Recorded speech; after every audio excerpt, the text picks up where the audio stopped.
Our great Nigeria is very possible. For better infrastructure, for better life, yeah, my people. For better roads, yeah, for better hospitals and health, yeah. Hey. For lights today, for everything to work for us, for Nigeria.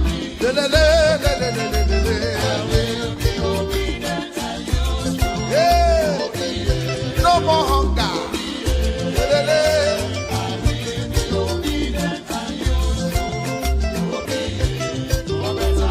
Obi for better Nigeria. Obedient and useful. Obi, yeah. Obi, yeah. I'll be obedient and useful. Obi, yeah. Oh, yeah, oh, Obi, get it.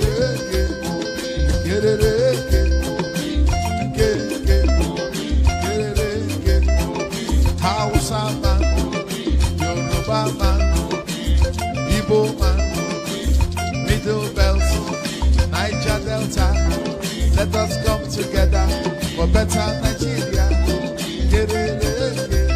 For better life, for better health, for better road.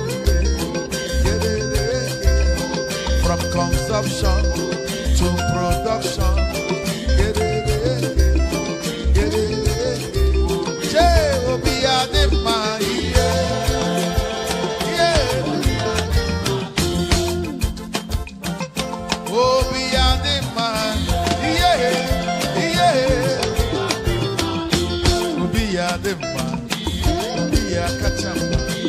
Before Nigeria, we go to good. Follow Obi.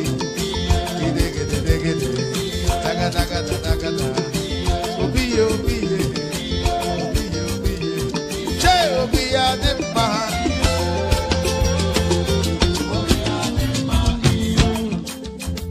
okay now.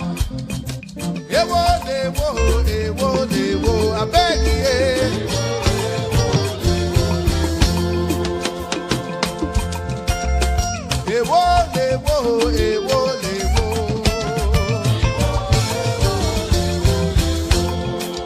Oyibo lọ́tọ̀ bẹ̀lẹ̀ wá lọ́tọ̀ ìrọ̀sí lọ́tọ̀ kò wá ní lọ́tọ̀ Mọ̀rítàlá lọ́tọ̀ Ọbásanjọ́ lọ́tọ̀ Shagari lọ́tọ̀ Buhari lọ́tọ̀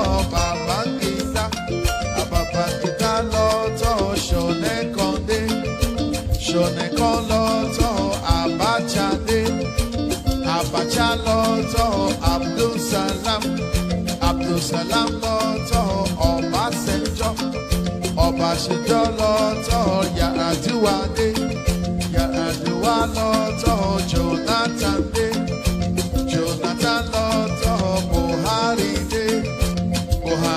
lọ́tọ̀ Peter Obi. Ewo, abẹ́giye.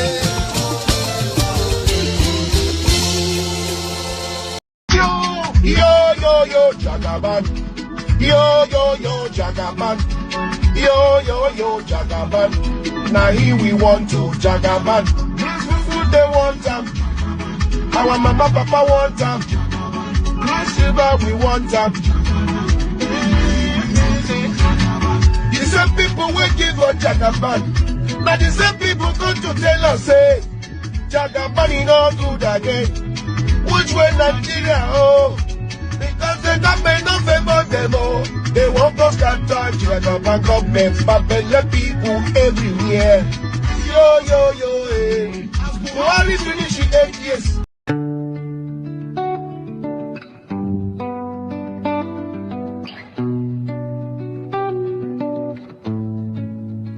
They fear one name, not because he's noisy, but because he's solid. The only candidate they truly want out of this race is Atiku Abubakar, because they fear him. They think pressure will stop him from contesting. They are pushing a campaign that says he has been running and losing. He should not contest. 20 the man is early. But listen well, Nigeria.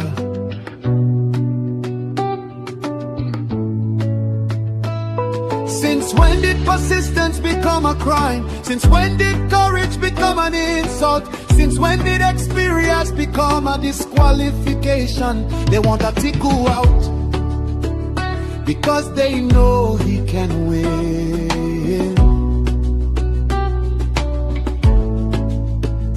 Across the north, across the south, across the lines they cannot cross. If he ran before, it means he is ready.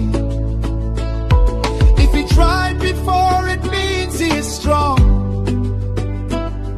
Only cowards quit in silence. Champions return when history calls. So let the people speak, let the millions rise, let the call go forth. Atiku must contest, Atiku must run. Let all Nigerian people lift this call loud and clear, in words and poetry and song, in spirit and in fire. Our demand is simple, our message is united. Atiku must run.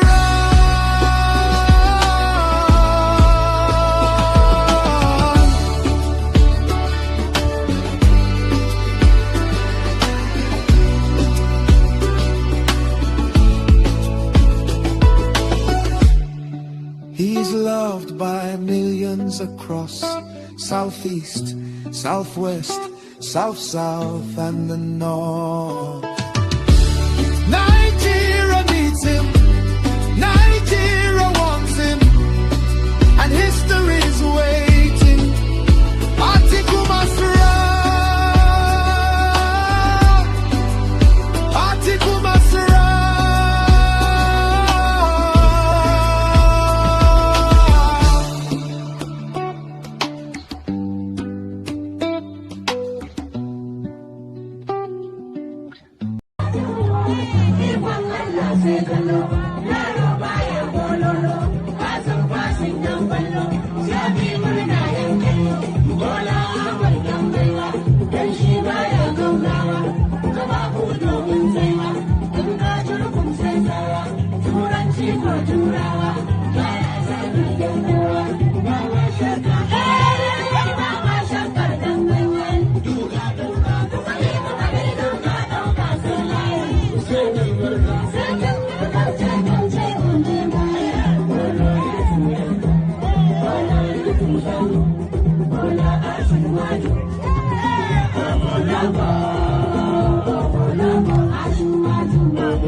And there it is right there. So there it is right there. Hopefully you can hear me. So that was Laraba and the female Aboki quartet. Is that what we're calling them? Laraba and the female Aboki quartet. So good day to you, good to be in your company and all that. Good day to you, good to be your company. And apologies for the somewhat skittish. I keep apologizing for the same thing every single time, but just bear with it. The platform is still ongoing. It's an ongoing entity, and at some point we'll start to achieve a lot more consistency. But the way things are now that's just the way things are now. But hopefully we'll see some improvement as we carry on.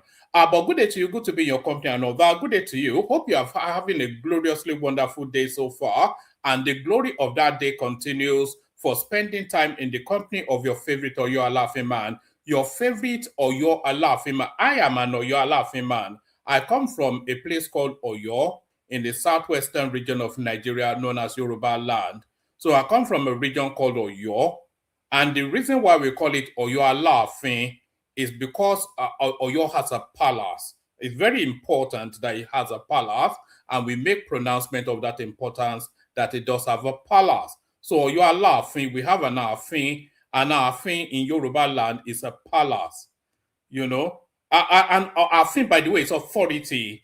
So the seat of authority is the palace. So when we say Oyo Alaafin, we're saying Oyo that has a palace.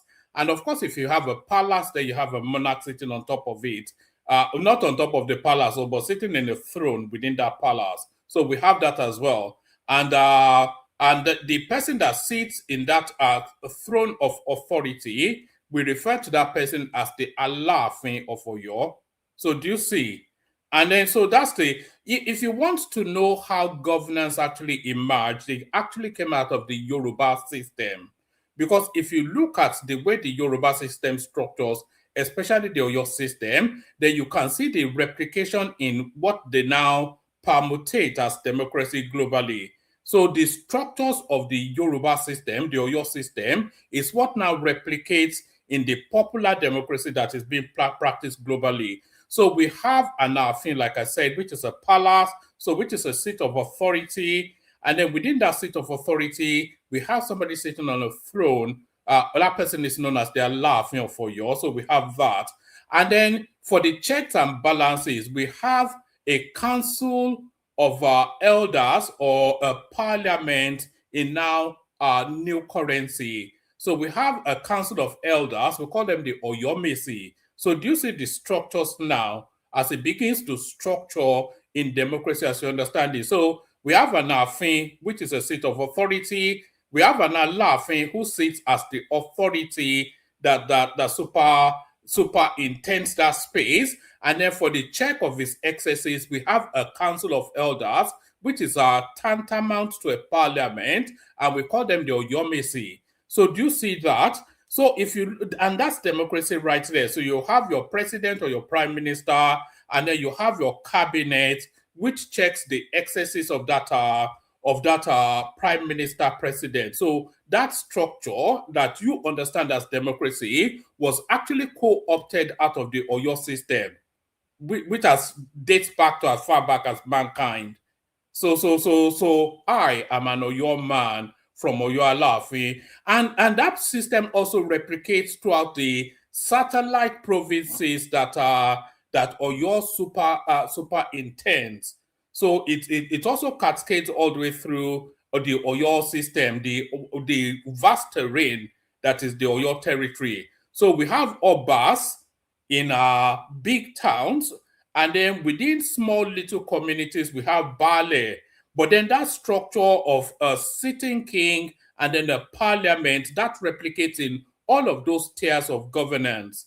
And that is how society structures. So the Oyo system, and by extension, the Yoruba system, has been civilized for the better part of 5 centuries, 500 years, if not longer. So there it is right there. So I am an Oyo man from Oyo Alaafin, and you can introduce yourself and tell me where you come from. Good day to you, good to be in your company and all that. Good day to you, good to be in your company. Hope you've had a wonderful day so far. The glory of the day, as I said, continues for spending time in the company of one man went to mow. One man went to mow the eagle lands again. The protocol, what do we do here? The first thing we do here is to click on the like button. So you go ahead and do exactly just that. Click on the like button. If you are not already subscribed, please subscribe. So like and subscribe. So those are the meat and drink of every person that streams on social media. No different here. Like and subscribe. If you want to come and join me on the screen, there's a hyperlink in the comment section that says StreamYard. Click on that. It will bring you into a studio space. As soon as I finish delivering the body of the talking points, I'll let you onto the screen and engage you in conversation. That's how this works. So it's an interactive session. So I will give an opinion. You can counterweight or agree with it. Hopefully you counterweight it, and then we can have a conversation. That's usually how we run it around there. So like, share, subscribe. Click on the hyperlink that says StreamYard. super chat towards the stream. And if I forget that, nobody ever does that anymore. But say hello to me in the comment section. Tell me where you're joining us from, so I can acknowledge your presence and say hello back. So acknowledging the hello so far, that's just a maker right there, asking if we are actually going to have a session today, because we've abandoned so many sessions. He doesn't have the confidence we're going to have it anymore. So Emekos, we are here. So where are you? So that's Ufoma Michael right there, a regular in the comment section. Good to see you, my guy. Agbadorian Tinubu asking what's going on, because I had to put it back for a moment. That is Ola Poppin right there. Good to see you, my guy. That's Pete video right there, a regular also in the comment section. That's Deji right there, who by the tone of his comment and obedient. And that is Ajani right there saying hello. That's Deb Danjeg. I'm not quite sure what that means. I'm sure it has meaning to wherever you. But so keep saying hello in the comment section. When we pause for breath, we'll say hello back. So a lot has happened between the time we last streamed and now. So let's just go through it. So first we had the ADC being are they being deregistered? Sadly being struck off the INEC registration and then being reinstated. So we have that, and they're still contending with the validity if they're strong enough, or if they're an ongoing entity enough to contend that election. So we have the ADC Yawa ongoing. Now we have the NDC Yawa as well, which has now been struck off the INEC portal, the INEC registration system, as directed by law. So we'll be looking at that. And then there's a controversy around Akara, led by the First Lady of the country. We'll be looking at that as well. What else we will be looking at? Fubara raising alarm about the activities of foreign trawlers in Nigerian waters. We'll be looking at that as well. Sunday Igboho taking on Aregbesola. We'll be looking at that as well. And whatever else comes up in the news cycle. So there might well be items. And if there are things going on in the news cycle that you feel we've missed out on, just list them in the comment section or come up on the screen and tell us all about it. But the one thing that has been seizing the attention of Nigerians for the last few days was just a 4-minute video, a 4-minute press interaction that the First Lady had with the press. So let's kick it off, start it off with this one. Let's listen to what Remi Tinubu said that has generated so much kerfuffle within the media space. So we start it off with this one. How do we as mothers in our various states in the nation, all I do is just coordinate them. What are you doing in your state? Can you do this? And that's why we brought RHI on board, so that every state, even whatever the trickle is, they are supposed to multiply it. And we can see that with our 3rd year anniversary with FCT, what she was able to do. I was just surprised. I don't know whether you were all there. Yes. Yes, because that was the message. She gone beyond what was given, even personally. Even I know at times when she will cry. I said, but is the first person that will hold a position that will do the sacrifice. So, and then you have to build for others to, like the Bible will say, you can't, our parents will not bring forth for trouble. Mm-hmm. So what we are doing in this administration is to make sure that even generations of unborn would benefit. And I believe that there are a lot of foundations that the Mr. President has to rebuild and, has to, whether to rejig so that they can build lasting legacies that will even, transcend this administration. So that's what I believe he's trying to do. And there are a lot of things that are really, like when we take subsidy removal, for example, if Nigerians don't believe in what he could do, I don't think we would have had it so easy. It was tough, very, very tough, which we all know. But the challenges then, we're able to surmount. At least, we haven't gotten to cruise line yet, but we're getting there. But now everyone has to know the way of doing businesses is different. The way we do business now is just quite different. We're just looking at, how many people have we empowered? We've really covered a lot of areas in agric. We can see because of food security. So, we have a very, very proud culture. And I think this is high time we started promoting ourselves and this nation. We have what it takes to do that. And then when we look at the elderly citizens, people with disability, and the trickle, I said, we might even have such number. And in some cases, it could be more. We went to Ekiti recently. I empowered 2,000. So add it to Ekiti. And Ekiti has had 1,000 for economic empowerment before. That's 3,000. And she gave more, which I know. I said she gave more than the 1,000 I said they should do. Then I went to Benue. I did another 2,000. Money has been transferred. So when we look at that, we're trying to give hope.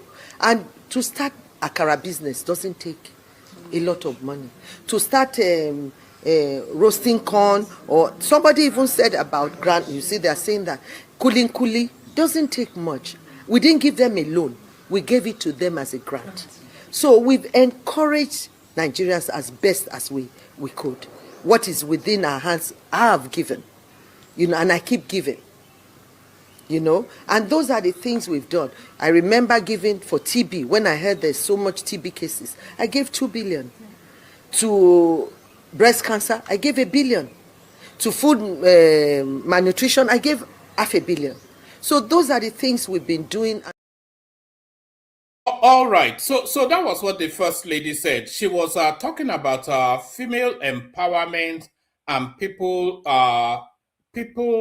empowering themselves somewhat.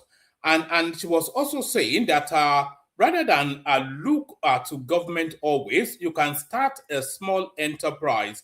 And she cited the example of doing some sort of Akara business. So she made a long speech. It was like about 4 or 5 minute speech, and she just cited that little cameo example as an example that highlights the point that she was making. That was all that it was, but then the whole space just went haywire.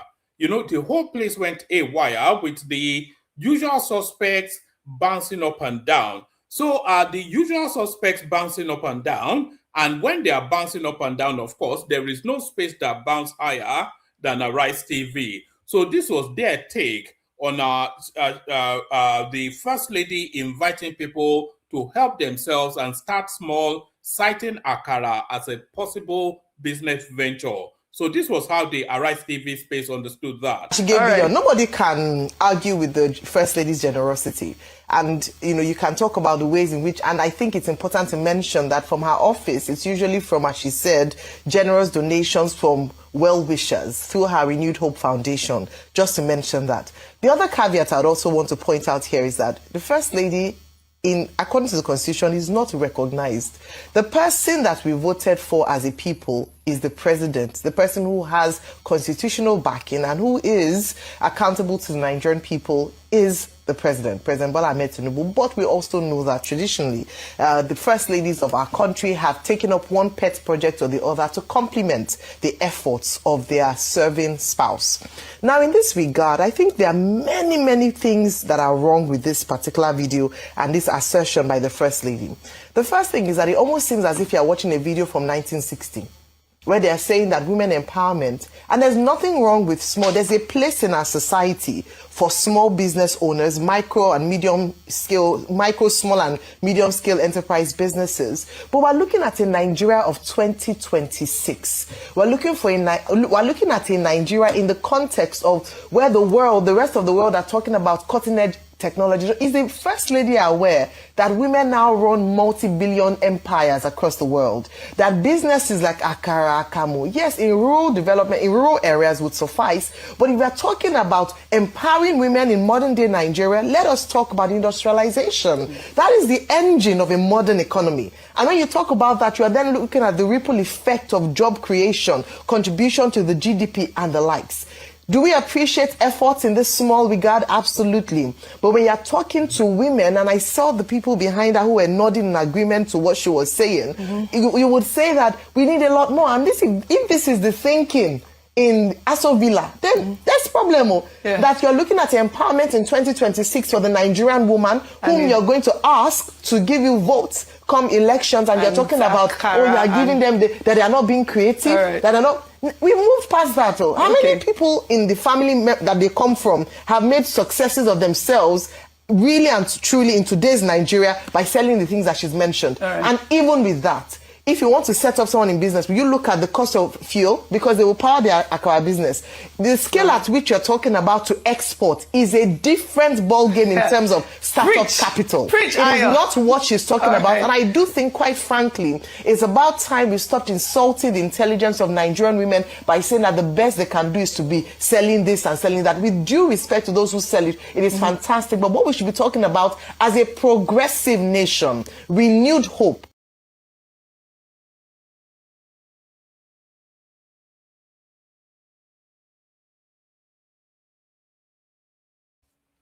So right, she says with due respect to those who sell it, but from her pronouncement, it's with no respect to those who sell it.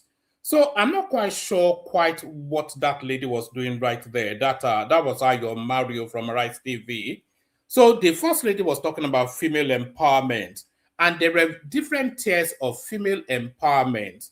You know, there are different tiers based on different skill sets and based on what the interests are within society. So she was talking especially to the lower rungs of society, that there's still a pathway to dignity and even creating wealth. And she cited that Akara business as a possible pathway to dignity of labor and creating wealth. So I'm not quite sure what that Arise TV girl was saying right there. So if you look at the way society structures, there are more people in the lower rungs of society than there are in the higher rungs of society. That's how society works. There are more people. If you look at any society, forget Nigeria, if you look at any society, because the people that are educated, they are not more than 10% of the global stock, of the global population. So they are the artisanal skills, the traders, the farmers. So those are the real bulk of the working force in any country, more so Nigeria. And if you're talking about female empowerment, telling people that an Akara business, a moi business, that kind of business is a possible pathway to dignity of labor and creating wealth, I don't think that is anomalous, and I don't think that is insulting. And she's not in any way saying that the people that are equipped to enter into the higher echelons of society, be an IT mogul, be a big-time lawyer or whatever, women are already there. So they don't even need the first lady to especially promote that. But she's talking about the practicalities of a pathway for an everyday Nigerian person. So if there's anybody talking out of skew, it was actually that Ayo Mario, who seems to be looking down at Akara business as some low-rung thing that is for... okay, who sells Akara actually? If she thinks it's that lowly a profession, is she then saying it should be completely expunged from the Nigerian economy, that they are Akara selling, which you and I have partaken endlessly in the course of our growing up? So I can't understand the argument there. You know, what is more practical, to tell people to go and acquire PhDs, because that is where women should be? Is that a practical pathway for the everyday Nigerian woman, for every Nigerian woman, the rural Nigerian woman, the lower rungs of society Nigerian woman? Is that a pathway, or is it a practicality of something that is attainable? Is that the empowerment? But her looking down on the Akara business seems to be backlashing a lot against her. Let me cite you an example of what an Akara business is actually all about. my lovely one. My husband asked me to start this akara business. My name is Felicia Amobi. I'm from Benue State. Before I moved to Abuja, I was in the village. I was doing nothing. He now looked for money for me. He gave me 12,000. So I went to the market and bought some things, small, like this. Started it with one mudu and small pap, like that. I used to do akara and plantain. Some people like that one more than this. If I'm frying this akara, you'll be fire and you'll be hearing the scent. This was very, very hard. Even to pay my children's school fees, it was very hard. You never do so many things, but at least now it's much better. My customers, they are the best, because you will see cars, you will think it's another different things that is happening here. Some people say it's not ordinary. My customer will come here, they will line up, they will wait. Some will send their dispatchers. They have been trying for me. I thank God for everything. My husband is a very wonderful man. Some people yab him that he's a caracera, but they don't mind. This is my lovely one. Through this akara, we build our own house in the village. Through this akara, we buy this motor where we park here. We use it to carry our things to come. We're not entering KK again. And many they are still coming more, I believe. I'm proud of my wife. So we are preparing to get a place, our place. For now, here now, if we get money, we can buy canopy. We never see the money yet, but we are planning for it. Can invest, that will not give us trouble. You are welcome. Just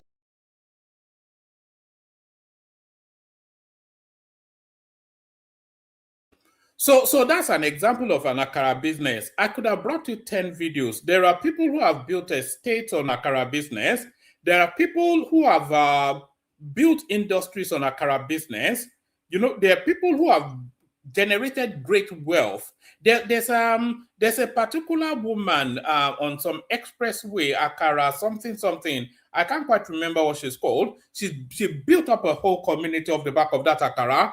And still on this akara narrative, one of the special assistants to the president, Sunday Dare, he actually came out and told us that it was actually this dundu selling akara boli sort of thing was what his mother used to train him to become who he is now, a senior member of our society and government. So I'm not quite sure what the argument is, but it looks as though that argument has somewhat backlashed against that element from Arise TV. So that's that one right there, the akara controversy featuring Remi Tinubu, your first lady. So that's the akara controversy right there. But let's go to the headline space. So as I was saying earlier, first we had the ADC who had problems with their registration. Now we have the NDC who are about to be struck off, or almost actually have been struck off off our INEC register. Federal High Court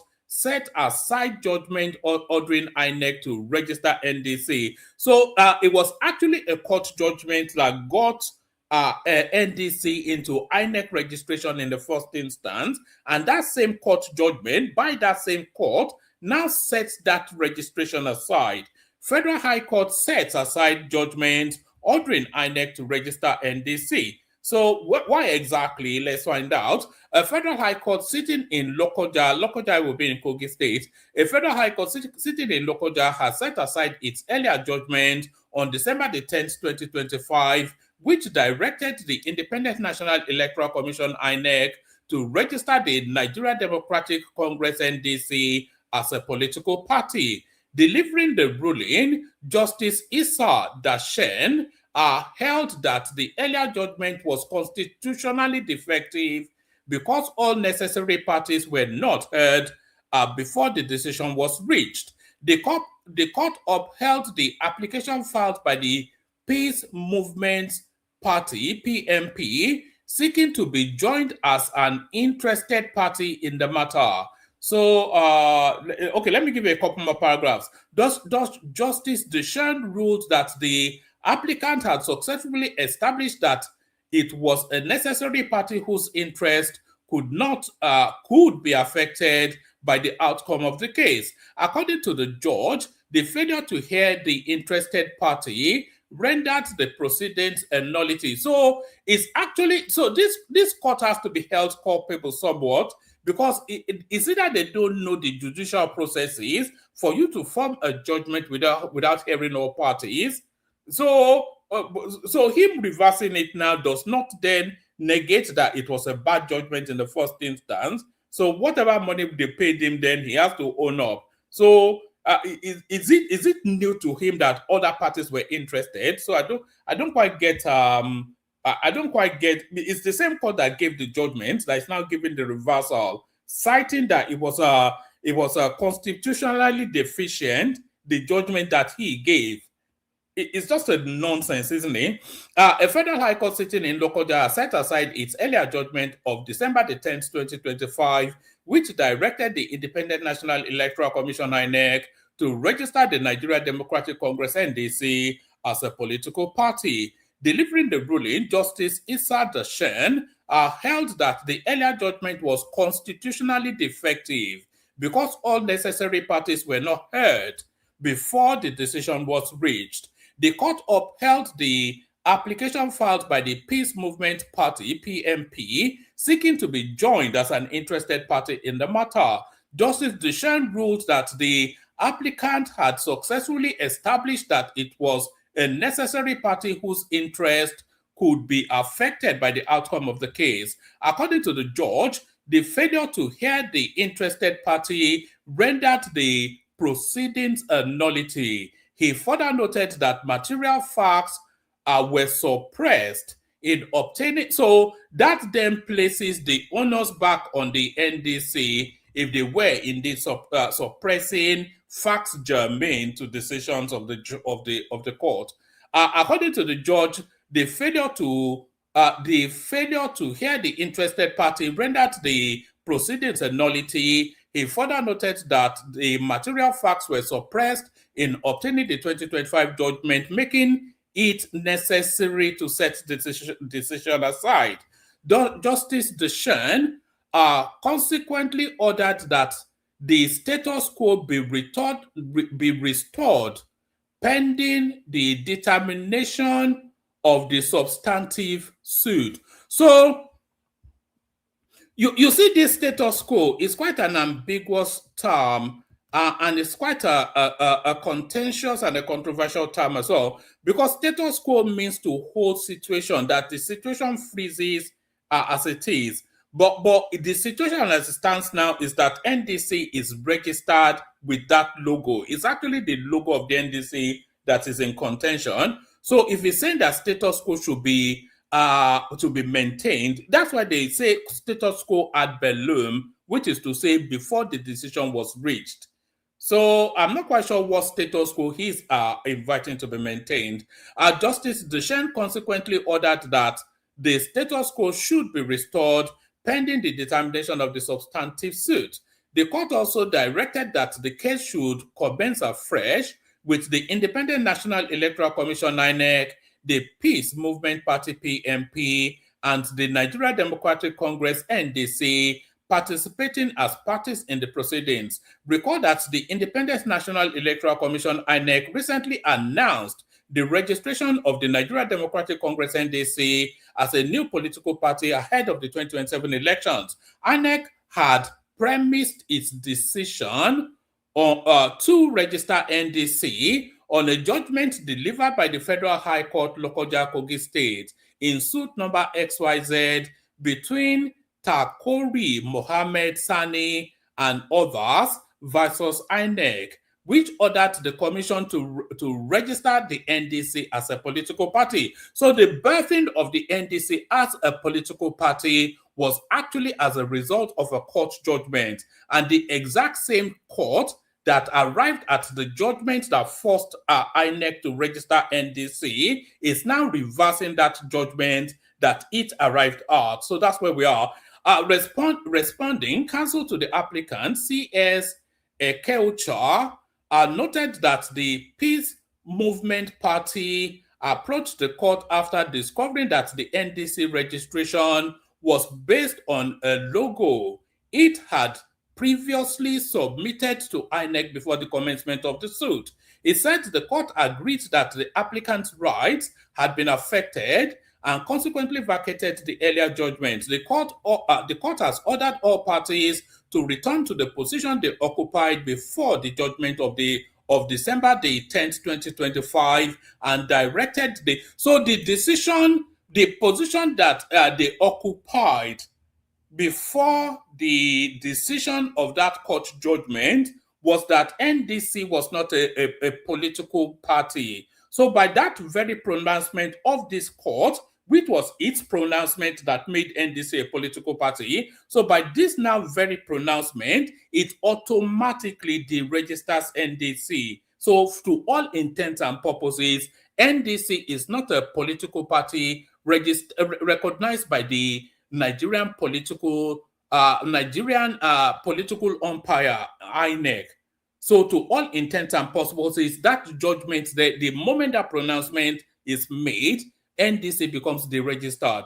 The court has ordered all parties to return to the position they occupied before the judgment of December the 10th, 2025, and directed the claimants to join all necessary parties to ensure the issues in dispute are effectually and completely determined. He explained that the implication of the ruling is that every action taken by INEC in compliance with the now vacated judgment stands reversed. So every judgment, it's English now, so you understand English. Every action, because it was that court judgment that forced INEC to register NDC. So if the court judgment has now been vacated, has now been nullified, then any action that INEC takes subsequent to that court judgment becomes a nullity. It's just basic logic. He explains that the implication of the ruling is that every action taken by INEC in compliance with the now vacated judgment stands reversed. The recognition of the Nigeria Democratic Congress, the issuance of its certificate of registration, its inclusion in INEC records, and any appearance on ballot papers arising from the judgment must now be withdrawn pending the final determination of the substantive suit, Ekeocha stated. So NDC no longer is not a registered political party now. And Peter Obi is not a presidential candidate. Anybody describing Peter Obi as a presidential candidate is at variance with the law, is breaking the law. He, however, clarified that the substantive case remains before the court and has not been decided. The matter has not been concluded. The court merely set aside its previous judgment and directed that the party whose interests were affected be joined, so that all sides can be heard before a fresh decision is reached. Okocha also dismissed suggestions that the court merely ordered parties to maintain the status quo, insisting that the ruling specifically directed a restoration of the position that existed before the December the 10th, 2025 judgment. So the situation that obtained before the decision of that judgment was that NDC was not a registered political party, and it was that court that directed INEC to register it, which INEC complied with. So that court is now directing INEC to deregister it. Breaking certified copy of court judgment, the registering NDC emerges.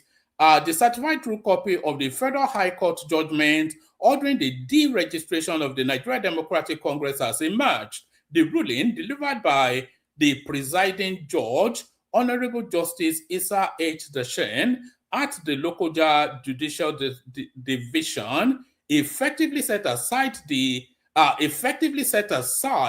a December 10, 2025 judgment that had previously compelled the Independent National Electoral Commission to register the party. According to the court ruling, the prior judgment was nullified because it affected the legal rights of the Peace Movement Party, which claimed ownership of the logo used by the NDC, but was never joined as a party to the original lawsuit. Following the development, INEC is now expected to remove NDC from its roster of recognized political parties.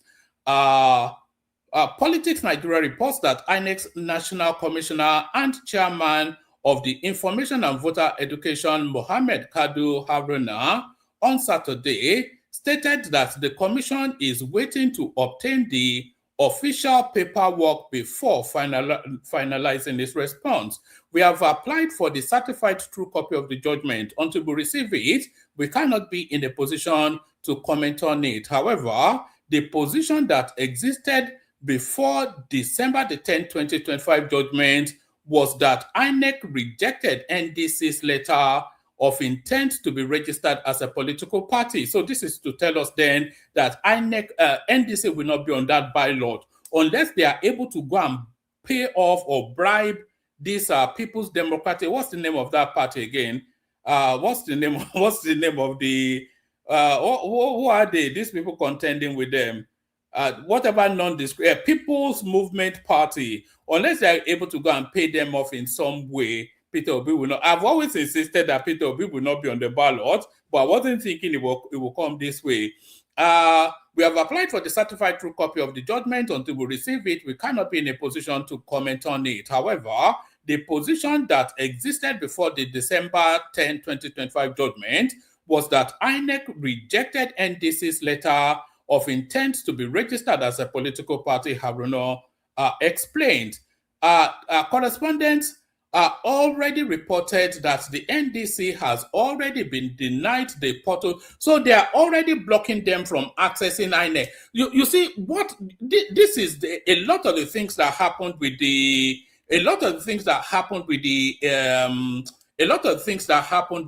ADC is what we're seeing repeat now. So at some point they will let them go. But at that point, they would have broken their momentum. You see how the momentum of the ADC was broken, and ADC is still in a position, is held in some animated suspension in a position of flux. We don't still know what the ADC is. Still now, and that's why we're not seeing any aggressive campaigning going on there. So holding them in suspended animated abeyance, just hanging them in the air, is what is about to happen to the NDC now. Yes, it says this newspaper has already reported that the NDC has been denied the portal access code needed to upload its candidate list for the 2027 general elections. This digital lockout poses a severe threat to the political ambitions of former 2023 Labour Party presidential candidate Peter Obi and former Kano State Governor Rabiu Kwakwanso, both of whom were recently ratified as the NDC presidential and vice presidential flag bearers, alongside numerous high-profile defectors who aligned with them. The crisis hits the party at a critical juncture, as INEC recently shifted the portal access release date from June the 26th to Monday, June the 29th, to streamline submissions for eligible parties. Under the current electoral timetable, presidential and National Assembly candidates face a strict deadline to upload their nomination forms on July the 11th, 2026, while the window for governorship and state assembly runs from July the 18th to August the 8th, 2026. In response to the portal denial, the National Publicity Secretary of the NDC, OSA Director, confirmed that their efforts to secure the necessary credentials were unsuccessful. We approached INEC to collect the access codes to upload the names of our candidates to the INEC portal. They told us that they will get back to us, Director said.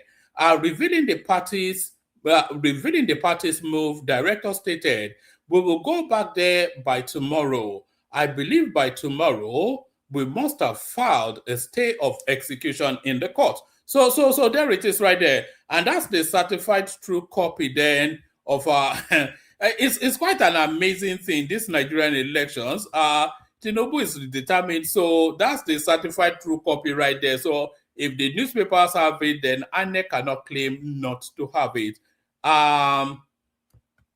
So here it is being reported again. INEC denied us access code for candidate nomination. This is the NDC.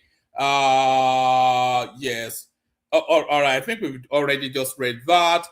Is there anything else on that space?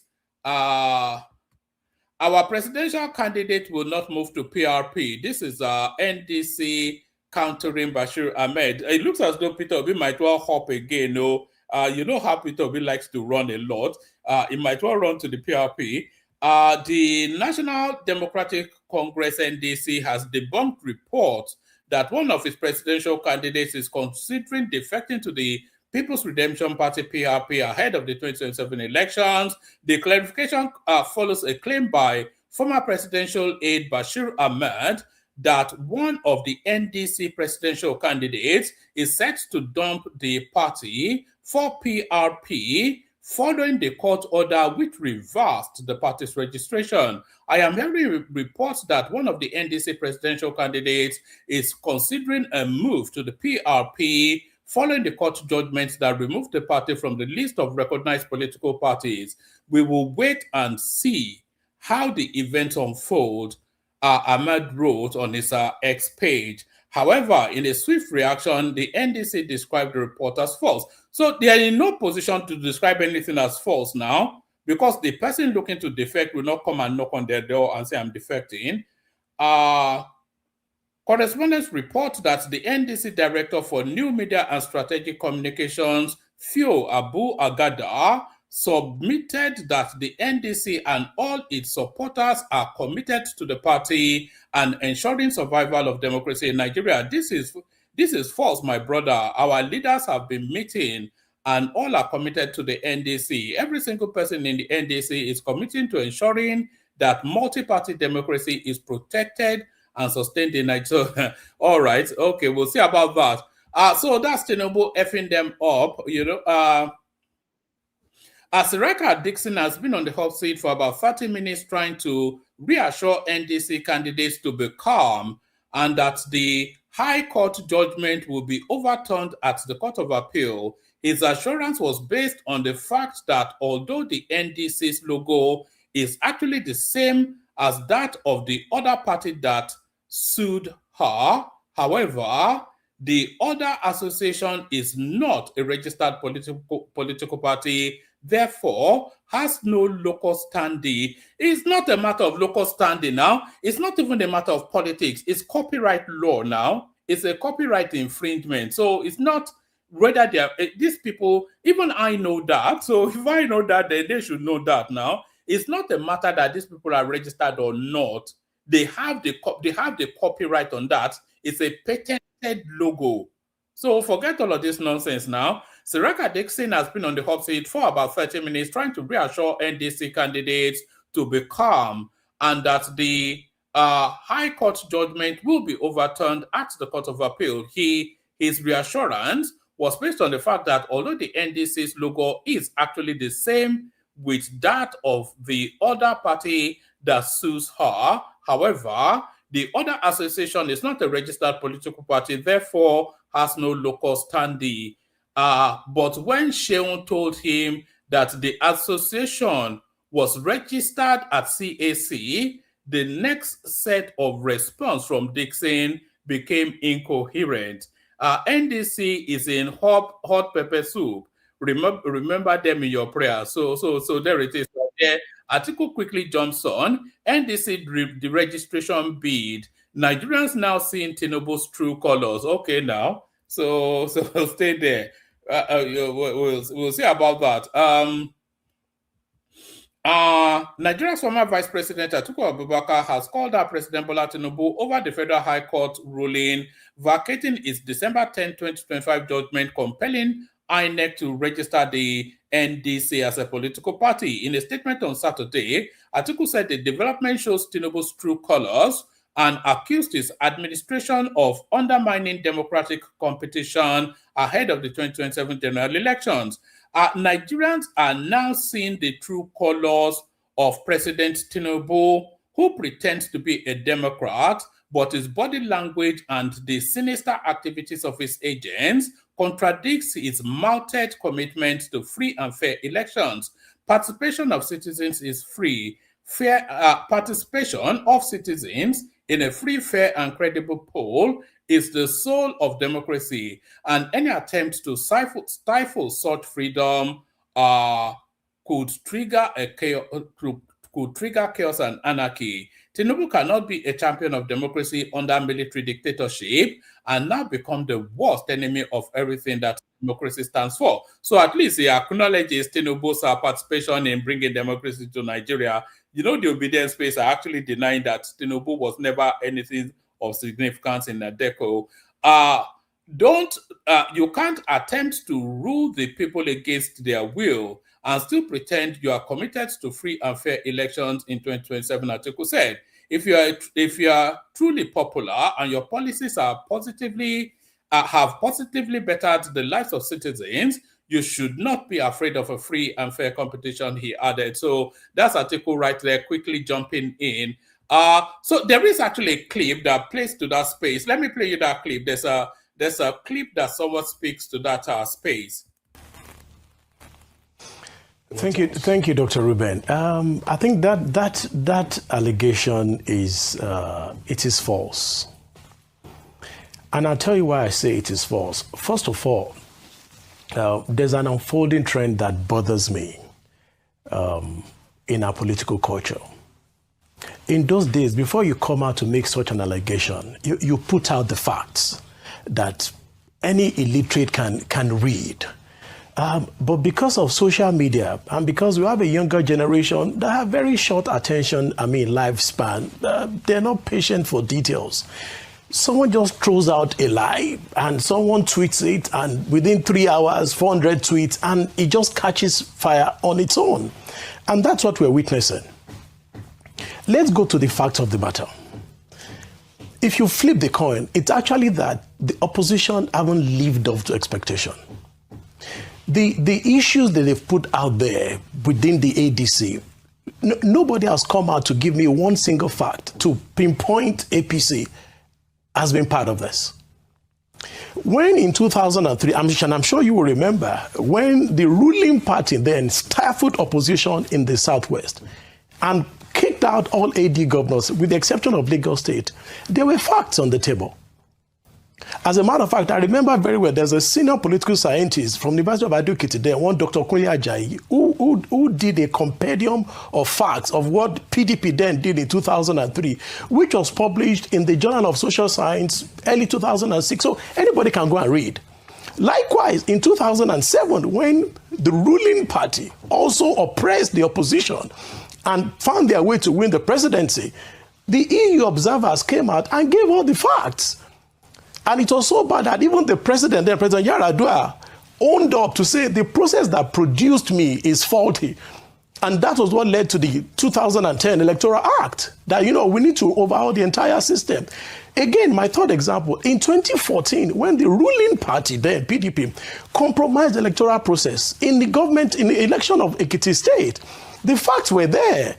We saw video recording of how a banker moved 1.2 billion naira cash. We had audio recordings of how an army general provided covering for a governor to win the elections. Those are facts. Those are allegations based on fact. All the things that ADC have been saying, nobody has come out to give one single evidence to say, this is what APC has done to influence whatever is going on. Except that certain issues are not about facts, about evidence, not being a courtroom matter. How about perception? So when you're talking politics, if there are no facts, you cannot build a mountain on perception. No, you can't. It has to be evidence-based. That is why we call it political science. It's a science. It's not an art. That's number one. Number two, now let's drill down to the issue of ADC itself. And this is why I say that even the opposition party, they've not given up a good fight in terms of opposition. When the cameras are off and the lights are turned off, I am sure when they sit down like this, they will tell themselves that, I think we goofed. We didn't do enough due diligence. Dr. Ruben, the ADC constitution, now this is APC, ADC constitution states clearly that, I think it's Article 17, that every official of the party shall be elected for a single term of 4 years, and that they can stand for re-election for another term of 4 years. That's what Article 17 of their own constitution, that's what it says. And Article 18 states that no official can stand for election beyond 2 terms. Ralph Unwosu was elected as chairman in 2005. And he was there till 2025. That is 20 years. That is not just 3rd-term agenda. That's a 5th-term agenda. You don't need a lawyer to interpret that. By their own constitution alone, what that means is that whatever he did beyond 2013 was illegal. And there it is right there. You know, this fact is a very annoying thing, you know. Tinubu, but their own even constitution nullifies them. Let me play you one more clip to that space, and then we'll go on to something else. Somebody, one of the ADC spokesperson said, Obi does not even know ADC manifesto. Obi doesn't have manifesto. Obi just wants to be president, and he believes he's entitled because he's the purest man in Nigeria. Now, let me quickly tell you, it was a lack of good judgment for him to have gone to ADC. Somebody that can make such a monumental error cannot be entrusted with the destiny of over 200 million Nigerians. Okay. And let me tell you, do you know this NDC una day? Now by court order. I not do. Okay, that you are sympathizing. NDC is not a party. As in terms of registration, NDC is a creation of the court. So if tomorrow the court takes away that creation, don't shout Tinubu. On the INEC website, NDC chairman, they put it there by court order. NDC, go and check it. NDC secretary, court order. Everything. NDC is a party by registration. By court order. Are you talking about and that was why the man promoting this guy Ado said he's going to court because NDC was not part of the registration. So that interview that you saw there, it actually predates what's going on now. So it's always been known that NDC was just a wuru-wuru to the answer political party. All right, let me leave it there. Let me just give you the rest as headlines, and then we'll see who turns up for the conversation. Tinubu made you commissioner. You are an ingrate. Sunday Igboho blast. Aregbesola. So yes, there's a lot of people that have stabbed that man in the back for all that he did. Yemi Oshibanjo, another good example. Ralph, we will see what happens to these people post January 2020, post January 2027. Here is another headline: PRP presidential aspirant breaks ranks with Baba Ahmed, rejects call for Tinubu's resignation. So whether he rejects the call or not, I don't think Tinubu has any intentions of resigning anytime soon. Fubara raises alarm over activities of foreign trawlers in Nigerian waters. So those foreign trawlers are actually to do with oil bunkering and illegal, because if it's coming from Fubara where the oil is, that is to tell you that he is talking about illegal oil activities. Let's take a few paragraphs. Governor Similaya Fubara of Rivers State has called for action to checkmate the continuous illegal incursions into Nigerian maritime environment by foreign fishing trawlers. So this is a fishing related something. Why don't they just shoot them? If they shoot a couple of them, I'm sure that will send the message loud and clear. Yes. All right. I think that's enough from me. Let me play you the Kegite music. We'll see who turns up for the conversation. Let me play you. Where is the Kegite? Let me play you the Kegite music, and then we'll take it from there. Only water, where they see my water. Oh yes, water.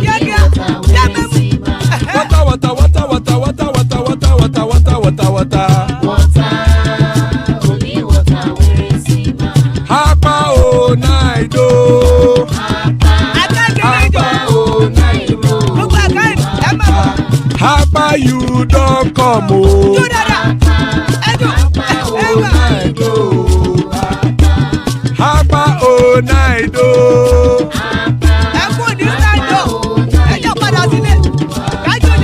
Oro keke elemu ye o. Oro keke. Ide shodi akekere elemu re o. Oro keke. Obi master kekere elemu re o. Oro keke. Chifu Latif kekere elemu re o. Oro keke. lẹ̀lẹ̀ ẹlẹ́múdé. Eruku lẹ̀lẹ̀ ẹlẹ́múdóde. Eruku lẹ̀lẹ̀ ẹgbẹ́ ẹlẹ́múdóde ó jàre o. Eruku lẹ̀lẹ̀ ẹlẹ́múdóde. Eruku lẹ̀lẹ̀ Ghana ti dé ẹgbẹ́ bọ́dì o. Ọmọ ẹlẹ́yẹ ẹ̀yẹ o ó dilé o. Odúyẹ̀lá ẹ̀yẹ o ó dilé o. Ọmọ ẹlẹ́yẹ. Petrosonana ẹ̀yẹ o ó dilé o. Ọmọ ẹlẹ́yẹ. Petrosodunke ẹ̀yẹ rẹ̀ ó dilé o. Ọmọ ẹlẹ́yẹ. Ẹlẹ́kọ̀ ọ̀run mú ìní o. Ìgbàlà tí èlé. Ìgbàlà tí èlé. Àkùkọ ọ̀run méjìkọ. Ìgbàlà tí èlé. Ikú kò ní ríwà gbéṣe o. Ìgbàlà tí èlé. Ìgbàlà tí èlé. And there it is right there. So there it is right there. Ikuko Niru Agwesheme death have nothing to do with us. So we're guaranteed an epic session because King Emeka is here. We are guaranteed an epic session because Zita is here. We are guaranteed an epic session because Ababa is here. Well, you know, there's always one, and that one is Patrick. And we are guaranteed an epic session because Bishop is here. Good to have you, ladies and gentlemen. So good to have you. Good to be your company. Let's start it off, kick it off with Emeka, who hopefully has not fallen asleep. You know how Emeka loves his sleep. Mekus. Yeah, one man. Salam alaikum. Alaikum salam. I almost slept off. Anyway, we thank God for life and we thank God for everything. Good evening, everyone, and the fellow panelists, as well as those who are watching and listening at home. Fine evening to you. Welcome. Thank you, Baba sir. The last time I was here, I said that was when the ADC, they listed that the NDC was struggling with their court issues of the registration issues and delisting them. And what I actually said, that Obedient are busy laughing at the ADC, that their own issue is waiting for them in front. I think Baba explained more, if not Baba or Bishop, explained better more about them being registered by the court, and the court will register them. They are now facing the heat, and their national leader and a couple of their legal representatives are rushing to media spaces to be spreading misinformation and lies. I don't expect them to do anything, but unfortunately, they will continue to keep deceiving gullible Nigerians and also Obedient who completely do not understand their left and from their right. I have read the 14 pages of the CTC, and clearly it's there. The judge, Honorable Justice Dishon, has stated that in his ruling number 2 and 3, number 2 is setting aside his judgment as a result of not giving PMP fair hearing, or since they have direct interest into the matter. And then number 3, he said he's returning back the decision of the lawsuit that NDC came with, and he's bringing it that before the decision, before his own decision, that he's returning NDC back to that state. And clearly that means that, you know, NDC was the one who brought the lawsuit against INEC to court so that for them to be registered. Then he's restoring them back to that state. And that means they are not recognized as a political party in Nigeria. But then you see them telling all these lies, oh, that they did not deregister us, this and that. I don't know why they're cooking up these stories and trying to, but anyway, one would understand, especially those who have bought forms and they are willing to want to contest for the elections. And then on social media, you begin to hear, oh, Tinubu is afraid of Obi. It is because of Obi. Tinubu is afraid of Obi. Oh, why is Tinubu afraid? This, and that. No. Tinubu is not even Atiku himself. And we've analyzed it here since immediately Tinubu won that election, 2023 election. We knew that he's going to win the 2027 election. The problem is not the presidential election. The presidential election is already sealed.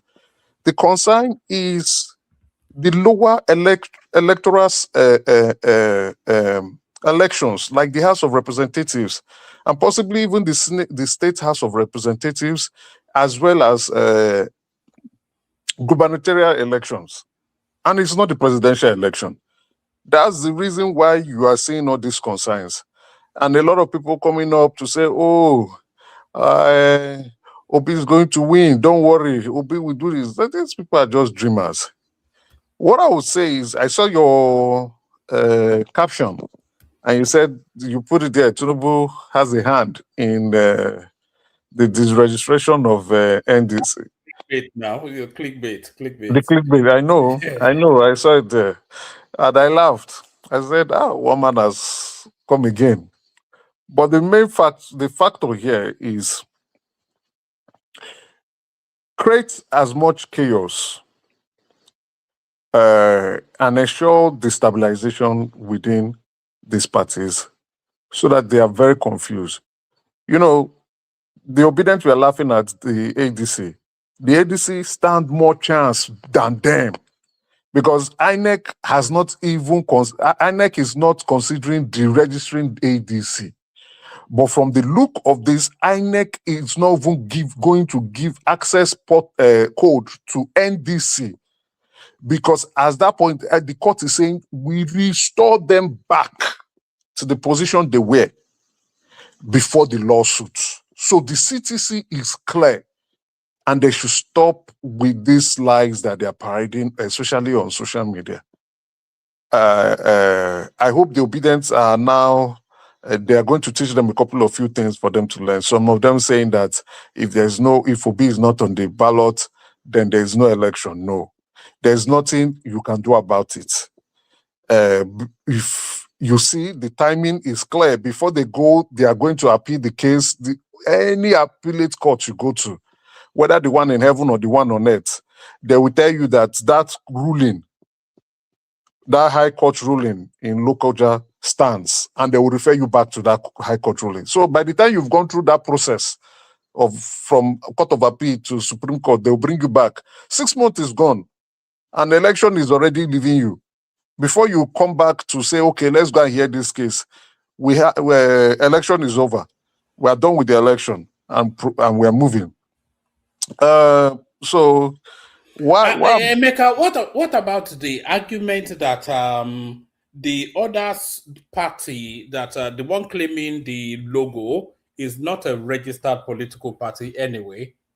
You see, the beautiful thing there is, if you read the 14th page of the CTC, you will see where the judge was explaining, and the judge took his time to explain. You see, that's the problem we have in our country. Especially politically and with politicians, they will always find a way to twist things.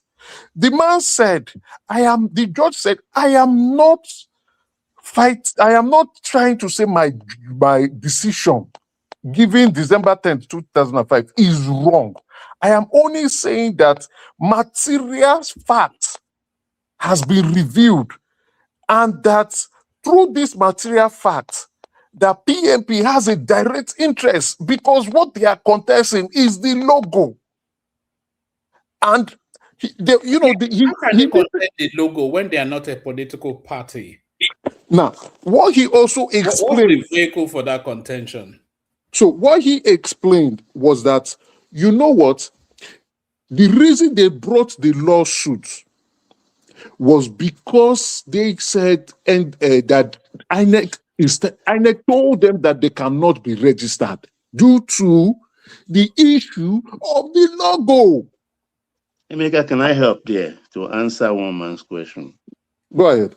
Don't forget, PMP also approached INEC to be registered as in of the same 2015. time. So they've Yes, submitted their logo, they have their file with INEC. That they exactly. didn't register them today doesn't mean they can't register them next year, Next 2 time, years' time. you are right, But Baba. somebody You are right, has sir. appropriated their logo already. You are right. And not only they brought evidence, they even swore affidavits, and the judge wrote, there, I have seen the affidavits, I have seen the evidence, and this PMP clearly do have a direct interest in this matter, and a judge can go back, that's a court can go back and revisit a ruling that they have given, and he stated 3 conditions, which is even in the Constitution. Is in the Constitution. That is, if the judgment was given as a result of fraud, if the judgment was given as a result of the material facts was being withheld, and if fair hearing, constitutional fair hearing, has not been given to all parties that are involved in this case. He cited case precedents. He also cited the Constitution. And he cited, because they were the councils, he listened to all the councils, and he said, based on this, fair hearing has not been given to these guys, PMP. And as a result, I will provide my ruling on this matter. That yes, that a high court cannot go and be an appellate court on its own previous hearing. But as a result of this, which the Constitution has said, even the Supreme Court has also cited this matter, that when a ruling is being given as a result of this factor, and there is Constitution and there is no fair hearing for all parties that are interested, that ruling is a nullity. Is a nullity from the beginning. So he's going back to say, okay, I am setting aside my ruling. So on that premise, if they go to the Court of Appeal will uphold the ruling. If they go to Supreme Court, the Supreme Court will still uphold that ruling. They know. And if you listen to what Senator Dixon was saying today, after trying to confuse everybody, he still also now said they are considering coalition. So if you think the ruling is wrong and you want to appeal it, what are you considering those factors for? Why are you still going about saying that you are considering it, and that he was saying a lot of things that now like they can't go into a coalition if they are not a registered entity now. All they can do is to collapse into a registered party. But that is what he was indicating.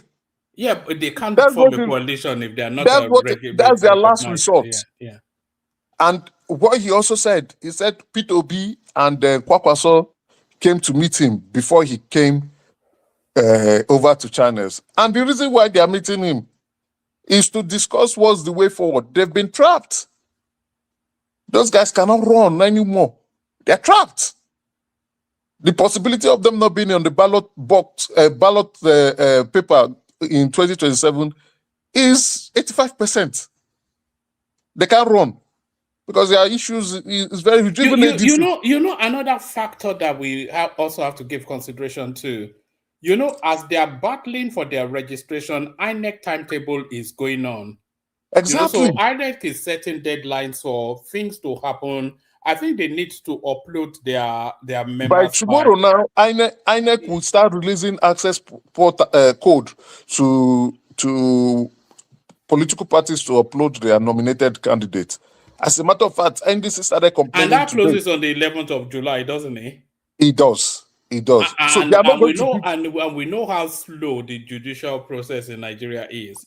Exactly. So they will run out of time. That's what I was trying to explain. They are not going to give NDC. Forget it. They are not giving NDC any access code because they are not recognized as a political party. In the instance, they were registered because of a court order, and the court has said, set this aside. So they are not registered. Would it not be poor form somewhat that Obi is not on a ballot based on some legal mumbo jumbo, some legal abracadabra? I agree with you. Would it not be cleaner for them to defeat him at the polls rather than just I agree with you, because that's why a couple of them are running their mouth to say, oh, the president is afraid of Obi, this and that. No. So and all this, I don't like the way this situation is going, the way the process at which this situation is moving with these issues of political parties, the registering, having them, going to courts, giving them one kind of K-leg, so that it would have been better for Obi to be on that ballot box so that he will be defeated again. Because what this would look like, the next story you are going to hear is, if Obi had contested, contested, he would have won. Many of Obi'S, just a very few of them have sense. Many of them do not have. Their senses Emeka, are gone. you know that this judgment could well lead to the bankrupting of Sarika Dixon, because it is grounds enough for a lot of people that have invested in that party to ask for their money back. All these people that bought registration forms, etc., etc. That is why he was that is why he was on it can channels lead to today. his ruination. That is why he was on channels today. You understand? The reason why he went to Channels TV is not for me and you. It's for those who have bought form, to calm them down. And if you look at one of the first statements he made within the first 10 minutes was that they are having increased number of people registering into their party, regardless of the recent ruling in June 26, 2026. That's not true. That's not true. Let me show you. Let me show you what is actually happening. If you look at this here now, rather than that, people are actually now leaving the party. Here is a guy. From Bayelsa. This guy is from Bayelsa. Yes, it says, I hereby formally resign and withdraw my membership from the Nigerian Democratic Congress NDC, effective immediately. I appreciate the opportunity to have been part of the party and wish the NDC success in its future endeavors. This is from, like you said, some guy in Bayelsa. So he is one of the mobilizers, and the owner of the party is from Bayelsa. Sunday Thompson or something. Exactly. We are going to see more people, but those who will be running would not be able to move because they cannot displace others who have already been nominated candidates in other political parties. It's not going to be possible. But others can move away so that they can see how to get some political appointments by helping opposition party or even running back to the APC. But those who like the OB and the gubernatorial aspirants and the House of Representative candidates, they cannot move. The electoral law has already stated it. You cannot cross carpet once primaries is over. It's not possible. So unfortunately, the NDC is not a recognized political party. I wish them all the best. I'm not sure that I'm happy about that. I'm not quite sure. I'm not sure that I'm happy to see AOB exited from the scene on such a vague and ambiguous sort of premise. It doesn't. It smells off. Yeah. It gives him a little bit of lifeline to continue to parade himself that, they are fighting against him, that he's the right person, he's the Messiah, he's the hero that would have saved Nigeria if he had not contested. But you are right, you have a point. But then again, these issues are not just for Obi. Obi is not going to win the election. But what is going to happen is that Obi will not be able to raise money for himself like he did in the last time because nobody is going to donate anymore. Because there's question mark with his ability to contest. So unfortunately, it's going to impact on the NDC. It will impact negatively on Senator Dixon. And likewise, whoever has been, those guys who have moved into the ADC to pursue their ambition, but they are not trapped. They are trapped.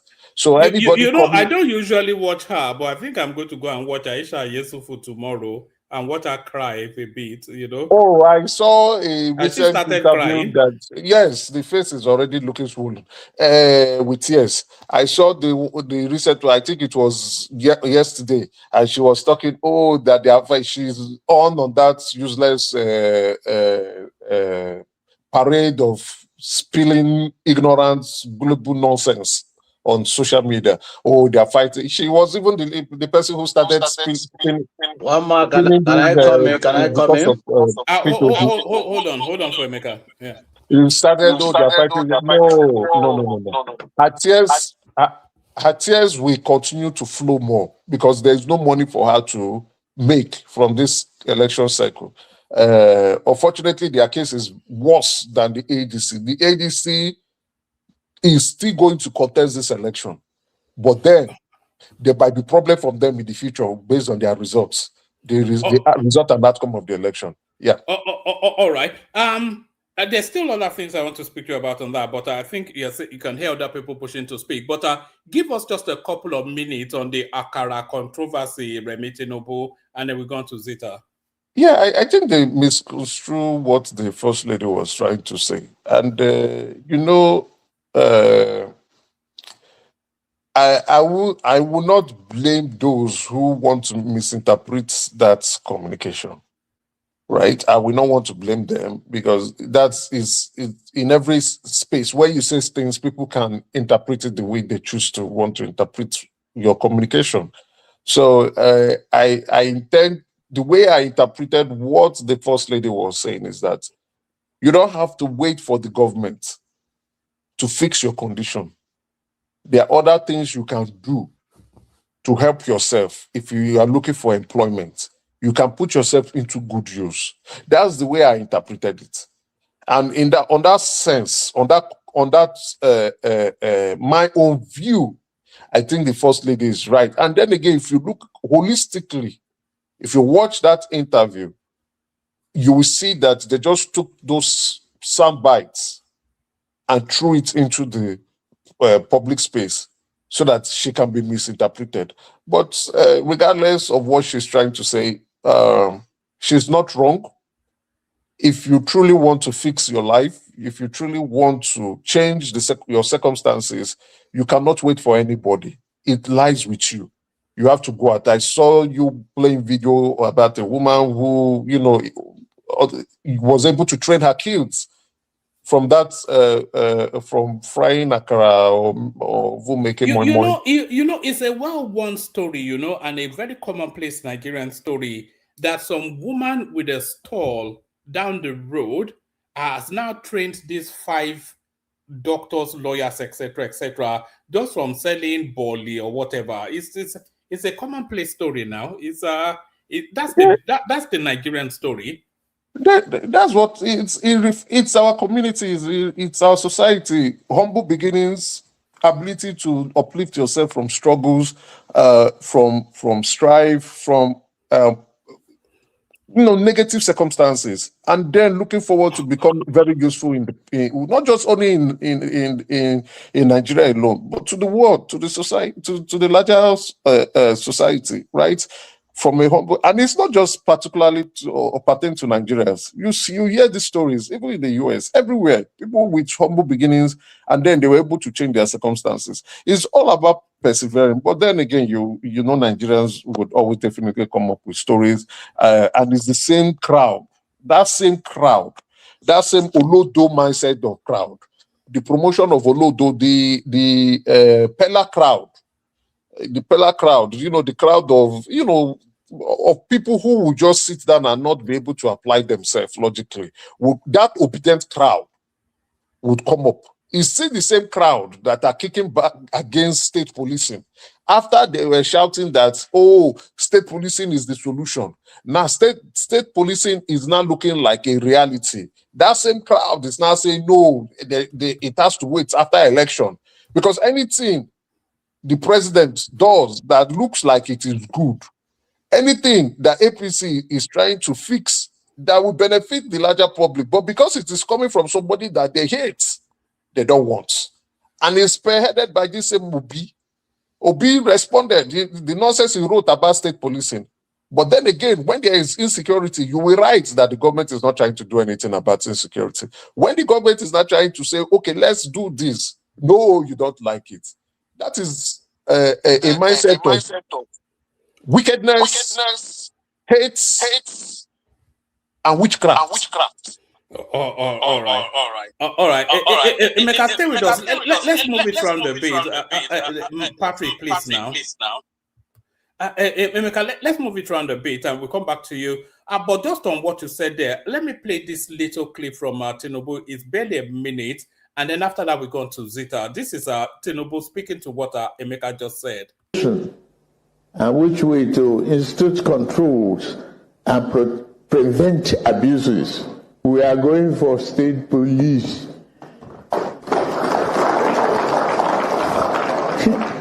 We will do the forest rangers. We will arm them. We will defeat those terrorists and bandits. We must.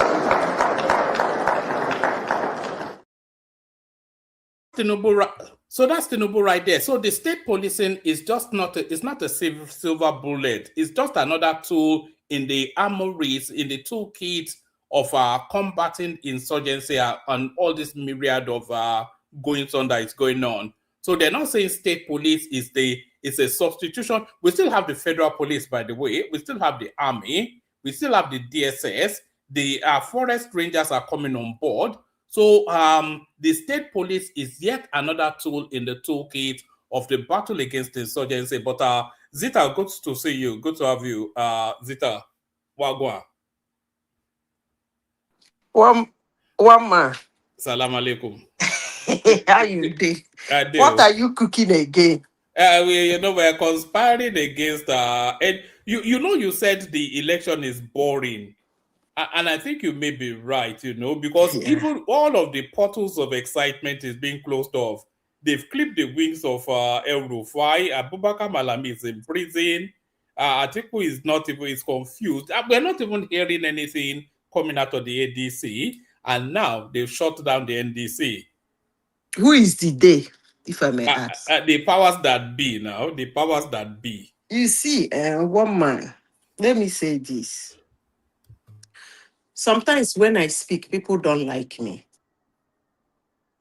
But the only thing I ask humans to do today is to think. Don't let another person think for you. You see, one man, politics, I overheard somebody saying, don't you think it would be better you defeat him in the polls? When it comes to politics, that's why they say it's a very dirty game. You're gonna knock out your opponent at any place you feel you wanna knock him out. No mercy. Win na win, according to Rivers people. Pass na pass. How you get to pass it is nobody's business. Honestly, sincerely speaking, when it comes to politics, it's not only in Nigeria, it's all over the world. All over. In 2014, you saw from 2023, 2022, when Donald Trump keeps saying that he's coming out again, you saw what they did to him. Even up to today, some idiots, they call him ex-convict. But it doesn't really matter. He's in the White House. So that is what it is. You knock your opponent, beat him, babaram, anyhow you want. After all, some people became governor through the court. So there is nothing wrong in you winning your opponent through the court. But that being said, one man, let me be honest with you. I actually wanted P2B Tinubu, and I believe it will happen. I actually wanted P2B and Tinubu to run this election. Because, hello, can you hear me, one man? Hello? We all can. Carry on. We all listening. Because you see, as I said before, this thing that is spying out now is part of politicking. But the people who are supporting P2B, they don't understand. I told you people here that I want P2B and Tinubu to do that election so that P2B and his headless mob will see what they call real politics. how to popo your opponent. You know what they mean, popo? You go then knock him, then knock him, then knock him, then knock him. By the time you get to the pools, there is nothing remain of him. But the problem is that when you start playing that politics, they will be saying that you are doing it because you are weak. They forget that this man in Aso Rock was not anywhere close to government when he went into that Aso Rock. He popo and popo and popo and popo and popo and popo and popo with all the hate, with all the dust, with all the bitterness. He still went to Aso Rock. That was when the coast was clear. Then Aso Rock was for anybody to grab because Buhari is leaving. So the seat was actually totally, honestly vacant. And the man fought. Popoed his way to that place. And now that he's sitting down there, you think it's going to be easy? Come on now. I don't understand this. Ordinary do logo. You go do logo. INEC say, I cannot register you. This logo represents a logo we have seen before. Am I right, one man? Hello? Yeah, that's the controversy, but then they forced their way in, and it looks as Why though they are being didn't you forced out. change the logo now? I don't know. I mean, it's just you pay some art student 10,000 naira. Come up Why with some. didn't you put a woman's bum there? Or use thumbs up. You don't put anything that looks like hand again. Put a woman's buttocks there. On your feet in 30 seconds, you can come up with something instant. Why are they even contending it? Why don't they just? I don't get it. I don't get it. One man you go get them because you na be Yoruba. You go get them. You see the person will do that juju for Tinubu. I don't tell una carry me go meet that person. Because I can't understand why grown men and women should be behaving the way they're behaving. You carry something. Before you register a political party, these are common things you are supposed to know.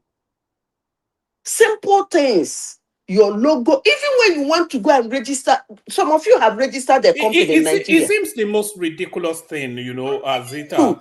Because they should not even have gone to court at all. Just pay some graphic something, come up with some logo. It won't cost them barely 100,000. That's certainly not 500,000. And then who cares about logo?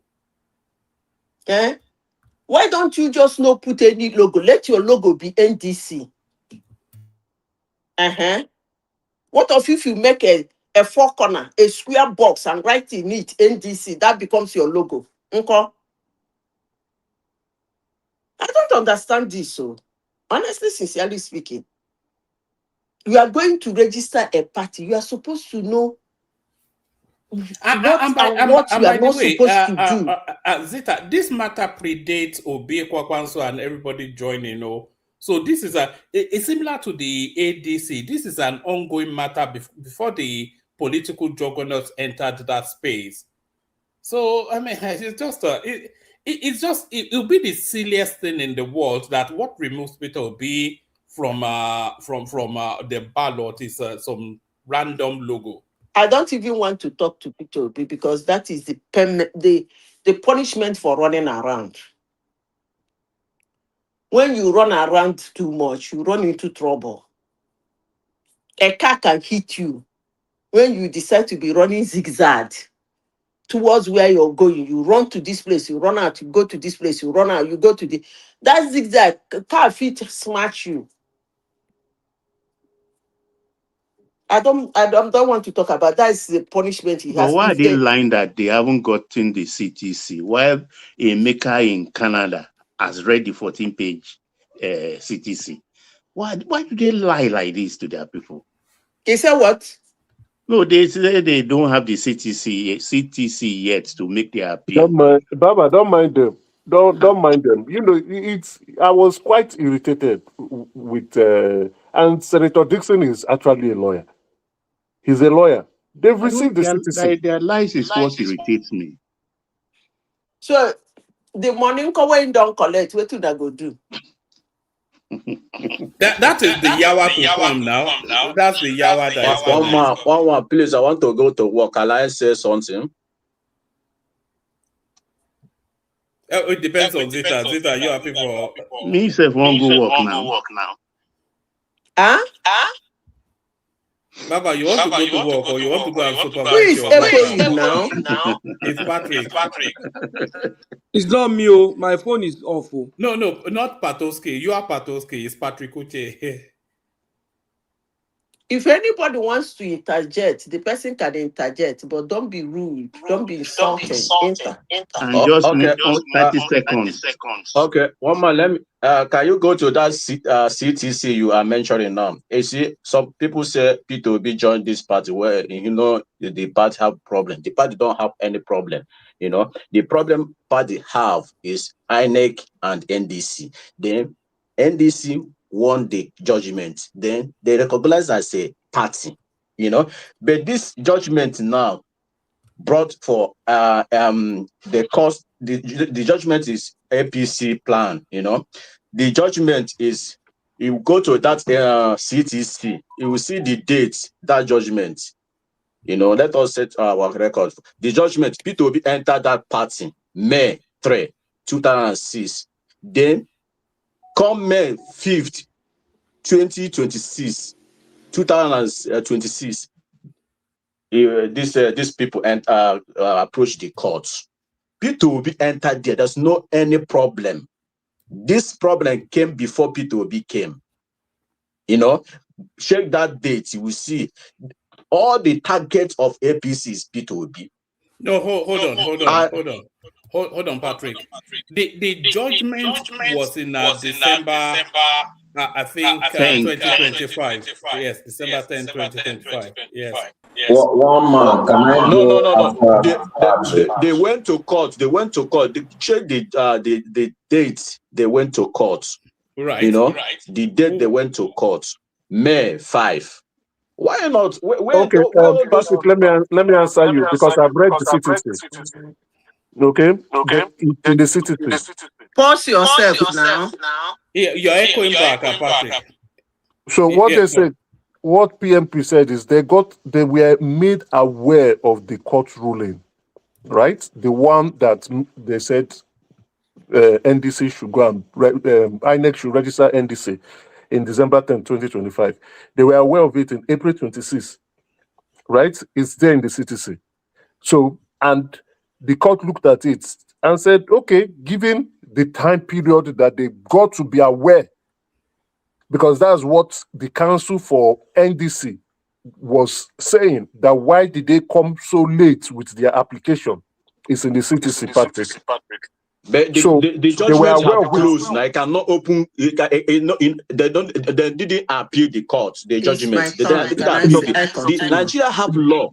If you not appeal the judgment after months, my brother, that judgment has gone. So what they did is allowed within our constitution.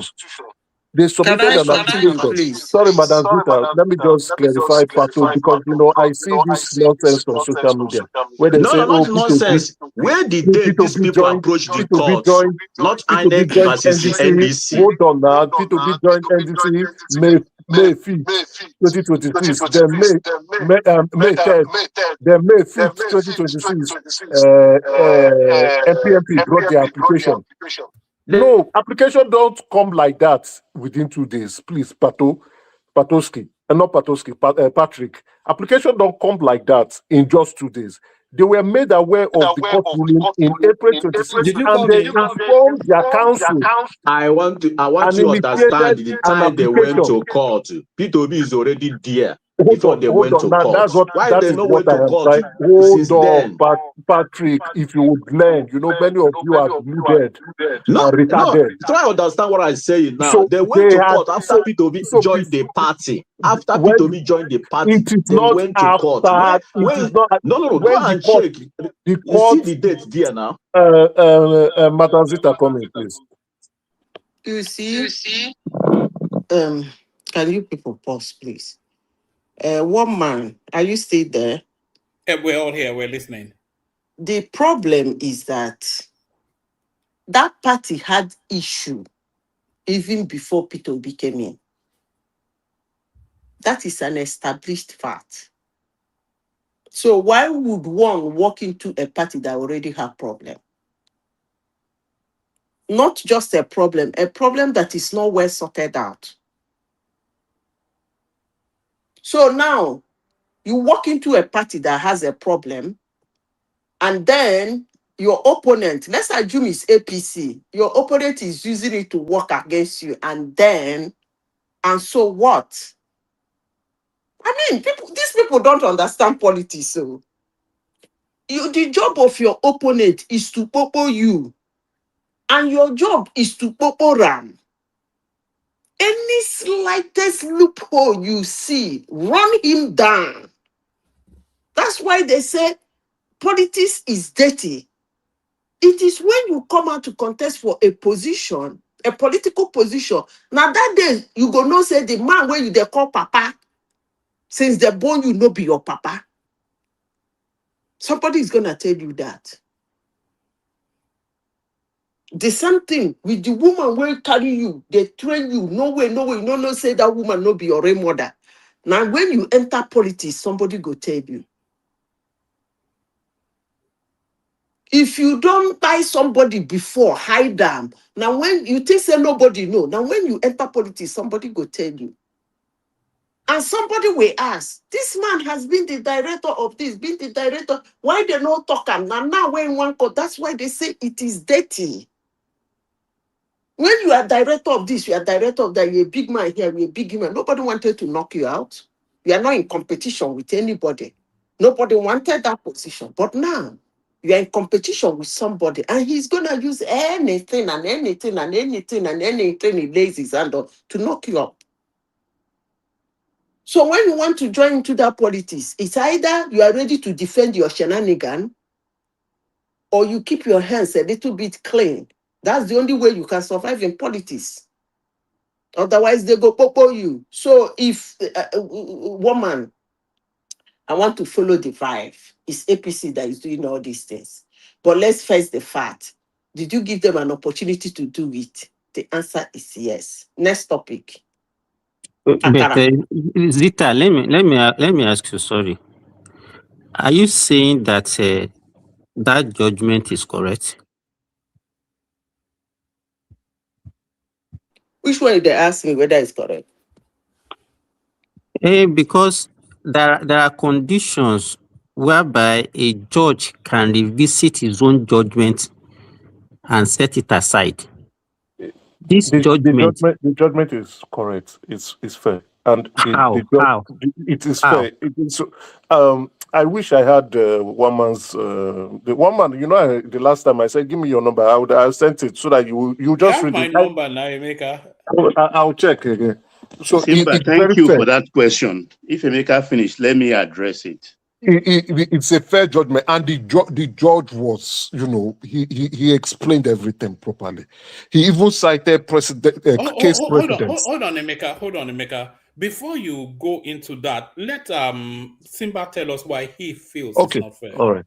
So we understand where it's coming from. Simba. Okay. Alex, good morning from here, everybody.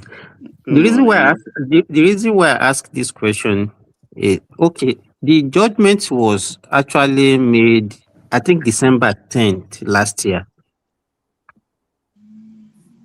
And correct. Yes. And if you look at it, there are only three conditions whereby a judge can revisit his own judgment.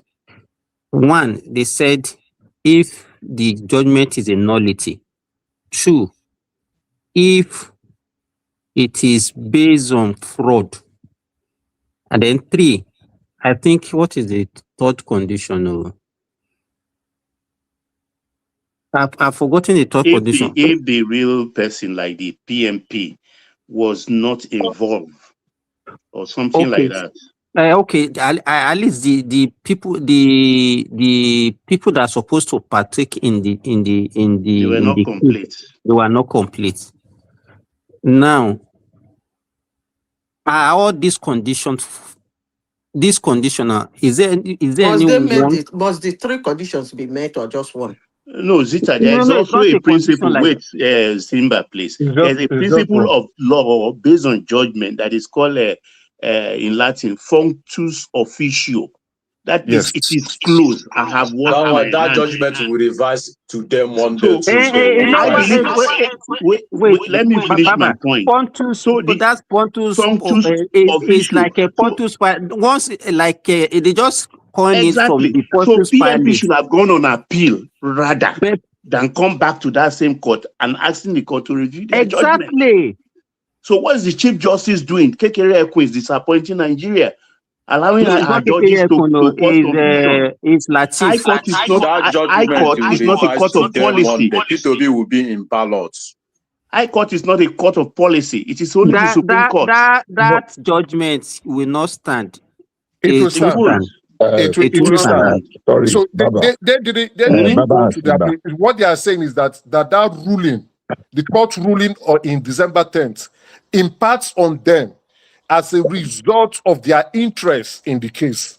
So they Baba. brought an application to the High Court to let the High Court to relook at their own case, that they have Simba. a case that they were not heard. And what the three conditions, Simba did not set it properly. If the decision was given as a result of fraud, or there is a material misstatement, a material fact that was not provided. But you remember the judgment is not given no. to December 50. Hold on, The everyone. judgment is not Hold given on. to them. Where them? Where them? Everyone, Patrick, now. everyone includes you. Anyone that is not speaking, please make sure you're muted because there's wavy bouncing something. So if you're not speaking, make sure you're muted. Carry on. And fair hearing was not given to all parties that have a direct interest into that case. The judge stated it. He was not just saying it on his own. He was relying on case precedent of where this thing has happened in the past before. He also went to on the Supreme, that even the Supreme Court has ruled on this matter. The Supreme Court has ruled on this matter that where a judge has given a decision. The example, no, wait now. The example of that Supreme Court is not the same as this one. The only time Supreme Court has visited their Did you read judgment. the case precedent he cited? I didn't read those case precedents. Emeka, you are not lawyer. You're not lawyer. Hold on. I agree. But he did not write it in French. He did not write his ruling in French. And if you have read his ruling, you'll be able to understand where I'm coming from. Yeah, he Bishop, didn't write his ruling in French. Bishop has something to say. Okay. I just wanted to ask a question. All right, let's do it this way. Zita, Bishop, make your statement. Baba, make your statement. Zita, round off, and then I think Solly, Patoski, even Baba still waiting to speak. So Bishop, Baba, and then Zita, round up, and then we move it round. Bishop. Can anyone hear me? We can hear you, Bishop. We can't hear Bishop though. Oh my God. Baba, go ahead so that I will conclude. Get up. No, the Akara one even interests me. So one man, what you say Akara do you? It's my favorite snack. Then say Before we move to Akara, woman, because this Akara one is more interesting though. But I think we have to let us talk about dissect this one very well before we move to Akara. That Akara is just that one is just a banter. It's just a useless kind of discussion. So what do you want us to set straight? What do you want me to set straight? You are asking me if the judgment is correct. Listen to me. Let me tell you, Zita, it's bad belly that's making you to say what you are just saying. You are not looking at it critically. You are just talking with bad belly. Excuse me. I don't know where you get that word from. No, I will listen to me. I have had enough from this platform. I'm not abusing you. Hold on, let me finish. I will advise you withdraw that statement. Okay, I withdraw it. Sorry. I don't have bad belly for anybody, but listen to me. Your question is valid. Is it a right judgment? You and I don't have the right to decide which judgment is right or wrong. The parties in question, if they feel they still have a case, they can appeal for it. Period. There is nothing wrong in them appealing today. and pushing it to the Supreme Court before the end of the time. But one thing you will understand when it comes to law, it's not that you have a perfect case that makes you win the case. No, that is one ridiculous thing about law. It might be just one tiny mistake your lawyer will make along the line, just a very tiny mistake. You will see one crazy judge But swinging the. even in recent time, we've seen judicial recklessness now. Even just 2 weeks ago, there was another judge that made just Listen, you reckless. cannot call it judicial recklessness. Please. I wouldn't sit down here in a global platform and watch you speak condescendingly on our institution.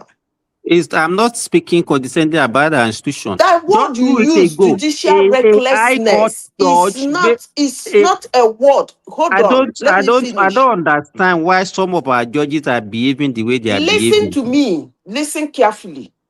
It is only when you understand how the law functions, then you will know that they are not reckless. You see the results of a Okay, case. don't worry. All I Let know me is that finish. this Let me judgment finish because will not my stand. late aunt was a That's just judge. it. Hold on. Let me finish. I lived with my late aunt and he was a judge. Let me finish. The law, we the layman see the result, the judgment outside of the court. Most times we are not inside of the court to watch a lawyer mumbling and jumbling and mumbling on a case. Maybe because they asked him one simple question that he didn't prepare for. And everything went booah. That was how every case he has prepared, everything he has prepared right before his hand will kaput. And when he kaput inside the courtroom, the judge gives his judgment. We that we are outside, that have in our own little brain, decide the case, judge it in our brain, place the judgment, and sign it and sealed. By the time our lawyer come out, and he keep telling us what the judge said, and you can be like, how can? The judge is reckless. No, that is law for you. That is law for you. You cannot change the law, but the fact of the case, that's what you try to manipulate. And if you are not smart enough to manipulate it, you lose the case. So that question of recklessness does not really matter to me. Fight your case. Get a lawyer that will hold the judge's hand that he will not be that reckless. Because if you use the word recklessness of the judiciary, you are actually not only Nigeria, you are doing that all over the world. Is it in the United States? Is it in the UK? Is it in the where? That you have not seen a case that you believe somebody should go to jail. They see the person walk away. The right question you should be asking, what happened inside the courtroom? It's as simple as that. Because all these things we are saying outside, the judge is not hearing it. He just doesn't give a hook what our opinions are. Our opinion outside the courtroom is. What matters to the judge is what opinion, what is happening inside his courtroom. What the two lawyers are telling him, what the witnesses are telling him. That's exactly what he's going to use to judge his case. So all this, we going outside to prepare a case on our own and decide how it's going to work and blah, blah, blah, blah, blah. Then we come out and say it's recklessness of the judge and recklessness of the... Why is... excuse me, I don't want to... One man, please, can we go to the Akara?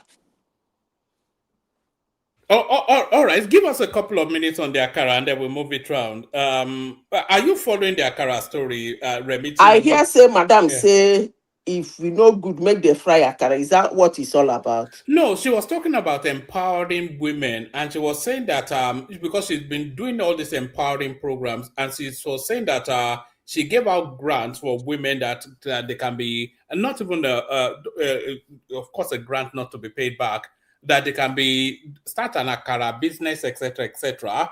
And then that seems to irritate a lot of people, especially the people on Arise TV. And they were saying, oh, she's condescending to women, that women should be aspiring to be CEOs of banks, not akara sellers and whatnot. And, the whole thing just went up in flames. It's actually the media that is looking condescendingly on people who fry akara. It is the other way around. Because if you say you can fry akara, and you are saying that people who fry akara that you eat every day and nobody, you are actually the one looking down on the akara sellers, not the woman. I talk a lot of rubbish and people don't like me. That word is actually promotion. She promoted akara people and you demoted them and said, how dare you say somebody should fry akara?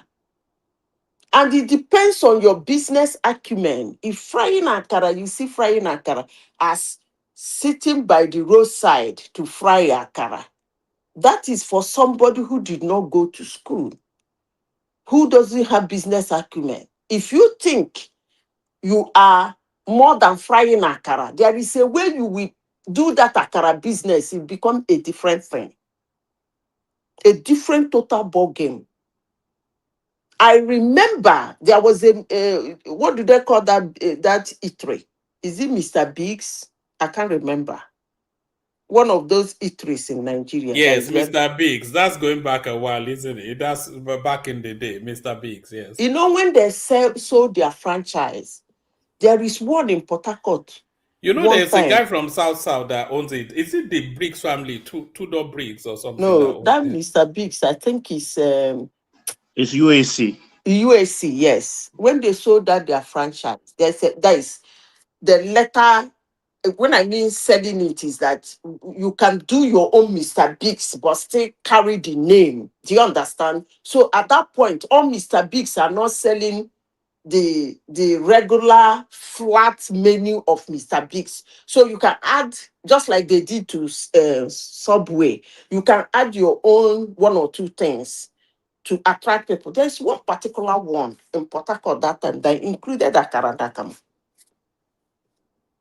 The line was too much. When they stopped, people started complaining. Do you know what they gave the reason? They said that the akara, that, if it stays several hours, it goes bad. And then the question is, can they find a way to make that akara that it will not go bad after several hours? That is the science they couldn't look for. As we Black people, they just abandoned that thing. And that is one of their products that take cars packed very early in the morning, people rushing it. Some women gathering it immediately to give to their children to go to school. But I have to shut it down. Because they say after some hours, it starts going bad. So I ask again, what is wrong in frying akara? You people will call me a very wicked woman. Yes, I've always been calling me a ridiculous name. What is wrong in saying, if you want to do something, fry akara? Woman, I'm asking you. No, it's like Emeka said now, anything that comes out of the Tinubu name is just, it's a bit like they slaughtered the state, even you don't agree with the state police anyway. Let me tell you, woman, let me say this. Norway has, if not the biggest, one of the biggest, what do they call it? Waste deposit in the world. I have a Ghanaian here that drives a Tesla Cybertruck. What he does is scavenge. Scavenging. He goes to where the people, the disposal company, their dumpster, before they take it to their distance, to the Norwegian whatever. He goes to the dumpster to pick items. And he rides a Cybertruck. Actually, he's my friend. Because one man, if you see waiting they throw away here, now the time where you go know say some country get money. My grandfather used to say, and my father, they used to say, if you want to know a rich man, go to his dustbin. That wealth is not all about what you can acquire. It's about what you acquire that you are willing to throw away. That is of importance you are willing to throw, of important to another person that you are willing to dispose of. Scavenging, Cybertruck, he has an office. He hired some people. So I ask again, what is wrong in frying akara? As I be wicked woman, can somebody tell me what is wrong? They say the woman is talking condescendingly on Absolutely who? nothing wrong. Who? Talking condescendingly on who? On Nigerians who are not doing anything, or condescendingly on the akara fryers?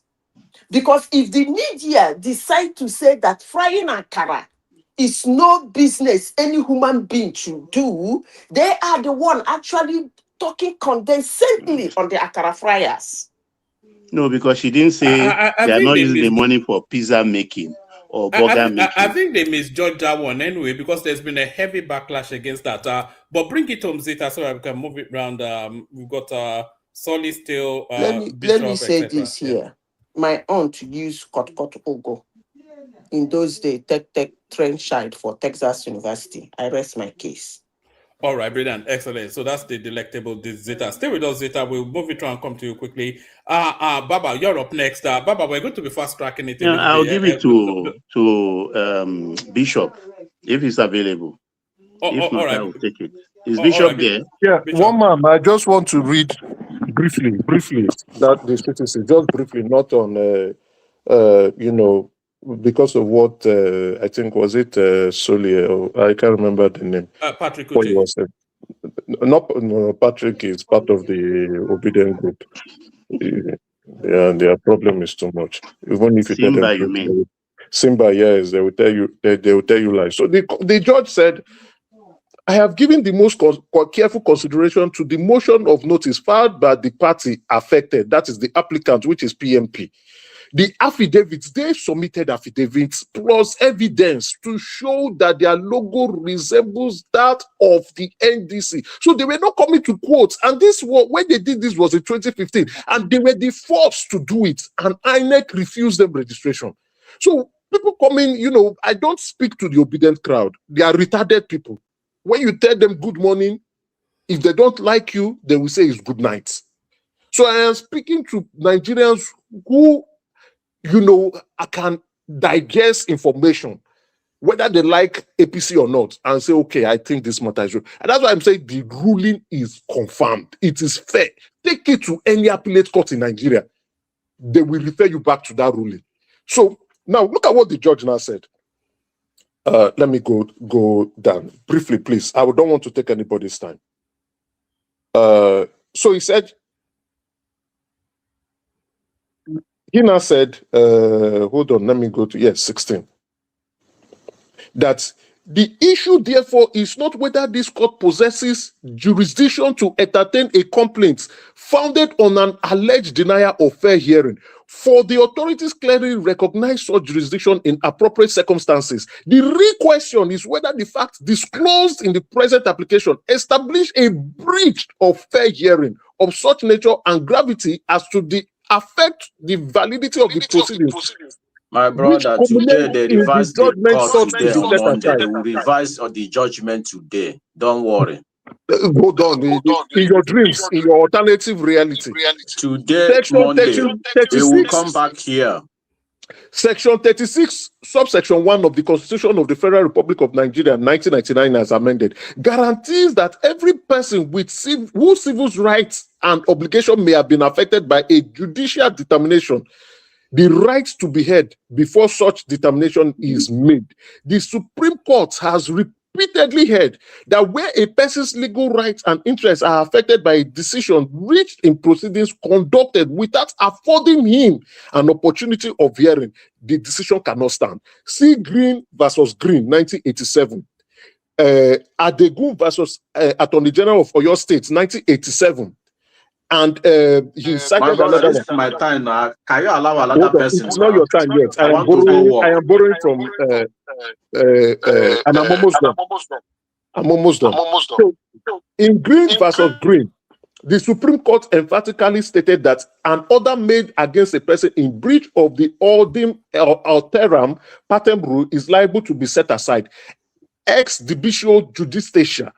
So what he's trying to explain is that if you are a party to a matter and you have not been given fair hearing, any decision you make is nullity. It cannot hold.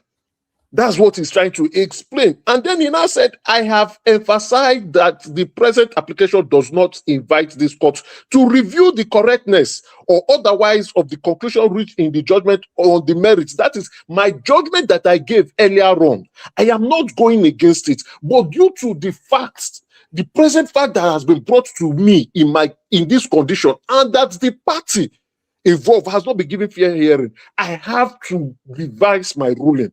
So when people are coming to say that a judge cannot go back to reverse his hearing or his ruling is wrong.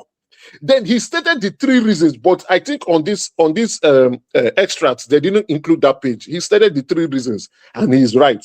So on that breach, then he now said my court order. He went. Number one, the application of the party affected applicant succeed and is hereby granted. 2, the judgment delivered by this court on 10th December 2025 in suit number the Federal High Court, Lokoja CS 49/2025 is hereby set aside. Number 3, that same suit shall revert to the stage it occupied immediately before the delivery of the judgment set aside hearing. 4, the parties shall be at liberty to take any necessary and permissible procedural steps under the rules of this court for the effectual determination of the substantive dispute. That is, they can go to anywhere they want to go to. If you want to go to the Supreme Court, feel free. Then number 5, no orders are to cause. So which means he's not charging anybody for bringing this application or for me hearing the application. He's not charging the applicant, he's not charging the respondent, which is INEC, and the defendant. He's also not charging the plaintiff of the suit, which is NDC. Good night. Emeka, why did it take them 6 months? Baba, there is something That chapter have closed. let me that finish, chapter please. have closed. There is Nothing something I want to anybody jam can in. do again. You That know, judgment sometimes will when be devised today, sometimes Monday. sometimes can they pause now? Let me say something, please. I just want to chip in. You people can continue. Sometimes, when people say something, they think they have made a point. I saw something, and I'm really now ready to answer anybody.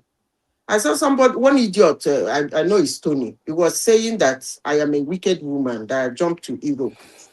Why didn't I stay in Nigeria to fry Accra? Let me respond to him. It's not Nigerian government that sent me to Europe. I went on my own. Every Nigeria has the right to go to wherever you want to go. But if you stay in Nigeria, Well, Mark, can you give me a chance to speak? you ask I want Nigerian to go government. to work. Can I finish, please?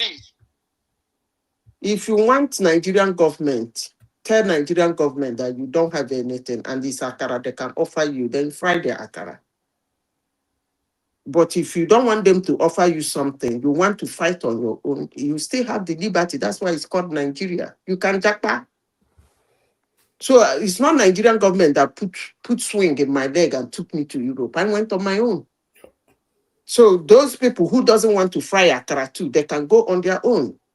So stop sitting down there and calling me a very wicked woman.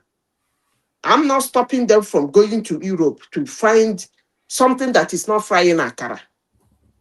But if they're in Nigeria and the only option they have is to fry Akara, they should fry Akara for a living, period. 1 month, thank you. Oh, all right, thank you. Can somebody, Tony, I don't want them to put you on timeout, but please don't insult people in the comment section now. We're going to start to push it aggressively now. But we're going to do 5 minutes just so everybody gets to speak. I'm conscious of people not spoken. We'll start off with Bishop and then we'll move it around. Bishop, floor is yours. Able to get to this time around. Hello, good morning, everyone. Don't Very quickly, the two topics that you've spoken about. Louder, please, Bishop. Then very quickly, the subject, the topic that has been spoken about tonight, two of them stands out. And it's about of course, the NBC Palava. As Stella go talk about Palava, you define Palava, you go get you. Now, there are facts to the matters, and there are sentiments and emotion. Unfortunately, sentiments and emotions are running very wild and fast. And that's everybody seems to be, having bitten by that bug. I was going to ask a question earlier on when Simba and Baba seem to be making a position. And I wanted to ask them, have you read the CTC? I read the CTC this evening in a rush. I read it, and I want to believe from the layman point of view that the CTC is very sound enough. And many people that have been arguing that position they've been put forward is based on hearsay and sentiments and emotions. It's not based on the fact of law. I'm not saying that the law is, what do I call it, perfect, but I'm saying it seems to touch on all the salient point. I mean, let me state before I proceed that I really wanted, and I still want Peter Obi to be on the ballot. I don't want, but it's a matter of law. And somewhere along the line, I was just analyzing within myself. The question is, do we go ahead and bend the law and, and interfere with the rulings of the court because we just want Peter Obi to be on the ballot? I mean, we are doing ourselves a disservice. We are creating a situation that will come back to haunt us in the future. If they've not been smart enough to be able to cross all their T's and dot all their I's, and some other people want to, bank on that to throw wheel in their spanner, then that is politics. It is part of the game. I mean, I'm sure they will do the same thing and they will be willing to do more than that. They went to court after every evidence showed that Tinubu, went to school. They went all the manner of courts to prove that he did not. So if APC is sponsored, I don't see anything wrong in APC trying to score to them. Yeah, we might just be out of emotion and sentiment that, the more the merrier, no. It is, we are bringing morality to it. Yeah, morality has a place, but the law also has a place. So I was going to ask them, have you read, or you are just trying to be prudish, you are just trying to be modest to show that, you are playing fair. So if you are trying to play fair, I want to play fair with you too. But by that, we just oppose it, or we'll put it side by side with the positions of the law, because from the CTC that I read earlier this evening, I mean, the judgment was sound. I was amazed. I mean, I was a little bit taken aback, the way a lot of commentators, senior lawyers have rushed even before they read or they had the opportunity of reading the CTC. Everything that I've been about, I think it was Emeka that spoke earlier. Everything he said, I align with it. The facts are there. The people went to court. It was these people that went to court, NDC by themselves. It was not NPC that took them to court. And the other party did not. The other party, and the man pointed out the salient points, bullet point by bullet point, that look, this one. So when I was reading it, I was amazed. The case is even more detailed than everything we've been reading online. And one thing that is very unique about that case is that the judge cited several relevant precedent cases on every point of law that he anchors his pronouncement on. So when people want to demolish a case, don't base it on just wild guess and emotion. Go and begin to attack this point of law, point by point. And listening to Siriake Dixon today, he was very careful, but at the same time, very evasive. He was building hope where he knew there was no hope.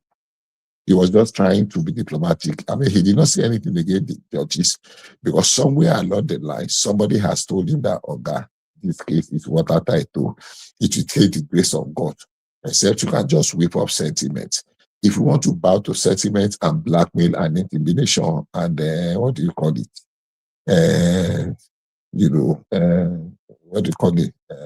Dog talk this thing, what do you call it? Yeah, we can back say, look, anyhow, just let them go. Just let them carry go. Just let them be on the ballot. But we are doing a great service because it will be a reference point to some other people in the future. Apart from this, there is another thing that is hanging on the neck of NDC. Because the case that, okay, out of all the condition precedent that you are supposed to fulfill before you get registered, if they ask them today, how many of them have you fulfilled? There are about 30 or 30 something. I'm not sure they fulfilled up to 5. Just because they were able to bully their way and make the judge to make a pronouncement.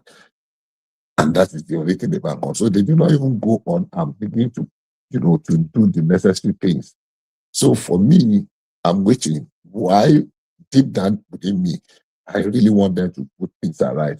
I want them to, bend backwards a little bit to allow NDC to be. But the truth of the matter is, if Peter Obi is not on the ballot, the heavens will not fall. They will make noise and they will shout and they will rake and everything will But continue. Bishop, let me ask a question. My take actually is I will repeatedly say here that I'm not a lawyer, but you understand. But part of law is common sense too. You see, that judgment originally from that court was given on the 10th December. Yes. Obi joined in May. A week later, PMP showed up with a motion asking the court to reverse itself because they didn't join them in it. Yes. I mean, doesn't that smell? I don't care how it smells, Baba. I don't care. It is part of politics. I don't care. If you know, if Obi had done his own due diligence, he should have known. I mean, you're not going to, except you want to set two sets of laws, two different sets of laws for people. I know the law is an ass, for instance, because in the legal authorities even cited in that CTC, those legal authorities can be challenged. It could even be different. The judge can be wrong. You understand? So my own point there actually is the timing. And I don't want the country to burn because we're just 6 months to election. Baba. I don't know. 3 things can happen. Number 1, let there not be election. Let some people burn down the country. We are waiting. The heaven is falling. It's not going to be a one-man case. Okay. Because no individual is bigger than Nigeria, not even Tinubu. The truth of the matter is that some people cannot hold. Honestly. The minority cannot hold. 3 more minutes, Bishop. 3 more minutes. The minority Go to the Akara quickly because the minority cannot hold the majority to ransom. They cannot hold them hostage. So as far as I'm concerned, let's see what will unfold tomorrow. I demand that it's very optimistic that the judge, the pronouncement will be set aside tomorrow. I wish him luck. This wishful thinking is really becoming anyhow. That is what it is. That's my take on that. On the issue of the Akara, there's too much noise about it. It's just like the noise about Peter Obi saying that Tinubu should resign. There's so much unnecessary noise. See, if you are on Twitter or social media and you say today, I have 100,000 to give out, I want 50 people to do something and they will collect 2,000. I can assure you that 1,000 people will compete for that 100,000. Some people even beg, say, you know what, go make me 1,000 for 1,400 people instead of 2,000 for 50 persons. The same people that are begging for 2,000 on the social media are the ones that are saying somebody. Do you know, Bishop? Let me shock you with how Nigerians have become liars. Do you know that social intervention? They are still paying it out to people who are in the household. That's but not they will even tell their people abroad and they'll be then there. They don't get anything. Even the ones that know that they get they it. lie lots now. I heard somebody Papa go lie for Peking, somebody, Peking go lie for Papa. Somebody I used to have a personal relationship with on this social media some years ago before we fell apart. And when they were the Naira money, trader money, and all the one that Oshibaju was doing, they were giving people 10,000 loan and 10,000 they scale up to 50,000. This individual was praising them. Oh, you know, you can start a small business with this. You can sell. Some people are selling ugu. We had that conversation. I listened to her, to this individual. You know, some people they can go and buy Igbo early in the morning. They buy Igbo of 10,000. They make some of them make 10,000 profit on that Igbo. They go to the evening market and buy this and this. And some people, it is from that little money they can feed their family. Blah blah blah blah. And the same individual has now, and that one was even low. You should remember that trader money, market money, whatever you were doing there. And this individual is now coming to condemn an individual. This 50,000 is not government money. It is an individual that is giving her money to some people to start small scale, no matter how.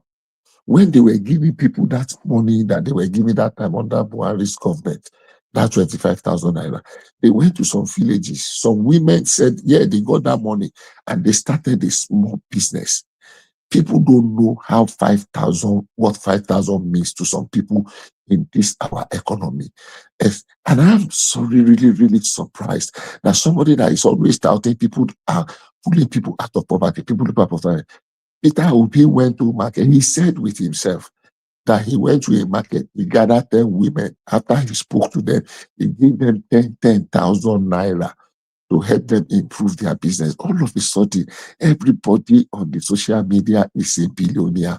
Even the ones that will come to your DM about a year or 2 years ago. I was doing something somebody had. I went to check. I mean, I don't do giveaway, but I've done interventions ranging from 50,000 to 20,000, 20,000, 25,000. And when I calculate how much, I mean, I was amazed. The sense of entitlement is too much. Not the same people that they will beg come to you terrorists and for beg for money. 20,000 and beg for 10,000 behind are there making noise because an individual said that she has done some interventions in the past for the lowest of the economic, and she gives 50,000. That 50,000 can start off very small micro businesses. And some people are losing their head. I don't care about some category of persons, but people that were raising 10,000 trader money just how many years ago are now blowing off their head on money that is money from an individual. We are not saying government. This is not government money. It is not loan. It is just a grant to support people. And everybody suddenly have become a specialist.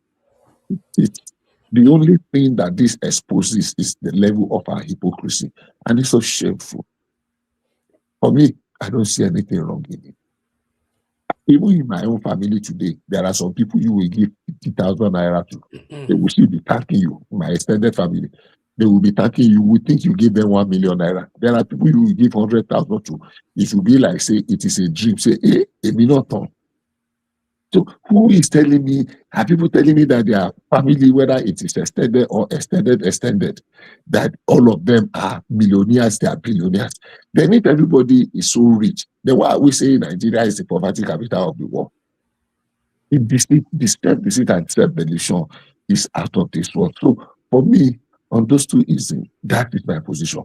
Unfortunately, I know my positions are not popular, but changing nothing. That is still my position. Thank you very much. All right, brilliant, excellent. Thank you, Bishop. So thank you, Bishop. So Baba, we go on to you. From Baba, we go to Solly. I will go AKO with us No, as well. take it in the order of these people. Or if I think Solly is agitated, so let him go ahead. All right, Solly, floor is yours. Solly. I think someone has already said what I wanted to say, that the judgment is not going to stand.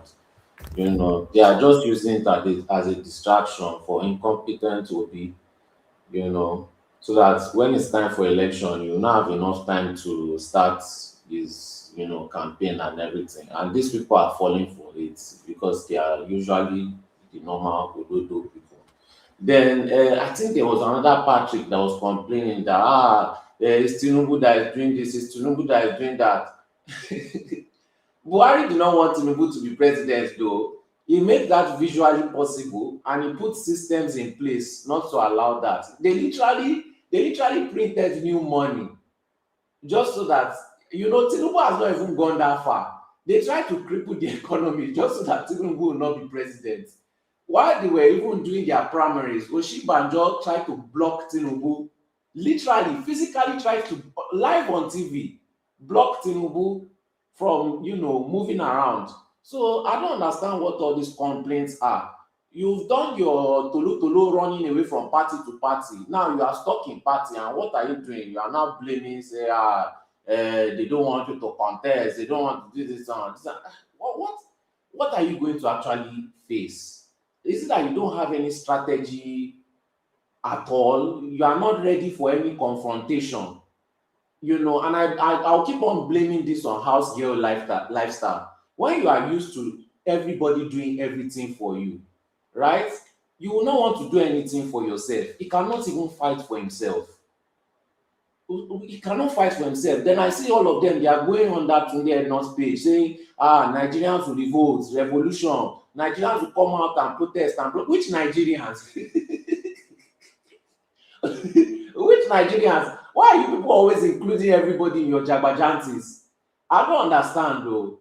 And I hope that the protest will start from your state, because you always want protest to start in Lagos for some strange reason. I don't know why. You don't want to do protest in your own state. Why? Please tell us now. So it's just normal distraction, Joe. What me I'm focused on that nobody always wants to talk about, or maybe I'm just obsessed because this guy came for sure. Is this miscreant, that dirty black man? But maybe nobody wants to talk about it. But What has he done this time? Very daft man. That's miscreant. Yeah. One man, can I come in? This is after 10 here. I want to go to work. Sorry, has to floor now. Just be patient. What do you want to come in and say? Okay, it's not saying. Hello? Is that what? I said I want to submit. I want to go work. No, he wants to make his own submission. I don't think he wants to interject. Okay. I thought he wanted to interject. Well, that very dark man started telling people that Shehu Kuti of all people, is tribalistic, and is riling up the Igbo people. But Shehu Kuti is tribalistic, though. How is it tribalistic? Do you watch his streams? Well, mention how it's tribalistic.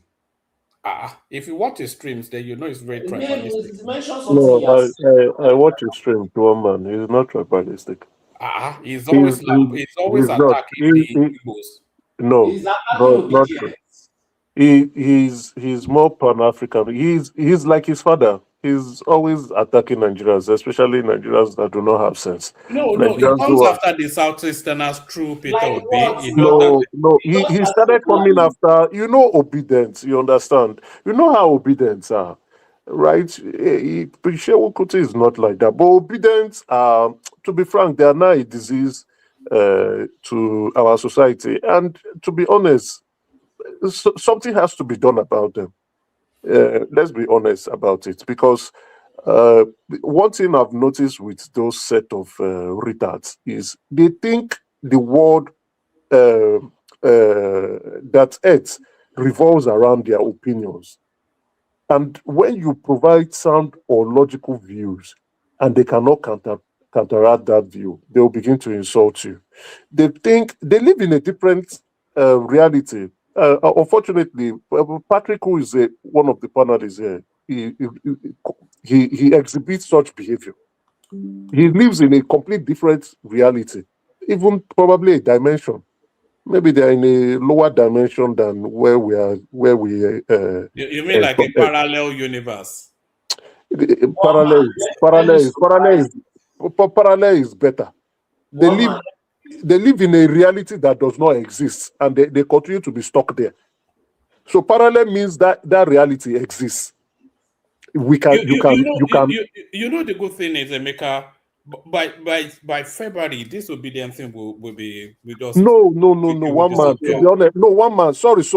I apologize for taking up a bit of a time. So one man, no, it's not going to end. To be frank, let's be honest. I thought it will, and another thing, getting obedience, getting Obi into the ballot paper, for him to contest. I told you, it's not going to end.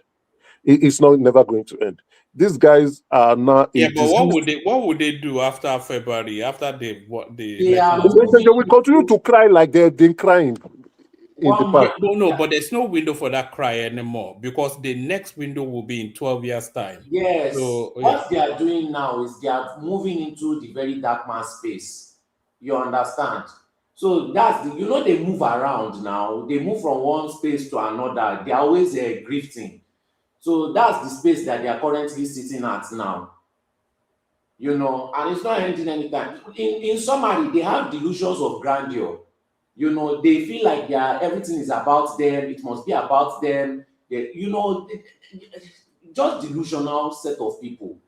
Any small little hints, to them is just about them. If something happen in your state, it must be about them. If something happen in Jigawa, it must be about them. If something happen in Sokoto, it must be. They connect everything. Something is connected to me. We are so important. And it's just delusions of grandeur. And that delusion of grandeur is not ending anytime soon. That's a mental disorder.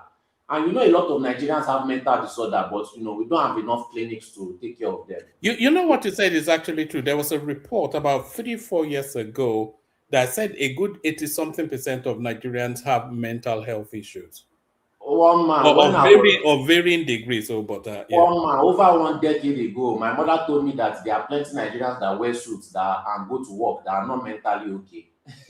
And that was over a decade ago. So my mother has noticed this thing. I don't even know, more than a decade ago. So I've known this for a long while. To add to what you are saying, now listen to what Patrick, who is the panelist here, I would be thinking, this place is the place where sound logic is being expressed and, pushback comes in logically.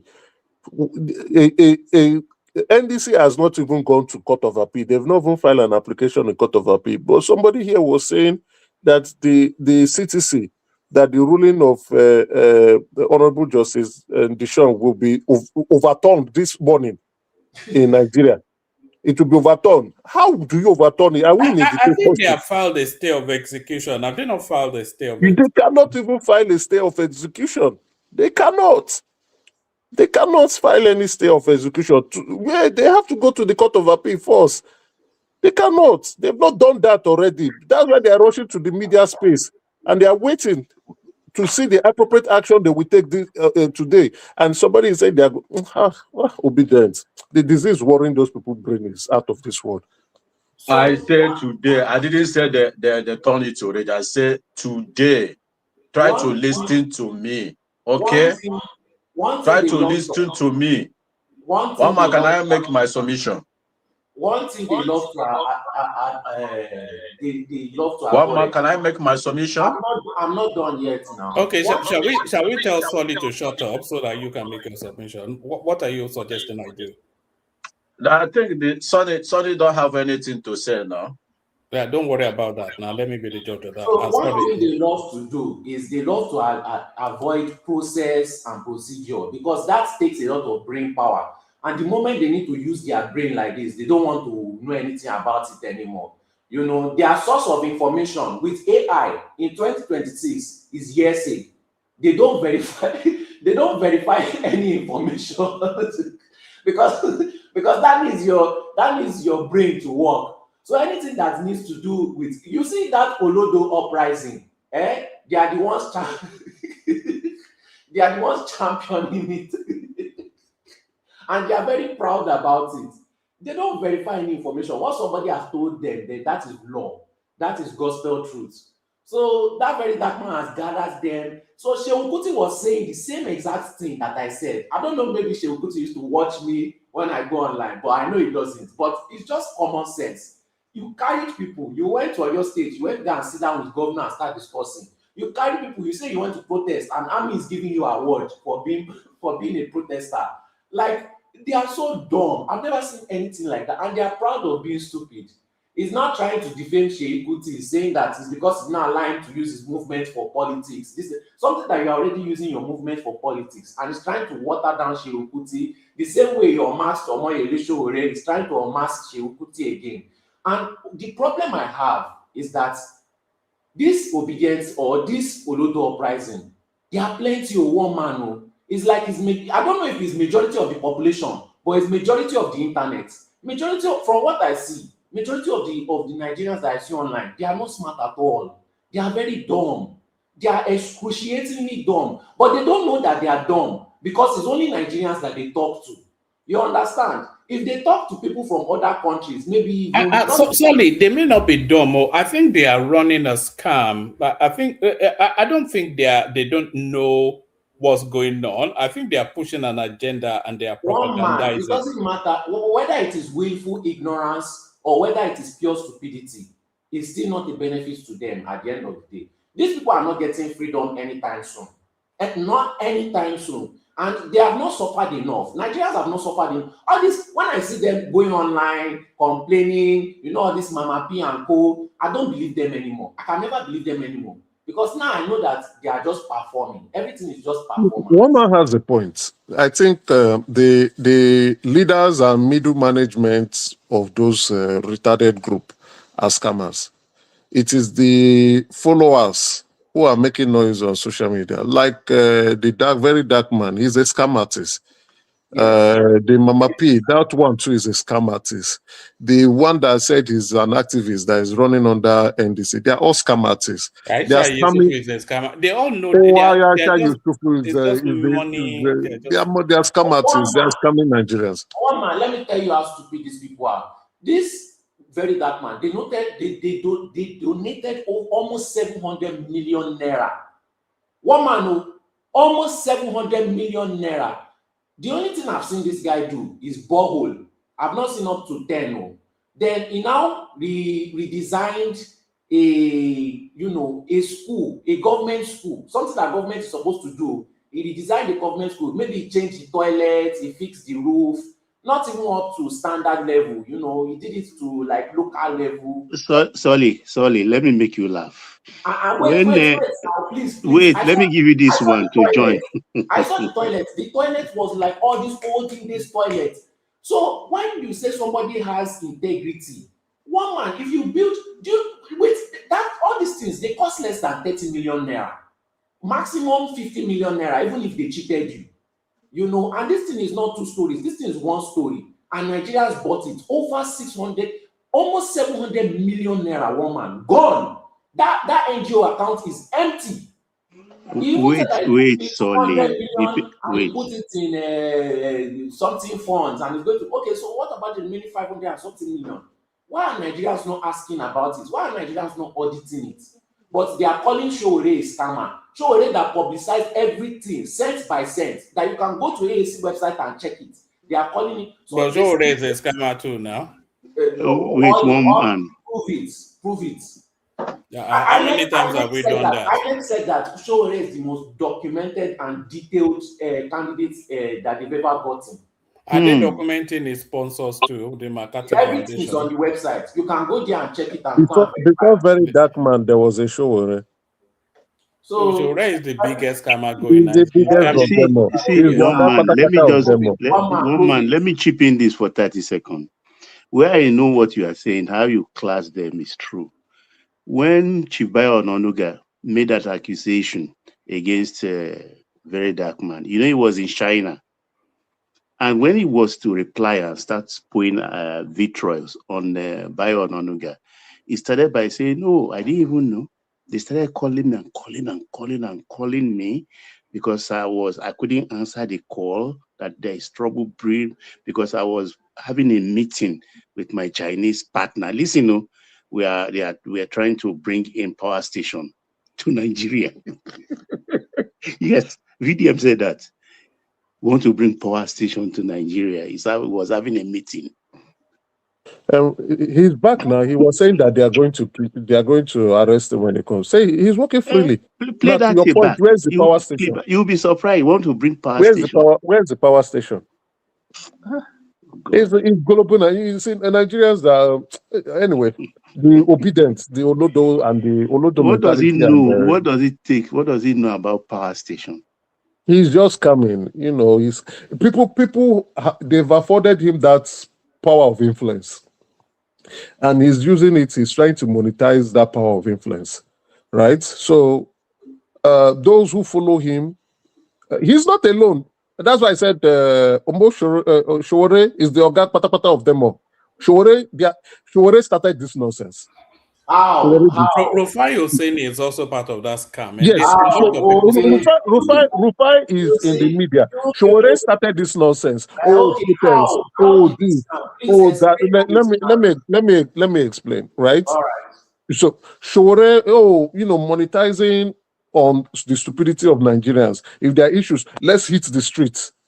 Let's go this. Let's raise money. Oh, we are going to hit the streets. This. Showore is the grandfather of them all. So Emeka, there's one question that I've always asked about Tomo Yenisho Red. I've not yet gotten an answer that satisfies me. What is his source of income? It's external. It's not from Nigeria. It's not from Nigeria. It's certainly not from. Is it from Sahara Reporters? Why you? It's not. Okay, It's you not. tell me It now. don't mention Sahara Reporter. Oh. No, tell me now. I We don't don't know. know. So tell us. We don't Emeka. know. We don't know. Tell us. Hold on, Emeka. What's his source of income? You are trying to play oblivious. You know his source of income. You know where he gets his funding But I'm asking you now. You are wearing his hat now. Foundation. You know the Sahara Reporters. You know everything. You know it's documented. No. Hold on. I don't know why you are pretending not to know. Hold on. I know you know this. I know for a fact. Hold on now, Solly. Hold on, Solly.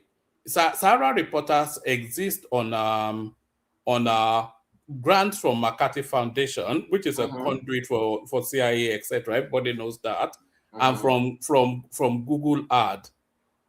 Okay. Nobody lives that lifestyle. Why are you asking what is the source of funding? It's not commensurate with the lifestyle he lives. No. What you try to do is you try to pretend that he did not have source of funding, and you try to portray that his source of funding is from protests, when you actually know his source of funding. No. Listen to what I'm saying. His lifestyle is not commensurate with his known income. The only income that he really has legitimately is Sahara Reporters. Do you know how much his wife earns a year? Do you know how much his wife is a lecturer? How much does she earn? It's alleged that she earns up to $500,000 a year. Then secondly, how much are they paying in school fees? How much are they paying? No, wait, lecturer, wait, Solly. What did you say? It's alleged that she earns 500 million. Oh my goodness. So even you don't know his source of income. This is information. You see, when Very Dark Man went, people speculate that he blackmail politicians. That's what they say. Can you let me speak? When Very Dark Man went against Showore, he did the same thing. When he too went to go and check his research, he's the one that used his own mouth and said that Showore's wife is earning almost $500,000 a year, and that almost. How would he know that? Wait, now he's the one that said it with his mouth. He went to but how would he know? Because he did his research. That's what he said. Research. Very Dark Man. It's not the Very Dark Man that exposed him that said it. Can you say a lecturer earns $500,000 a year? It's just ridiculous, isn't it? The lecturer is not. Not even in Harvard, not Yale, not Princeton. That is impossible. Sorry, you're not speaking to even a tenured professor does not earn more than $250,000. Sorry, you shouldn't be falling out for long enough. Let me speak. Yes, you are speaking. Just hold on. Okay. We are not. Now, Hold on, guy. Just hold on now. We are not doing. Yes, hold your God. Just hold on. We're having a conversation. Even Kulata says she's not at the comment section. Baba, please hold on. Yeah. Whatever it is you are finishing, just hold on.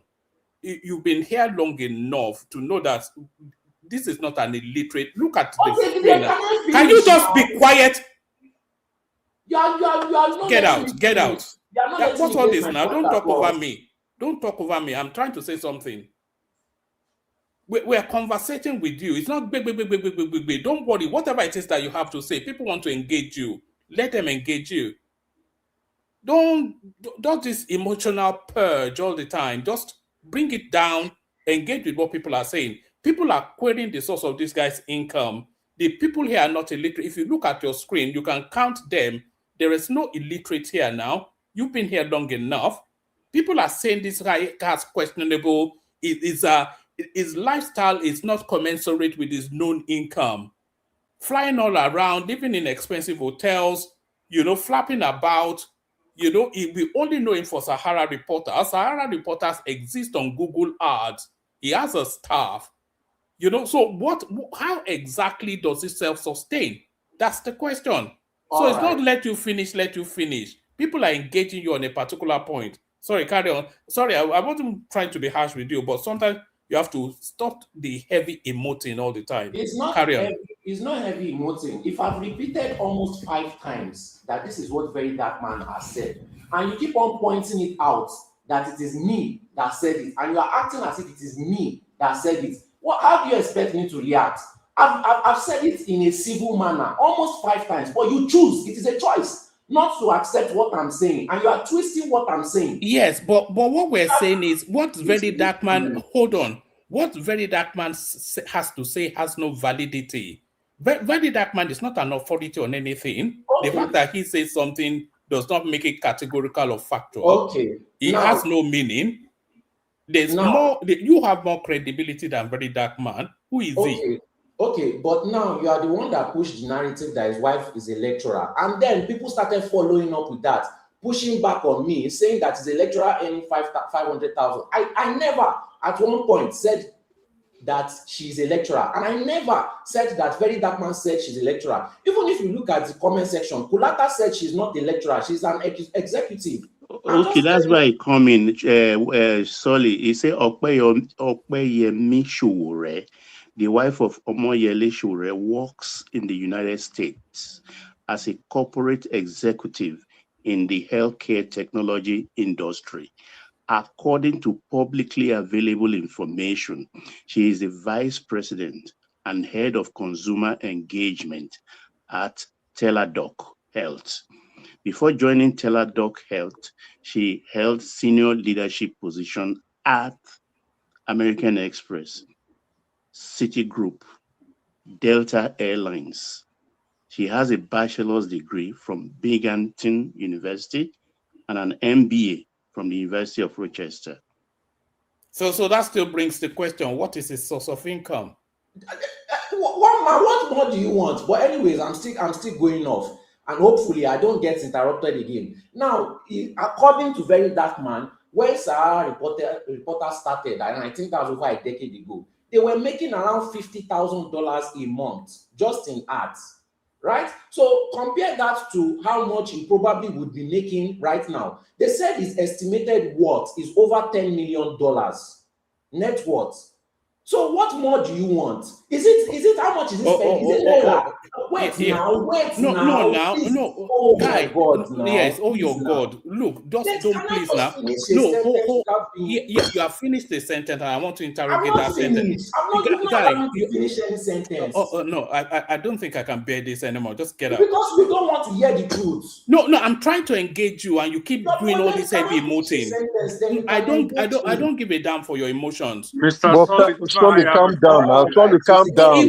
When you can still come up with your point. Just calm down. When you speak, then you come up. From you. You made a statement. I want to interrogate it, and you'll be doing.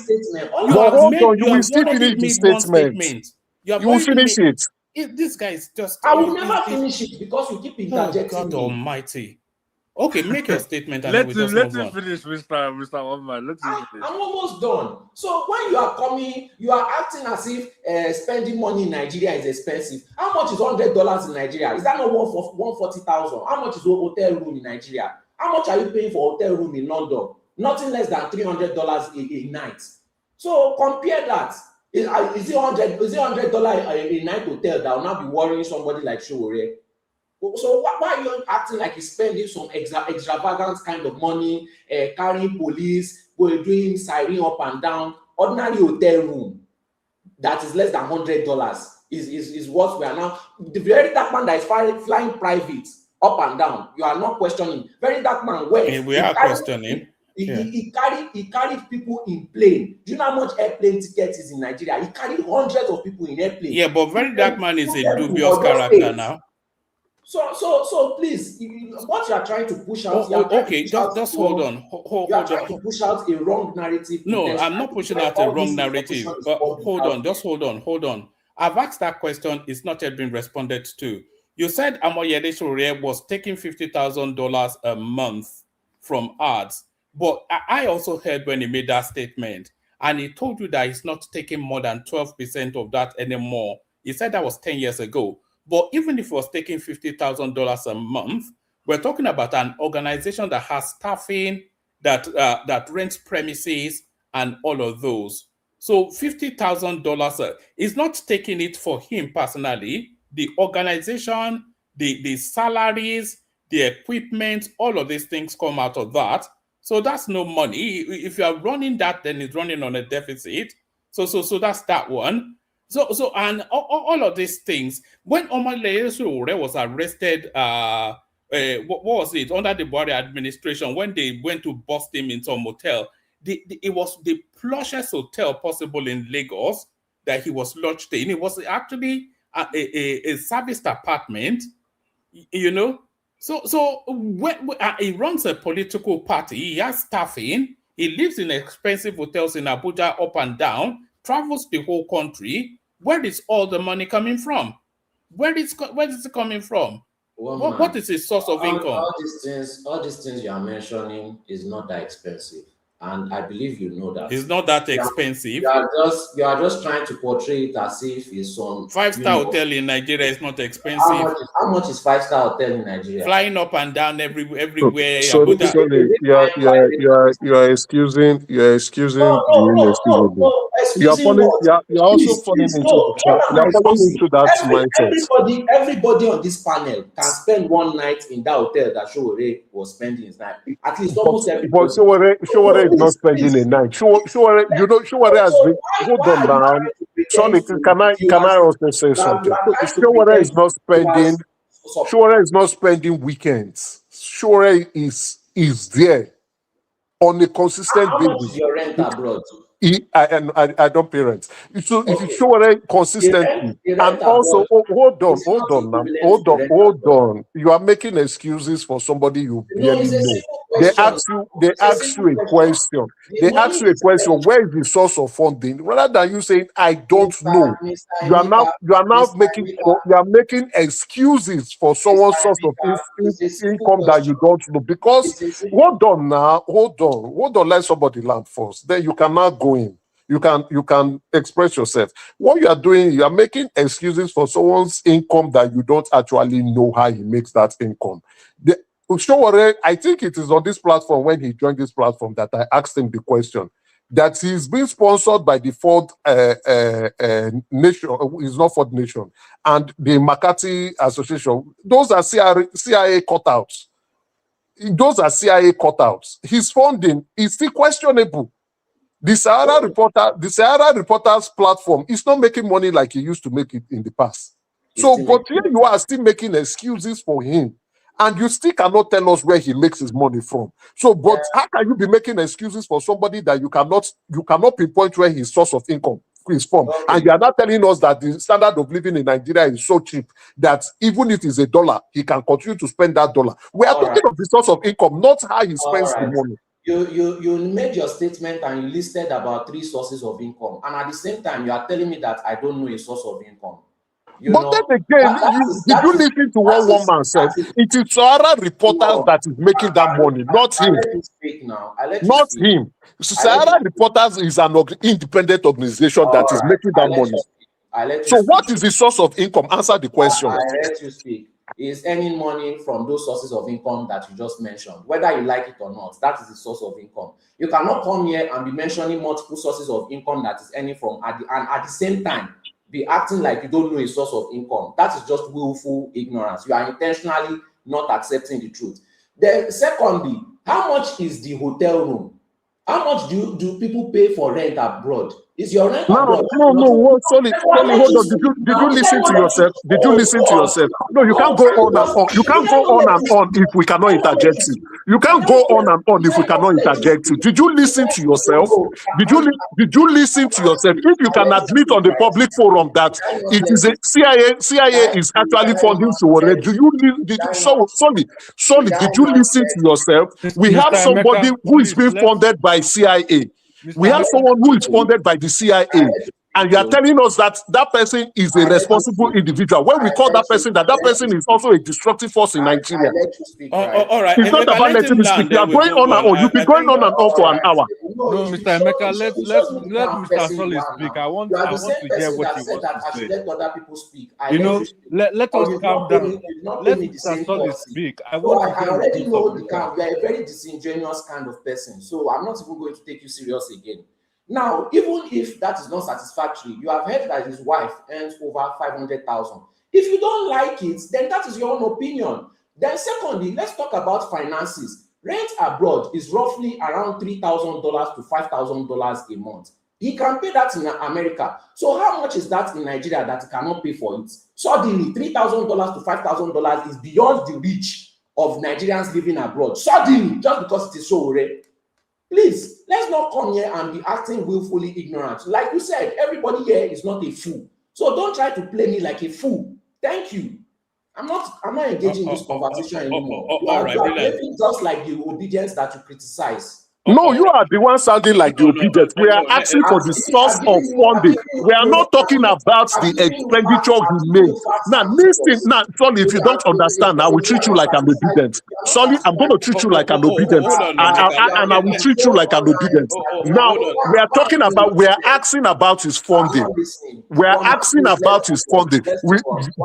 Then you are pivoting. No, sorry, can you stay quiet? You are done. You are done. Just stay quiet. Stay quiet and stop acting like an obedient.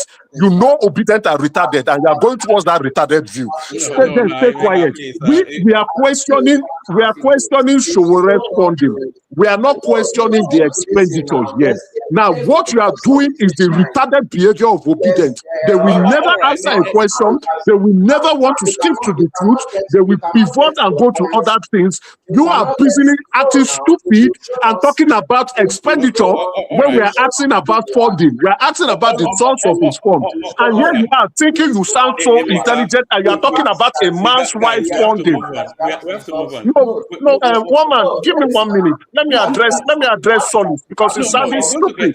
Give me 1 minute. Woman, give me 1 minute. Woman, I need 1 minute. I need 1 minute and I'll be quiet. I need 1 minute, woman. You have to mute Solly. He has been going on for 1 hour. You have to mute him. I just need 1 minute. People are waiting, you know. No, I'm not taking. I have to address Solly because he's stupid. I have to address Solly. Solly is stupid. He's stupid. There's a reason you asked him about Sowore's source of funding. And we are saying that the CIA is sponsoring Sowore. The CIA is causing issues in Nigeria as a result of Sowore. Now, and Solly is coming here to be saying that Sowore has the best interest of Nigeria. Mute your mic. This is my session. It's not your session anymore. You've been going. You can't go for 1 hour because you are sounding stupid. You are sounding retarded. You are sounding retarded. We ask for source of funding, and you are talking of expenditure. Emeka, you can't use the when somebody is asking, no, he said I will treat him like an obedient. I'm going to treat him like an obedient. When someone is asking you for source of funding, and you are talking of expenditure, then you're a very stupid individual. Nobody is talking about because people earn money illegally. People earn money illegally. Sorry, I'm muting you as well, Solly, and then we go to Patrick Uche. No, one man. You let people disrupt my session. If it's not disrupting, you are sounding like an obedient. You are sounding like a retard. You are sounding like a retard. You are going too far now. If this was another person's session, one man, you would have muted me a long time ago. You let this guy go on. Sorry, you said you landed. No, all right. Okay, hold on. Just hold on, sorry. Just hold on. Hold on, sorry. I said hold on. Land in 2 minutes and then we'll move on. The fact that you have gotten to the point where you need to insult me proves my point that you just have a personal vendetta. I've given you facts, I've given you proof. That is not enough for you. You escalated to the point of talking about CIA just to disprove me. You did not give us facts. You are talking about expenditure. We are talking of source of funding, and then you pivoted to somebody else's wife. You said his wife, his wife. You What has his really wife have to funding help got me to out do with now. its own source of funding? You have to help me out now. No, let's address Oh this. He's God. not addressing it, but he's acting like a retarded obedient that we never. No. Please, You are not Emeka, muting please in one now man. help me out. You are muting in Just Can't be let calling him. somebody retarded now. No, you can't now, and you know it. So let him just say whatever he wants to He's say, going on and then we tirade. move on. It's It's free insulting me. speech. If So you are sure enough, apologies, Solly. if you Land are, in 2 minutes, and we'll move on. if you are sure enough of what you are saying, you won't need to insult me. Plain and simple. You've disproven every argument that you have that just by simply insulting me. I have nothing more to say. Thank you. All right, Bilan. Thank you, Solly. So Solly, the question still subsists to Showore has expenses. He has a mortgage in America. His children go to very expensive schools. He lives a very expensive life in Nigeria. All of these things. So that's fair enough. But it's in the public space, and his lifestyle is not commensurate with his known source of income. And a lot of people speculate that he actually strong arms politicians with information to get money out of them. That's been, people have speculated that for a long time, but we leave that there. So Patrick Uche, 5 minutes. Patrick Uche. All right, we go to Patoski then. Patoski, please rescue us. Yeah, one man, you cannot give me 5 minutes because I listen for you people now. But you want to go to work now? You're not going to work anymore. It's to 11 now, so I decided to quit my work because of this topic, you know. Yeah. Look at this guy. Yeah, even more dubious than carry on. Thank God it's not me. If it's me, long time he bring me down because he leaves Sonny now to talk many times. Let me come to our topic. Let me come for the first lady, our first lady, to giving advice to Nigerians, to look something to do in that country. I wonder, our first lady, I think the woman is not a businesswoman. We're telling people go and starting akara business, selling roasting corn. If you are a businesswoman, you're supposed to know something. Things have changed long time ago. Nobody in that country will start small business now in that country with 50,000 naira. Even self Accra business is mentioned. No, you cannot start Accra business with 50,000. Because you can ask yourself, how much they sell flying pan in Nigeria now? That flying pan they use, they make Accra, is that 8,000 to 45,000 naira. They're talking about granite oil. That's 8,000 to 45,000. They're talking about flying pan. Sorry, Patrick. I'm going to drop. Simba can bring it home. Yes, AKO still to speak. BLO is with us as well. Remy is in the background. So is Thomas. So I'll drop. So somebody else can come up. Thank you, everyone. See you tomorrow. So 5 minutes. Simba, just to move it around. Make sure everybody speaks. AKO, BLO, and everybody else. Thank you, everyone. Okay, let me forget this our first lady topic. Let me go direct to my party. I see this judgment. It will be revised today. P2B will be in ballot. No matter anything APC people are doing now, God is already ordained this man. He will be a president by next year. Because he can court your judgment, give after that judgment, INEC versus NDC. 14 days, INEC didn't appeal the judgment. 90 days, he didn't appeal the judgment. Why now? And that party now carry NDC to court. Is not only is not registered party. Nobody know those people. I wonder the place you guys supposed to say the truth, because of you are APC, you turn it upside down. Country can never function like that. If you don't have rule of law in this country, anybody, any judge can come and rule something, can come and say something, and you take it. The country will never function like that. No foreign investor will come this country because all those kind of janjawu rule, all those our law, our judge, they give people. 90 days he didn't appeal. Nobody see you. He say you want to register the party since 2015. Then he push INEC. INEC say no. INEC denied to register your party.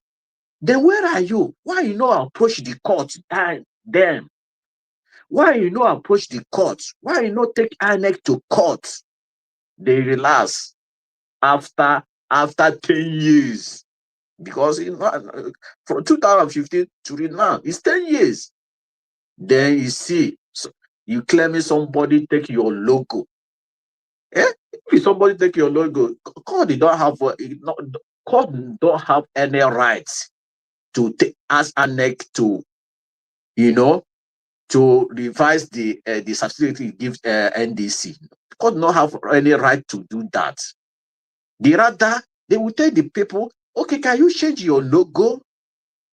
Because rather, if you're doing business in Nigeria, if you know where register your business, if you are register that business before you, I'm the owner of that business. I'm the owner of that name of that business, not you, because you never register your business. This party is known in Nigeria. Nobody know this party. Nobody know them. Nobody know any chairman of this party. So that court, that judgment will revise today, Monday. We are going to court today and revise that judgment. P2B will be presidential candidate of NDC. Let me go to our first lady. As I said before, you see, our first lady, I don't know whether she don't know how to talk. She know how to advise people. Just open mouth, they talk, make by people, they say Accra business, cucumber, all those stuff. A graduate can finish school now and he don't have job. Only thing he can tell her or he, let's him go and start Accra business, roasting corn and selling kuri on Sorry, the road Patrick. and hugging pure water. Sorry, Patrick. Did you listen to the video, or you just You say what? heard what people? Did you actually listen to the video from the beginning to the end? Yes, I listened to the video because he said he giving them each person 50,000. So in that video, you didn't know he was not talking to graduates. He talking our women. That's our He's not women. talking to Our no. He's women not is talking. talking to Most of them graduates. is a graduate. That's why I say you should go and listen to it again. That woman now is happy. Most of them is a graduate. If you don't know, No. Go and listen to it again. He was not talking my to brother. graduates. What that he talking our poor people in the country. He talking about graduates or talking about ladies. She is advising Nigeria people. He's talking to a people. He's talking to a people. You know why it's important to know who he's talking to? Okay, his people is only his people. He's the governor. He's talking to a people. No, you know when you're talking now. That people is talking about is not Nigeria. I don't want to interrupt you. You know what I'm saying now? As you are talking now, you are talking to all of us that are watching this program now. So if you suddenly say, Emeka, that thing you said is not correct. You are not talking to everybody that is bearing Emeka. Patoski, Emeka is echoing heavily. So Emeka, can you go out? Patrick, can you go out and come back in? You are echoing heavily. Please. Maybe go out and come back. Maybe he has opened through this thing? Through device. Yes, yes. He went Close out. one Yeah, of you can your come back. YouTube. I'll bring you back. Close Yeah, the actual yeah, YouTube. Patrick. Yeah, Maybe you open yeah. Go on, YouTube or Patrick. something. Now, what I'm Yeah, saying, can you still hear me? I can hear you loud and clear. Thomas, can you guys hear me? I can hear you loud and clear. Loud and clear. Oh, okay. I think something is wrong with this thing. Can others hear I me? have to do something. Sorry. Hold on, please.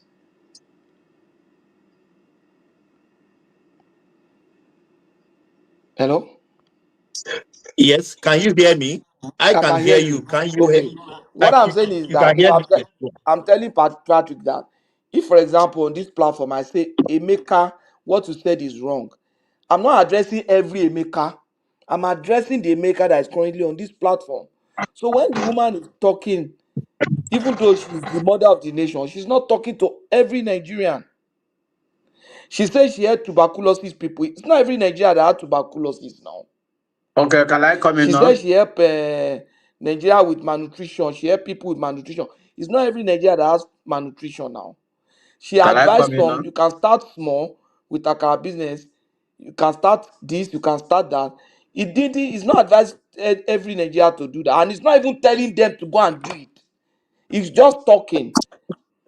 And that's why that's why we take English language classes in secondary Okay, school. can I come in now? And I'm disappointed that a lot of people didn't pass that subject because it's very obvious now. Maybe some people go Miracle Center, go learn English. Can I And come we in? Can don't I they come see in? those who do their English language for Anambra State now Can I come in? because Yeah, they yeah. don't understand context in Hold on. Let him communication. finish, please. Let him finish. He's People still don't understand talking now. context in Calm down. You communication. still have the floor. Yeah, Let me allow him yeah, to continue because yeah, it will yeah, be yeah. my turn after them. Mm.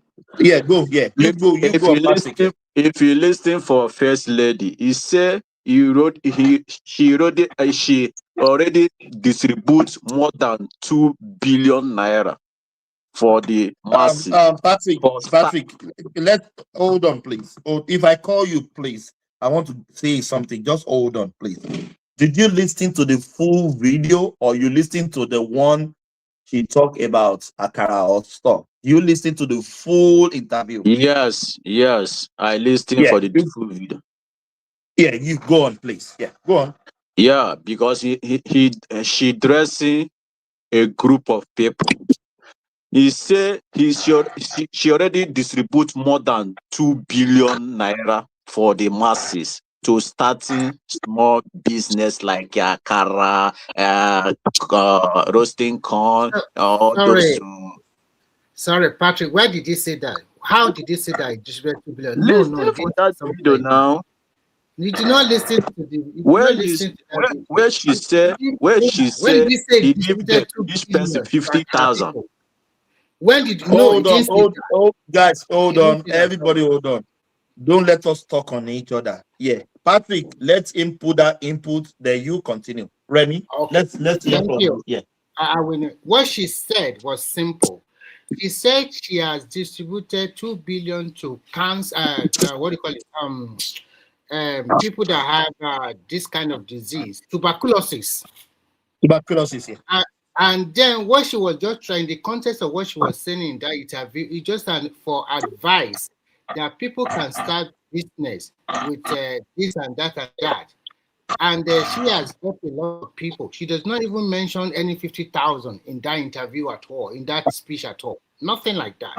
I think people are just taking it out of context. And in a Can you simplest play the video? Can you play the video? I don't have the We all, video. we all, we Maybe all maybe listen to tomorrow it, my time. brother. We don't need to play it My again. brother, he We all said listen to Everybody everything. give listen to each it. person, each people 50,000. He can start a business 50,000.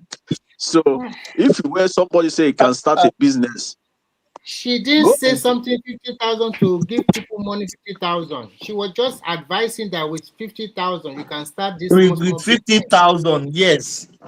I You, beg you now. know, Everybody listen. Why? Remy, Yes, sir. what I think about Nigerians is if they don't like you, they will not listen to you carefully. Everything you said is going to annoy them. In that video, as you rightly said, Remy, he did not say he gave out 50,000. Only you can start business with a sum of 50,000. And also, where are we castigating this lady? She's not the president of the country. Yes. She's just helping. It's a grant. He said it's not a loan it's giving out. He's going to give a grant. Grant is, I just give you a gift.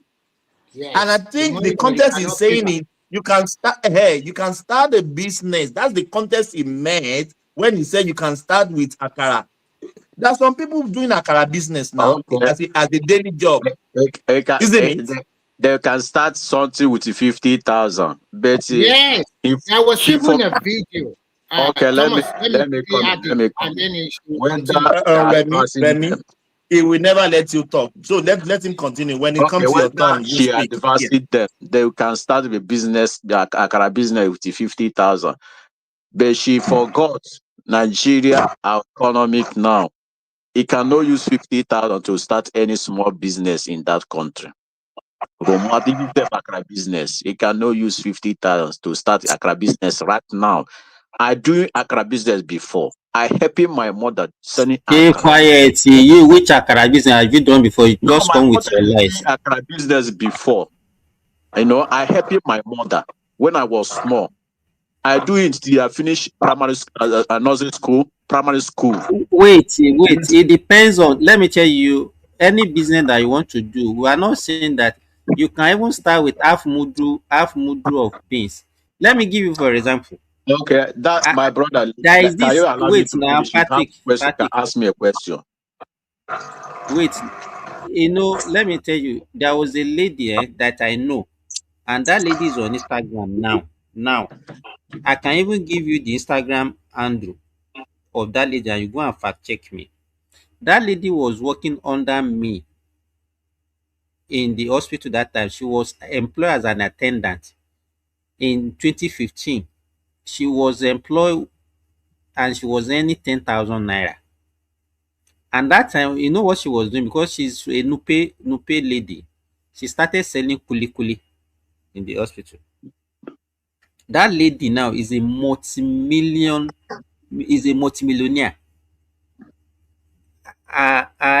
Instagram handle is Katongo Kuli underscore Kuli underscore food. She's now exporting Kuli Kuli and some other food outside Nigeria. And she started selling Kuli Kuli. That's what she started. I don't know why Nigerians just like, a situation Okay, whereby they just make. my brother, I hear you. Let me tell you, in Nigeria, that was them. That was them. Which That was was then? What do you mean by that was then? When was it okay. then? What year he starting selling doing a kuri business? I said she was employed and everything now is not up When to since 8 when years. since when? Because when you are talking, it can check your economy. That thing you will buy in before 1 naira, it cannot buy that decent thing now.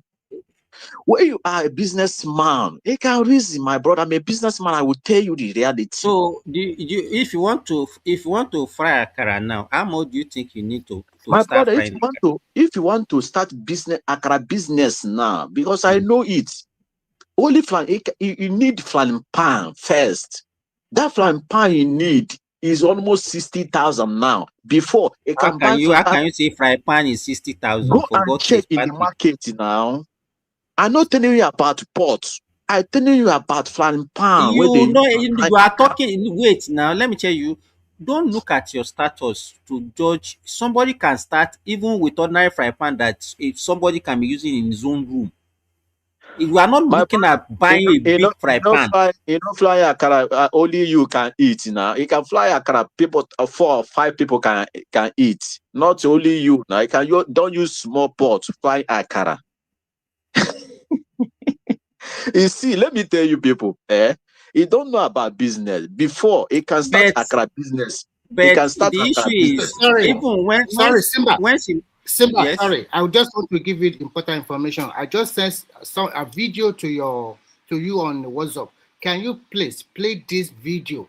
this woman is doing a business in Lagos. Can you? It's a video that came out yesterday. Ask yourself what time the woman start doing akara business. It can make it now because It does not matter. You can listen to the video. It's in English. She's an my Igbo brother, woman. let me tell you, I'm a businessman. I started business. I used 30,000 naira start business in 2007. But now I cannot use the same 30,000 naira start a business now. I understand. I use 30,000 after I pay chop.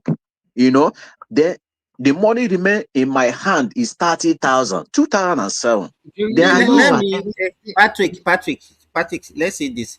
Right from time immemorial, not even now, I used to know people that it pop off, they are not even the one frying it. What they will go and do is that there are some people that are frying, they will just go and get it from those people and start selling on their now own. the thing They I are dey not tell even you about my business. I dey tell you wait the same thing I dey tell now. you about So my most of the business time, now. you don't even need to buy the ingredient or to My, buy the my material brother, yourself. can you understand where I go in You now? people just like, I don't know, I don't even know what you people want. Any Okay, now the same thing policy, I dey tell anything you. that government is doing, Remy, you don't even Remy, state police. You have something Simba, against Remy, Simba, subsidy. can you You have listen something to me against now? it. Let me land. Every policy of government, the only thing that people are good at is just to Remy, criticize it, can you and listen to you me? have not Let me come up with land. anything tangible from 20,000 your is, side. you say 2010, Patrick, 20,000 is not enough to start Akara. Is that not Eh? what you are saying? My brother, Patrick there, my brother, 20,000 is, I agree now, with you. I agree now, with you. You know why I agree? 50,000, you cannot start Accra You business. know why I agree with you? Sorry, Remy, Patrick, let me give you this no, point. no, no. Sorry. Anna, I just want to give something. Patrick, Okay. when somebody is speaking, please let them just land. Two people cannot talk at a time. We are not hearing you. You understand? Okay. So let Patoski land. Then you come in. Yeah, Patoski, you have the floor, please. Patrick, you know what I'm pushing to you? I know this 20,000 is or 50,000 is small, but just this year, Obi gave 7,000 to somebody to start business. And he posted the video. Say, I gave somebody, I went to the village square. I saw two women. I gave them 10,000. He said they were happy that it has doubled their capital. Why? Because their business now 7,000. And Obi gave them 10,000. Obi was displaying it and showing that he has helped somebody. So if 10,000 can help somebody in Igbo land, why can't 50,000 help some same people in the same Igbo land? Is it because if Obi give you 10,000, it go work? But if Tinubu will No, give you the 50,000, it 10,000 no go from work. Obi, no, Yeah, Patrick, the 10,000 from Obi is it worth more than 10,000 now. it's one more than 10,000. It's It's Okay, 100,000. magic. It's let a me reply magic you. 10,000. Let me reply you. Well, I don't see the video. Whether it maybe you make mistake, say P2B give somebody 7,000. Go and look for that video because I like evidence. If you say P2B give somebody 10,000 or 10,000. seven, let me I'll I look give for it. I'll somebody look for it 10,000. now. I'll look for it now. Okay, When let we me come. get it, when we show you, Okay, then you let will me keep, come. Let me reply you. Let me keep come. quiet. When we show you the evidence, you will keep short. Okay, let me reply you. I If have he, seen the video now. can you allow me to reply you now? If P2B say he gives somebody 10,000 to put inside his business, P2B is ordinary man like you. He don't know business the person is doing. He decided to give him more 10,000. Not be say the person know they do business before. He they do business, but he give him more 10,000. Keep No, no, inside Mr. your Patrick, business because that's not maybe the correct. person is selling pure water. We He have to give her, stop it. if he That's not says correct. somebody is selling pure water now, he give her more 10,000. He will be happy. Not to starting business, no. It's different. Somebody don't have business and somebody have business. You give him more money to put inside his business. It's different totally. Because you want to start a business, you don't have area to start a business. If you can look for area, you can start a business. You can pay for that area. Then you can look for a pot, it can look for oil, it can look for beans, it can look for hellfire, it can look for my brother, 50,000. It cannot use 50,000 to do all those things now. If that person already started a business, it can even give her 7,000. It would go long way for that person too. It's total difference. I understand now. Somebody say P2B give somebody 10,000. Nobody say the person know they do business before. No, they do sell business. They do business. I say I doing business now. If you give me 10,000, No, Peter Obi talk say the money where the person they take do business was then at 7,000. The person where they do the business say Peter Obi talk am for the video say the money where the person they use before now 7,000. So he can't give am 10,000. okay, now the same thing now. The Not person Okay, the use same now. the can person I use say something, please? 7,000. The person used Can I say 7,000 start business. Um, um, He um, give am more yeah. 10,000. It's can I say total something? difference. Can you please, That's Remy, hold your on. opinion. Let him just finish. Then you It's come in. Okay. Yeah. Patrick, it's can you total. round up in 2 minutes, please, Oh, so we can it's go to total. other voices? Let me. I never said something. New people is keeping target. You see, it's total difference. You have the floor now. You finish Okay, it's talking, and then total. we can bring somebody It's who. total difference. Somebody starting a business with 7,000. I told you about my own 2007. I'm starting with the 30,000. I'm into fashion. I'm selling suits, ladies suits. That 30,000 start business. Eh? My master settled me with 100,000. Then my brother give me 100,000, make it to 200,000. Then I rent shop in main market, 170,000. Then the remaining 30,000 I have, then I decided to go to importers. They they give me the goods. They carry them. I sell finish. I give them. I return the money for them. I start from this 30,000. Then for that 30,000, I they go importers warehouse. They give me goods. Then after some months, I started doing my own, sending money to China. They buy more than 80 pieces of clothes, 100 pieces of clothes. From there, I begin to rise. But not now. Somebody can start from 7,000. Then he can decide to help the person, give her. You see the person they do well. You give her 10,000. It will greet you. That 10,000 will go a long way for that person.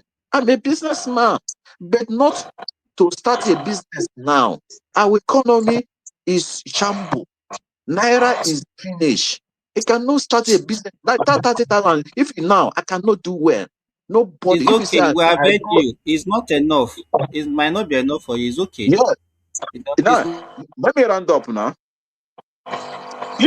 If it is now current not now, I enough. use We that agree same with you. 30,000. No matter Okay. anything. That hello. We have heard you, Patrick. We have heard you. Don't start repeating the same thing, please. Yeah, Patrick. Yeah, thank you. Yeah, thank you for your contribution. Yeah, who hasn't spoken? Because I just came in. I have not. I just And came I've in. not Yeah, also. Remy. Oh, DLO. yeah. Remy, I was there before you, before I got. Remy, you came last. Yeah. And I've been here Bill, too. Abi, who is that? Yeah, BLO. Hey, you Yes. have the floor, please. Okay. Yeah. How are you, my brother? Thank you so much. I'm doing well. And yourself? We thank God. We thank God. How was the weekend? Yes, great weekend. Yeah. Thank you for Yeah, asking. you have the floor. You know what we are talking about. Yeah, you have the floor, please. Yes, thank you. And hi to all the panelists. So just to go straight into it, let me start with the first topic with the Mr. Peter Obi and the NDC saga. I won't spend too much time on that. I think the court of law would do their job, whatever the outcome is. Personally, we would like to see Mr. Peter Obi on the ballot also. But whatever the outcome is, I guess everybody will pay for their sins. Those that are jumping around political parties and things like that, whatever they meet there, then they would have to take it. And my personal opinion is, Let me ask you for your take on this. Do you know that before this court judgment, you heard about the news about Kwakwaso obtaining PRP nomination form for some of his candidates? Did you hear about that? yes. So what do you think Kwakwaso is trying to do? Because if you're in NDC and you are, does it have a preview of what is going to happen to NDC? Why is it doing that? It's an interesting question. I think the big guys in quotes, you know, and I'm speaking of the likes of Peter Obi and Kwankwaso, the big guys in the party. I don't think these guys know what is going on. It's not, I don't, you know, they all know. It might be the issue of the court might be a shocker to those of us who are the public, but I don't think it's a shocker to them. I think they had ideas of these things. Maybe Kwankwaso on his own part was already looking for ways to, you know, at least some of his people to mitigate whatever the outcome will be. Because if whether Kwankwaso is on the ballot or not, I don't think he has much to lose anyway. You know, whether he's on it or not, I don't think he's eyeing 2027. I think My, it's 2031. my brother, do you think Kwakoso is regretting deputizing Obi with his body language and action? I don't think so. I can't speak completely for him, but from my assessment, I think, like I said, I think Kwakwaso is thinking of 2031. Kwakwaso, I don't think he believes that. I don't think Kwakwaso believes that Tinubu is not going to win. I think he's just trying to strategize and position himself for the contest that is upcoming. You know, people like Kwakwaso may still Who end do up you winning. think? Let's look at it this way. Between Obi, apart from forget about this alliance that the two of them had now. Between Obi and Tinubu, who do you think Kwankwaso is closer to Tinubu, of politically? course. Even if both politically and relationship wise, it's Tinubu, of course. Tinubu, of course. I think many people know that. You know, their relationship, they've been friends for some time. It's not a today thing. These are people that visit each other even before Tinubu became president, and I'm privy to some information, so I know what I'm saying. So there's a facade out there of you know, how people, how they want. There's a perception they want to display for the public. So I think someone like Kwakwaso, even being in NDC, I think he also has his backup plans. And well, I was surprised if well, I don't know much about Mr. Peter Obi, but I think it's an unfortunate incident. You know, I've heard some people on the panel talk about the timing and all that, but it's politics. If I were in Tinubu's shoes, I would break all my opponents' knees and break all their legs. That's what I would do for sure. So if they don't like it, then they'll prepare the next time. They'll prepare properly, you know, especially when they are being kicked out for the silliest of reasons. You know, it's a different thing if it's something that is solid, but things like your logo is not good and all these things, why can't you change? So that's why I think the courts will handle that really. And well, for I'm obviously. My brother, don't you think even Tinubu come, they will want to be on the ballot? It gives them more chance to win the election because the opposition vote will be shared, will be scattered. So it may give more opportunity to Tinubu. Well, for me personally, from the way I've seen it, I don't think it really matters in the next election. However, they want to combine it. The only way that I see the Tinubu being defeated is if all of them, without exception, come together. That's the only option. If they go into two different camps, they can't win Tinubu. They must all come together. It's just the giving, you know. So, but you know, people have their permutations, and you know, people will imagine things in their mind. But you know, this is just the reality of what is ongoing. So that's my own take. I don't really see how they're able to achieve their goal without coming together. There is something that Nigerians are not. Sorry, can you hear me? Yes, please. Yeah, go on. There is something that Nigerians you are not paying attention to. Let me give you. You know, since we heard that Atiku has chosen Amechi yeah, as his running mate, you know, there was no development on it. Amechi on his own has not come out to say I've accepted. And even Atiku on his own didn't say we didn't. We haven't heard any development. As you Can I rightly tell said. you, Simba, can I tell you? Even wait now, let me finish what I want to say. You talk about. And even Atiku on his own didn't say it. It was Bolaji Abdullahi that said that Atiku has chosen Amechi. And even Simba, the party himself has not announced Okay, officially. Thomas, let me tell you what is Yeah. going on. What is going on is that he chose Amishi, but Amishi gave them a lot of condition, which I don't think any presidential candidate or would-be president would accept. Amishi is saying that he is going to be the person to choose the secretary to the state government. He is going to be the second to choose Is the. it Atiku that chose Atiku to choose Amechi? No, I don't know. Maybe it's Atiku camp there. I don't know. They choose Amishi, but Amishi gave them a lot of condition. Amishi wants a situation whereby if Atiku wins, they are going to be like they won together, not really to be a spare part. I mean, somebody they can just say, sit down there, stand up there. No.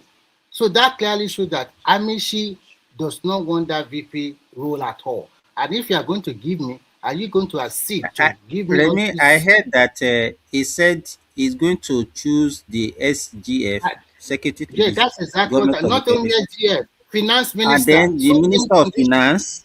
Yes, he said so many things that he wanted to choose. But the reason why Abdullahi say something like that on live TV is just a way to calm the EFCC chairman. yes, so many stuff. He Where, where, really where, want to where, where they can participate at siphon money. He yes. wants to So pick at the the end of places the where they day, can siphon. Atiku, I think it's just a way to say no, I'm not interested.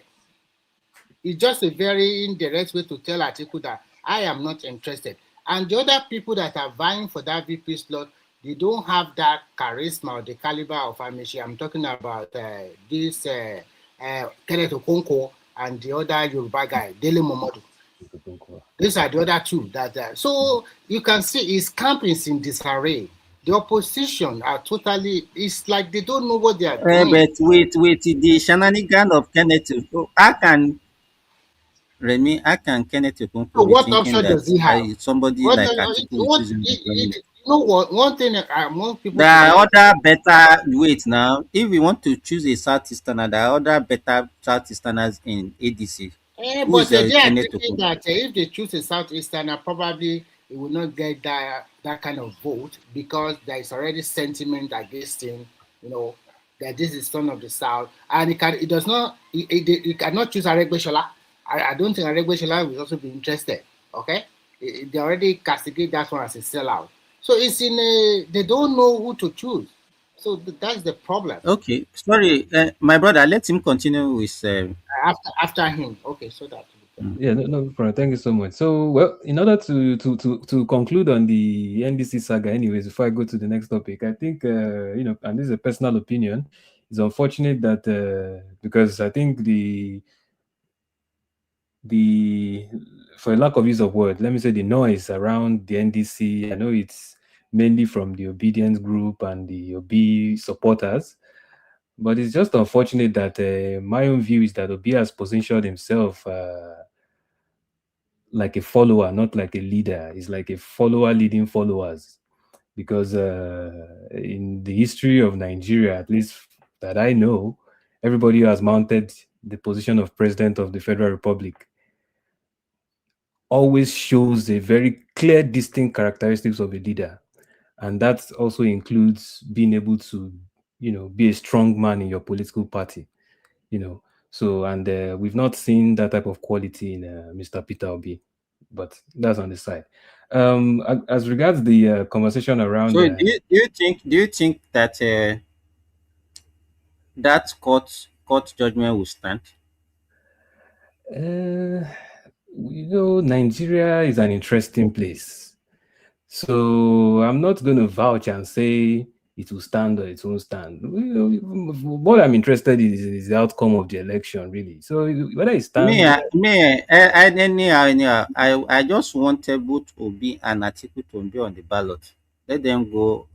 So that's to me, for the best interest of that country, I want the two of them to be on the ballot. That's what I just wanted. yeah, to make it more interesting, like you said, It's I not think. even about competition. It's about let me tell you, Nigerians, this Olodo mentality that they are they are promoting now is actually is endemic. People don't read, they don't fact check anything. Whatever anybody just says on the social media, that's what they flies with. For the peace and unity of that country, I want the two of them to be on the ballot. They will not It's win. not gonna happen. It's a fair thing to say, but No, heaven will no. not fall Can I if come if in? they are not on the ballot. Heaven will not fall. Can Nothing I is going to come in? happen. Yes, please. You see? Madam Sita, how are you, my sister? How are you? Hey, my G, long time go. My sister from another mother. How are you? How's the family? I do. How you dey? Yeah. We there, they body day inside cloth. So we thank God. We don't come Yeah, get let's news hear from again. you. Eh? We don't I get news know. though. Your brother don't We don't spoil get news. So, everything. yeah. I know. We dey talk of Eh, Agbado and Kuli eh, Kuli.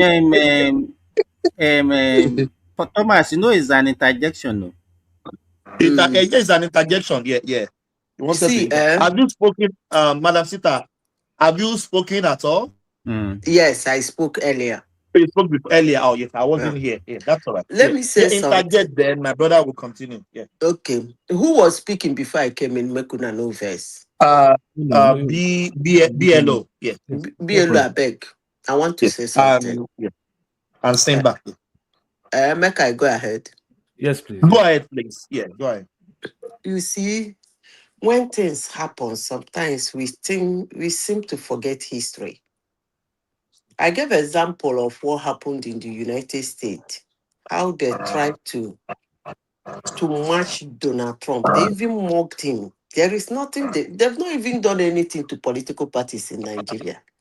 They never put Peter Obi, who is making that noise? Can you please pause? They never put Peter Obi for mug for criminality, take a picture as a criminal.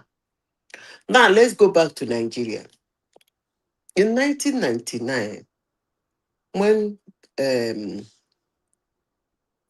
Obasanjo won under the platform of PDP, by 2023, when he came for his second term, the whole Nigeria was actually PDP. Honestly, sincerely speaking, go and look at his history. He will be in his farm now, running his mouth.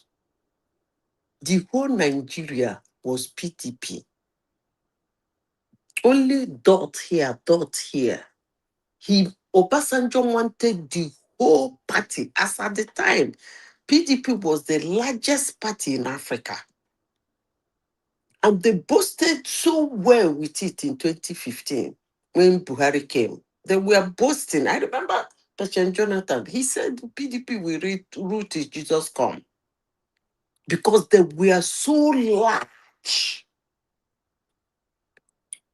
Obasanjo was matching anything. And did you remember Mimiko? You people have forgotten the story. Come on now. Which one will you discuss? Obasanjo was just like most Nigerians were screaming one party system. That was how they were screaming at Obasanjo. One party system. It was all about PDP. In fact, PDP primaries was the main election. Because the moment you pick that ticket, you have automatically won that position. As I said before, and I will say it again, politics is a dirty game. Don't give your opponent any reason to latch onto you because he is gonna suck so deep that your legs will wobble. Because what is it for? Is to win. You just have to win. So that is what it is. So all this sentiment of the law, hello, can you people hear me? We can hear you loud and Yes, clear. you can. Yeah, yeah. Thank you. All Yeah. this sentiment of the law, you should come to the drawing board. Let all of them go to the pools. Let all of them. I ask a simple question. If they reverse this case now, and this Tinubu's case, how do you think what's this guy, Obi'S people will react? That is the question none of you are asking. It's politics. They go to court tomorrow and win their case and come to the pool. That's fine. They go to court tomorrow, they didn't win their case. They run a shadow election. Only Tinubu become a sole candidate. That's still fine. Next time you want to go into war with somebody, you get your armor very well. So all this sentiment is the law is not nice, the law is not nice. The question is, did you take somebody's logo? Period. Now bye-bye. Thank you. Bill, go on, please. Yeah. Yes. Madam Zita, thank you so much. So I was talking about, just to add quickly for the next speaker, about the second topic of the Akara issue and the First Lady. Interesting enough, I'm involved in food business. I heard, I think it was the last speaker. In Nigeria or in abroad? In Nigeria, we do processes in Nigeria. We export also into That's good. US and some other countries and things What like do that. What do you do? What do you do, my brother? What food? What kind of food? Yeah, so we do yam flour, plantain flour, gari, That's moringa good. seed. That's good. We That's have good. a bunch of products. So, and I know that there's the sentiment around. That is a big business. It's not about 10,000 or 50,000 we are talking. You are a millionaire, my brother. Yes, and I get that, and yes, it's because many people, because when we started, a lot of people will say you are selling gari, you are selling this, but anyways, let me not go into that. If people know how much gari sells, then they won't be talking about that. But the point that I even want to make about the First Lady's My brother, before you go on, do you know I import kuli from Nigeria to Australia? Can you believe? Of course, I know. Yeah. So if people are talking of kuli is selling, my brother. I import every 63 months kuli, eja, dry fish, many things to Australia from Nigeria. Import. So go on, my brother. Yes. The people that are making money with kuli, you can't tell them what you are talking now. That kuli is not a business. Yeah. So people are making fortune. Of course. I'm with you on that 100%. So, but what I noticed about the First Lady's, because I watched the video, is that I think a lot of Nigerians they are not in tune with the reality of Nigeria. I think many people, and I'm sorry to say, especially the last speaker, the man who always talks about Peter Obi in this beautiful light, talking about how he does business and this and that. I can categorically tell him that yes, you can start a car business with 50,000 naira. This is a fact. I don't think he knows much about what he's talking about. Only about 38 million Nigerians are on Facebook. Instagram, maybe about 10 million Nigerians are on Instagram. These are facts. I think people just assume that everybody's on social media. And luckily for us, we have, processing factories in rural areas. So I am speaking firsthand from somebody that knows exactly what he's talking about. There are some people that they've not even seen 50,000 naira cash before. It's not even about whether you can use the 50,000 to start business or not. Majority of my brother, you are giving me wisdom. They have even count 50,000 naira before.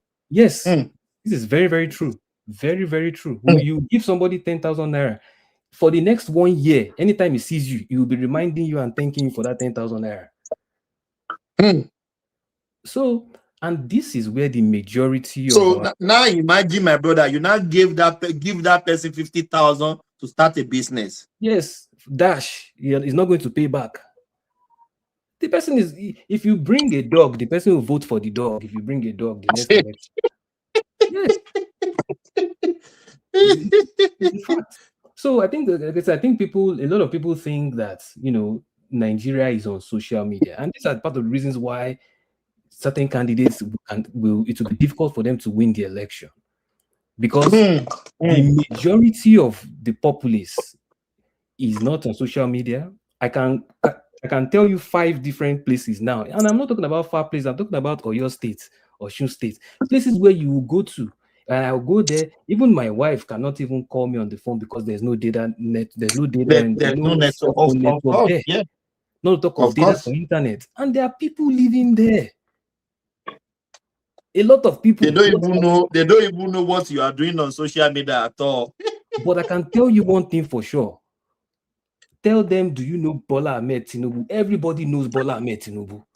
And they have their voters card. They will vote. Yes.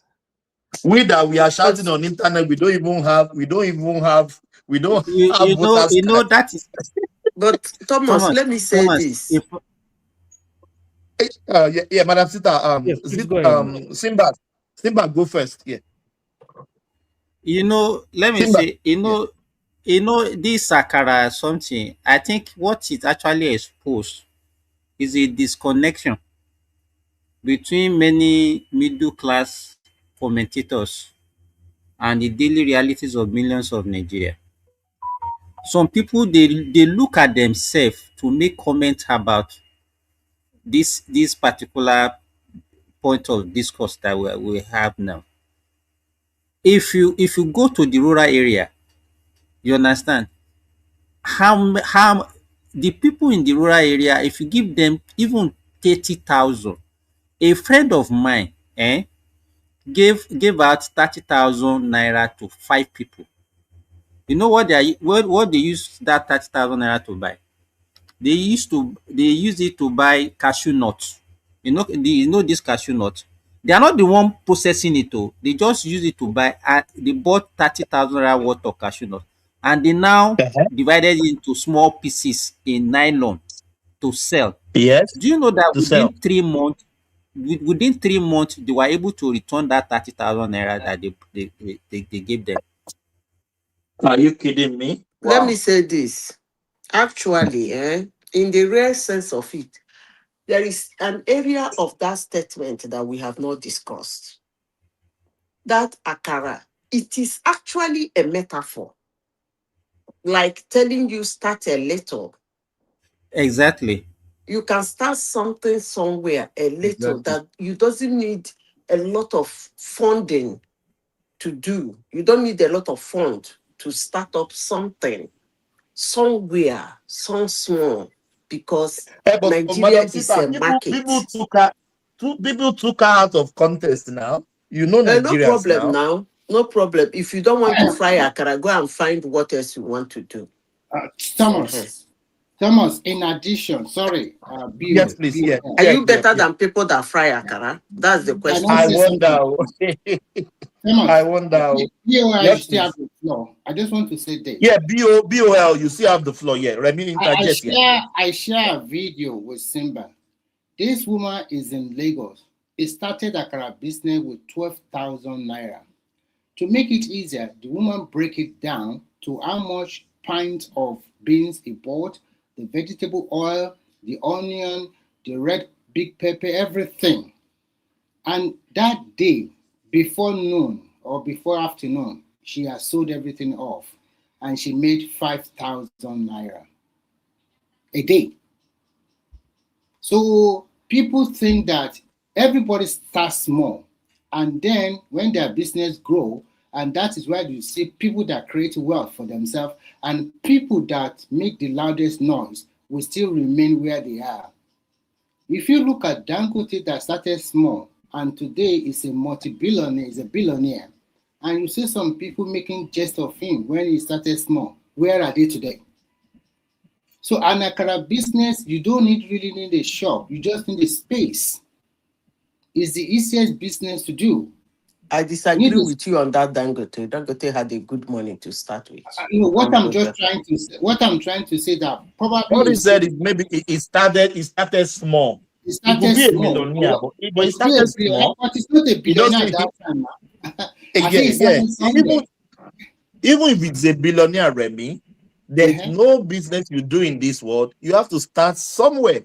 Start That small. woman, at the end of the day, when he narrated his story, that even if somebody, Remy, hold on.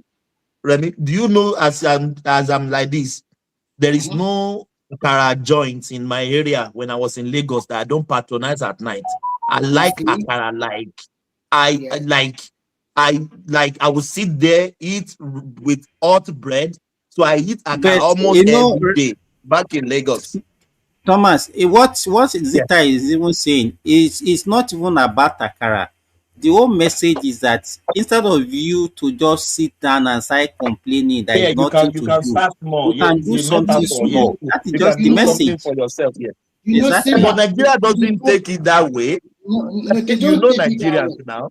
What some of our young, and it's not even addressing any, it's addressing women. And I discovered one thing that is going on in Nigeria now. I think most Nigerian women or young ladies are even more resourceful than our young men. If you like, you can see a lot of Nigerian young ladies selling things online, also have a small shop, having this, also that, also. They are not waiting. Well, what is our young men now? What are they waiting for? They are looking for big money. They prefer Yahoo. I think this is something that is going to affect that country in the future. While our young men are looking for quick money, our young ladies that are smart, they are quickly doing small trading, making a lot of money. Before you know it, it turns to millions. Remy, because the population kept on growing. Yeah. Remy, it's not even our future. Count the percentage of ladies selling online and count the percentage of boys selling online. That's what I'm saying. Selling books, selling plates, selling clothes, selling everything you can imagine. It's like our young men become so lazy. How come? I was just too many stories that you can hear nowadays. Is this young lady doing that? Is that woman that's doing that? What is our men doing? I do make up to 5,000 out of the business. 5,000 one day. Thomas, now puff, I dey look for who go teach me how to fry, so that I go shop some, sell some, keep some. Now puff. They are playing it on the ground. Can you show it to them so that everybody can listen to that woman story? Simba, can you start from beginning? Everybody mute. Somebody said that if Tinubu is I sharing don't know how long to life, do it. I'm just trying to do some it. I people don't say know. they would rather die young. They're not going to take No. If Tinubu has fast, okay, this thing is long life. All of you can take. Are you kidding? That some people prefer to die young than take it because it's coming from Tinubu. I think that's what you are saying there. And I blame APC leaders for that. One thing, Simba has been the one that has really addressed it the way I love most, because this thing is not even about Akara, but you know, when hypocrisy baff our people and our people try to change everything. And do you know, sometimes I see this thing as wickedness, because many people, they are confused of what to do. And instead of encouraging them within that resources, people start changing the narratives just to suit their political this thing. And the annoying thing is this: most of us, majority of us, our parents participated in the informal sector. Yes. And they sponsor us through school with all those kind of petty business and creativities. But today, Ola, my mom is a caterer. Now we don't spot one. Yeah. Alpha, you don't beg you understand? Now look at situation. Many people, they don't even read about where's this thing coming from. Ola, can you let us listen to the video? Simba, hold on. Let Ola finish. Then we listen to the audio. Yeah, he's trying to play this video for us. From Delta State, come marry from Abia State. Okay. Yeah, hold on. Now, yeah, Ola, can you finish, please? Thank you. You see, many business that we all fall upon one another to do today started with. Okay, I will give you a shocking example. Dell started with almost absolute zero. You understand? Until later they now raised $1,000. Now, you know, some people started a business with just ordinary screwdriver. You understand? Screwdriver and pliers. That's what some people need. Some people just need saw and hammer to start their own business. And someone will just come and be saying 50, even if it's 50,000. You know, I said this thing like when Oshibajo was distributing those money the other time, I said, if you know what to do with 50,000, no need for to complain. And you know the one funny thing, and I heard people say, okay, they will be saying, since Remi Tinubu knows how to start business with 50,000, you should go and demonstrate. I say, what type of logic is this, for goodness sake? It's like you are telling Remy, they even say why his son and daughter doesn't start business with 50,000. Like Nigeria those are the kind of silly arguments we hear from people. Yes, very silly. Are they in the same category? You understand? The fingers are not equal now. Fingers are not equal. We are talking. Okay, let's assume that we are talking of children of Adenunga. If Adenunga is talking, I'll go and start business with 50,000. You started in Adenunga. Is that how you started? Is that how you started your own business? It's stupidity. It's unreasonable for people to start saying all those things just for politics. There are some people that they need as little as 10,000 to start that business, but they are confused. They don't know what to do. It is responsible for us to start saying, okay, when we were schooling, some people they were carrying clipper around, they were babbing, some people they fried their akara and started going from hostel to hostel to say, do you need akara and akamo? You understand? This thing is not even about that money, it's just about your creativity. So if you are saying, in addition, you should now teach people some skill to make something, that is understandable. As we were growing, some of us were even going to do labor. That you just go and say, okay, if back on 5,000, all those stuff. People were doing all those stuff, all those while growing up. And all of a sudden, everybody want to hammer. Everybody now start comparing themselves to Seyi Tinubu. Like, seriously, are you ready to move forward at all? Just go sit down there now. They wait for when Seyi Tinubu will teach you how to sell kuli and don't move forward. 50,000 is enough for some people. Some people are for people to start the business. They will they would be glad to you forever for giving them 50,000 to start the business. All these content creators that you see today, now only data money. Some people just got and they started that their content creation. With the Chinko phone, Techno. Some people start with Techno. So some people just got precision screwdrivers and they started repairing phone in Computer Village. And today, when they have their shop and they are selling big things, and people will be surprised that do not know their story, we start saying some things. And now, one Patrick came here the other time. A Patrick na a proper Igbo. If you not be proper Igbo, you know how things they go there. How much your guy they rate for you by the time you learn all those apprenticeship when you start for like several years? They raise you money to start. How much? And everybody all of a sudden, just because of politics, you are confusing those people that are supposed to learn from you. Hypocrisy baffles, honestly. Hypocrisy too baffles for that country. Thank you, Thomas. Thank you. BOL. Yeah, you have your floor, please. BOL. Yeah. You want to get to the Tinubu stuff. My brother, don't get annoyed though. That's what we do here. We interject. When other people are talking to you too, you can interject. Yeah, you have the floor, my brother. No problem. So, well, I think we've, many of the panelists have said it all. Actually, I think the only other part is you notice that there's some people also that were saying that people are talking about industrialization. They're talking about artificial intelligence. And the first lady is talking about Akara, because that's also one that I think I must have seen this somewhere on Arise News, around one of those news stations that I think that people who pay attention to Arise News are listening to information backwards, and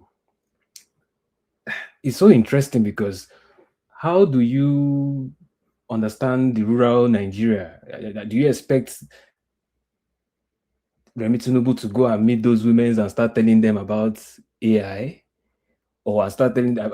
It's just the arguments are so ridiculous that sometimes I am not able to understand how if this is logical reasoning or if they're just trying to be mischievous and things. You are like talking of that girl in Arise, have you?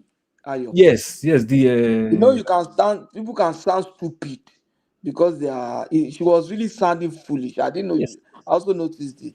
I think it's a way for them to continue to make money. That is the No, way. it's just stupid. It's just foolish. I know it's stupid. Your That's hatred can so blind you. You go they think like yes, that it's is happening to me exactly. already now. It's Patoski, if you happening to me permit me, already now.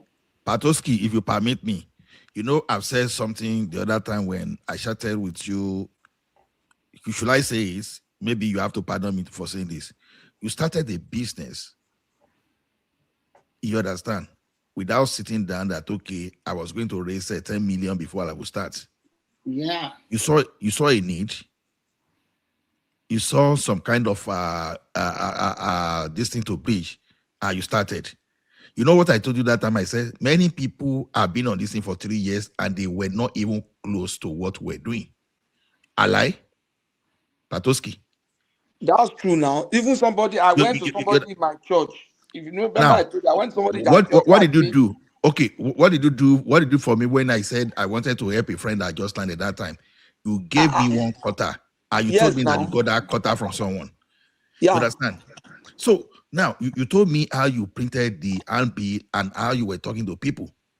Yes. And today, your children key into that business. I'm sorry. And they are running it now. Even everybody on the platform knew now. Remy, if you remember, there was a time I was on site. Yes, now I'm I saying this remember for the people day to you know. are telling the story now. I was on site that day.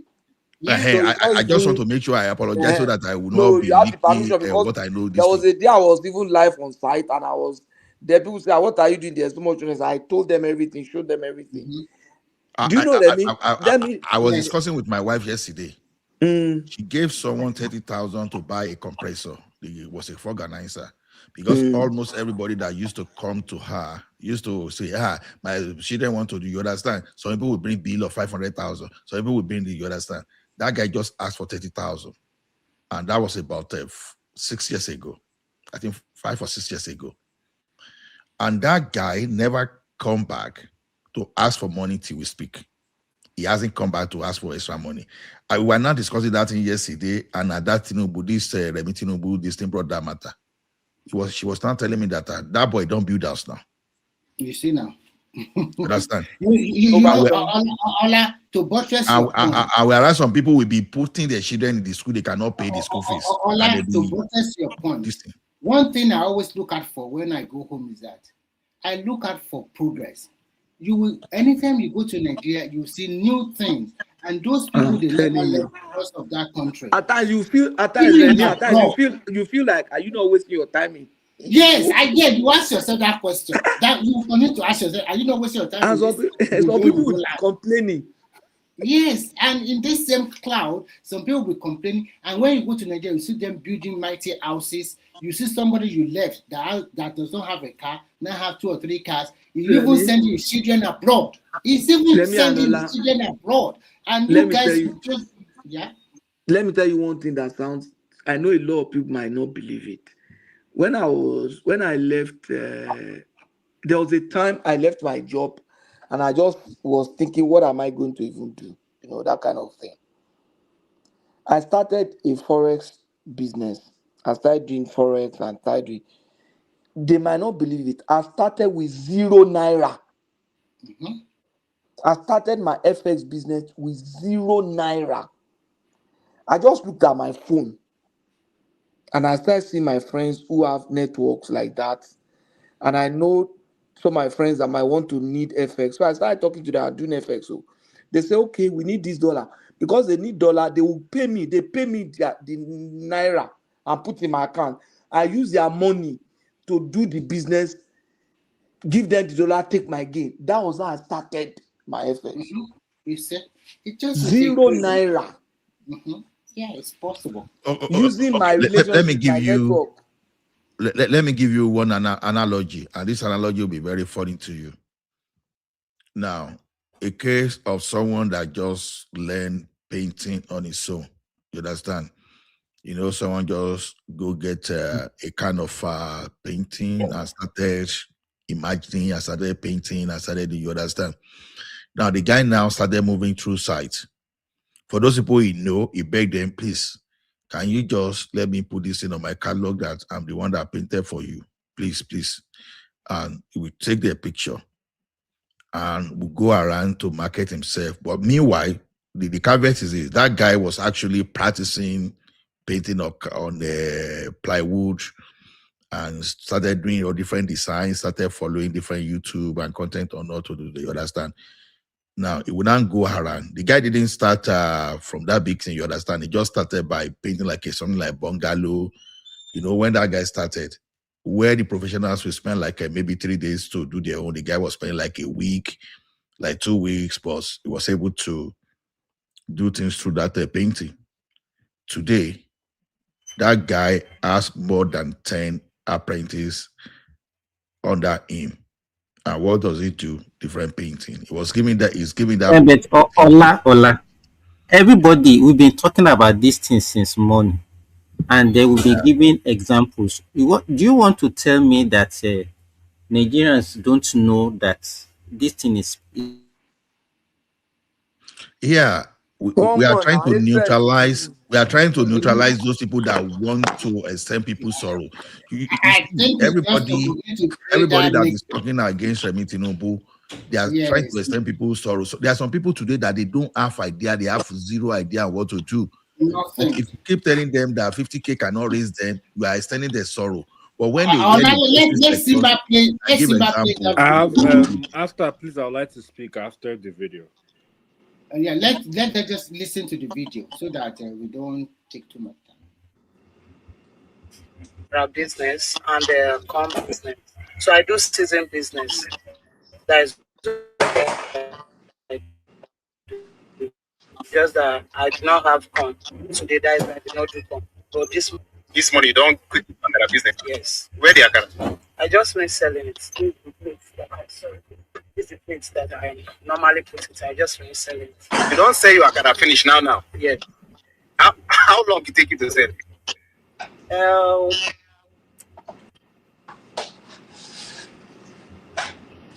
I think the thing is not playing well.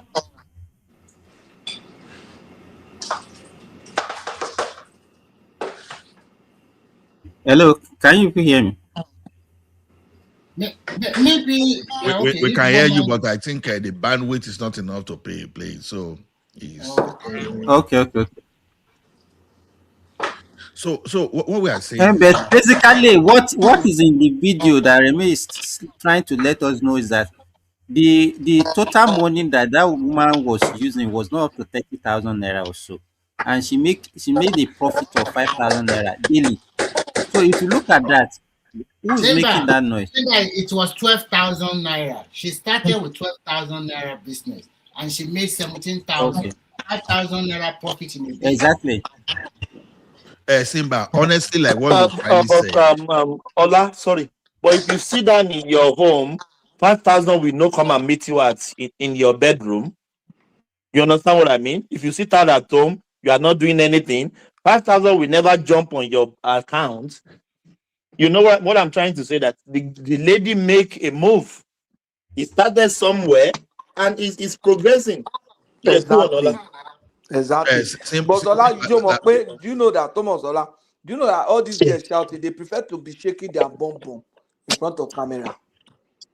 No, even the people shaking their bum in front of the camera, they are still trying to make a living now, even though it's in a negative way.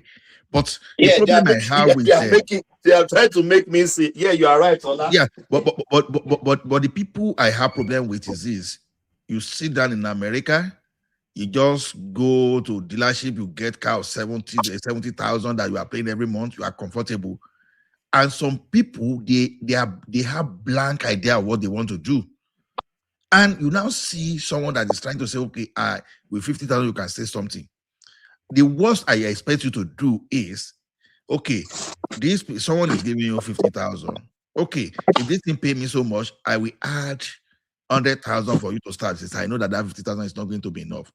You were here like 4 or 5 years ago when I said that if my ambition so far, even if I want to become a local government chairperson, would be to go to my village, to local government and contest. I don't have ambition to become a state legislator. I don't even have to become a federal senator, but that local government chairperson. What did I say that time? Things like this, you empower people. Maybe someone that's a But carpenter and you buy the Ola, thing. okay, look at this woman that said that okay, she used 12,000 naira to make 5,000 naira profit daily. That is one. Let's say she does that. Let's say even 20 days in a week, in a month. Let's say she rested for 2 days weekends. 20 days. That is 5 times 20. That is 100K. Yes, now.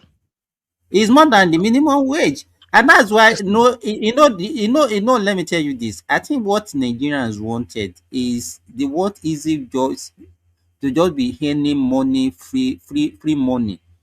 They don't want No, to work. I'm very they are sorry to say compare this. themselves to So that bankers. Once your friend is if working oil what and gas, now you have to be if like, she says, oh, they are going to provide employment and they are going to be paying everybody 100,000, I don't think it will take this kind of outrage. Yeah, they will But yes, even all tell you you, these that you are all hundred these thousand is small nothing. business, all these But small businesses that people are looking down on, they actually make more money than civil servants. okay, I Simba, will tell you. I Ola, will tell you, but Ola, let me quickly say something. Before I came to Australia, I started the business of phone repair in Computer Village with 5,000 naira tools, with 1,000 naira for space.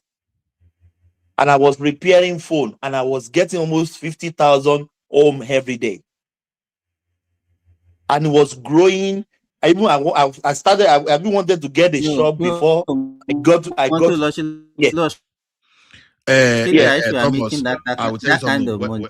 When I finished my ND, when I finished my ND, I was lucky to learn how to rewind the three-phase motor and all those things that to do at test type. But I thought that was what I would be doing.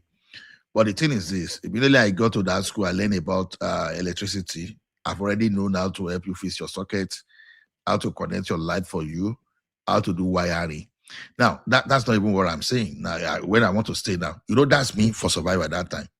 Now, where I took it as survivor, someone took it as a business. I have, as a matter of fact, when I went to Nepal to start my IT, then I was one of the most radical guys there. You understand what you say? IT student, don't do all those kind of things. I do everything because I was doing wiring, I was doing some kind of things, and some other guys came. And the guys that came behind me, they are even the one that are even bad, the baddest one. Today, there's a guy today. I'm not making it up. I'm not even sugarcoating it. That guy is a billionaire. Since day one, that guy has had that entrepreneurial this thing. I can tell you it with full shares that it's as good as that guy started with zero capital. Other than the fact that you did IT, because what that guy does now today is he does both home installation, industrial installation, rural electrification, and he's one of those people approved to even be selling prepaid meters in that country today. So the thing is this: it's all about your entrepreneurial skill. So instead of people discouraging anybody that will take 50,000, you should be telling them, you should be pointing to what they can do. You should be pointing to what they can do. You understand? Okay, someone that learned carpentry now, you are getting 50,000. Can you buy saw? Can you buy hand saw? Even if not hand saw, can you buy your hammer that you don't, you understand? Go and do something with that, because this money But is coming. Ola, I think one of the major mistake that people used to make. Let me tell you this. Nigerians, what we see as success is actually one of our problem. You see somebody who started a small business like that is making a lot of money from it. Instead of using that money to expand that business, then the next thing that you see that person doing is to go and buy Show off.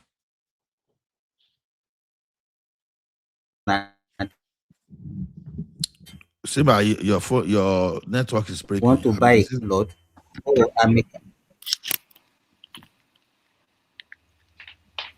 You are breaking. okay. Can you hear me now? Okay, we can hear you.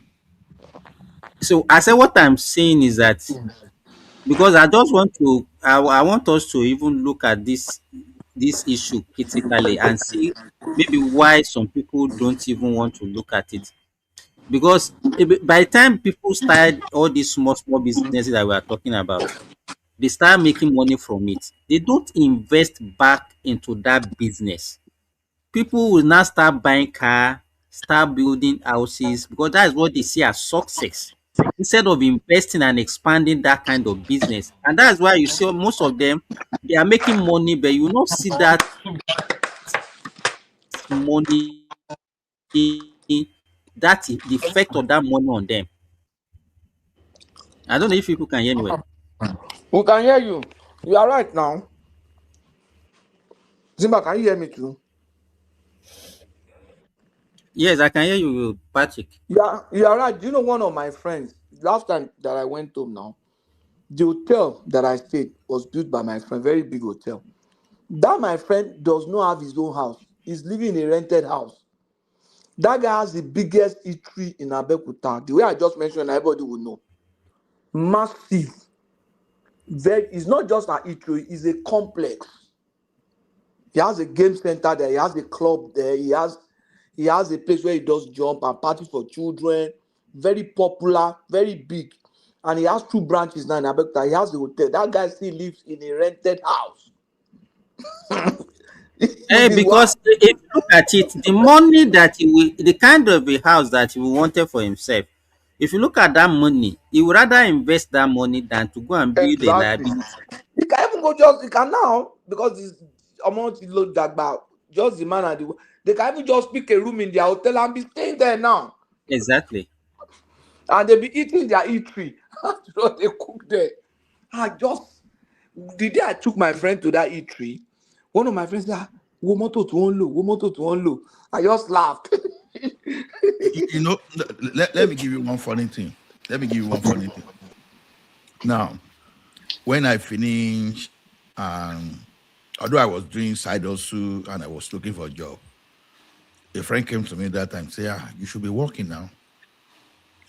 Even if na 3K, 5K, you go, they collect.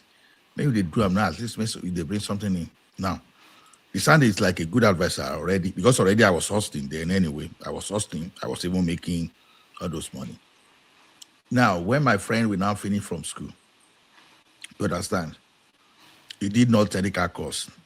If he went for economics, he graduated in economics major. And I had an opportunity in my place. And that opportunity will be paying him like close to 50,000. And he will even be living in a place where I could not even say I wanted to pay for that time. You understand? With all those kind of boys quarters that you'll be approaching like close to 1 million. It was a VGC. Now, as a friend, come and work here. Even those people that have been assistants there that we were before, we had a way of converting them to become technician. You know what my friend did? My friend said no. Only for him, after several months, to come and ask me to come and support his political ambition. Just because you heard that the councillors are earning big money, we're earning big money. You understand? Now, why did I bring this kind of example? We like to compare. You see someone that does not even know what he's going to eat tomorrow, even in the next in the afternoon. You start comparing yourself to someone that is working in Chevron. You start saying, life is hard. I want to hammer. We were not even looking at the low-hanging fruit around your area. But all of a sudden, you start comparing yourself to Sheyi Tinubu. You start comparing yourself to Adenu Garson. It doesn't work that way. You have to face the reality. I insist. More than 70% of us that went through school, that we are what we are today, were sponsored by petty traders, subsistence farmers, and, low-income earners. Those people that were not even middle class. You know, Ola, your friend, it was a topic on his gossip channel. He was lambasting Remi Tinubu with his fans. I was there now. Now, I mean, Okay, you went there. I know the person, Uncle Beno Abi. I don't want to mention his name. That's what. No, now me go to that place. Even someone that was calling himself Olori Buruku and say, you understand? When I I don't know the started No, channel talking, when I they talk. were busy. Oh. They were busy because he has his own core followers on that his channel. So if you say anything different from what they are saying, they don't tolerate any the counter opinion. No. Don't no, mind them. they abused me, but mo kakọ sórí Yorùbá fún ẹni tó sọ yẹn tó pèrè lórí burúkú bó dẹ̀ sọ pé kò sí láti ní ìṣòro rẹ̀ Ola, sọ nínú ẹ̀. Ola, can I chip in? I've been listening. I think one thing I've realized is that some Nigerians somehow they will not progress because of their somebody's echoing. Is that Patrick? Yeah. So as I was saying, some Nigerians they will never move or they will never progress. A man, you should not follow a man that is already established. You follow Showore.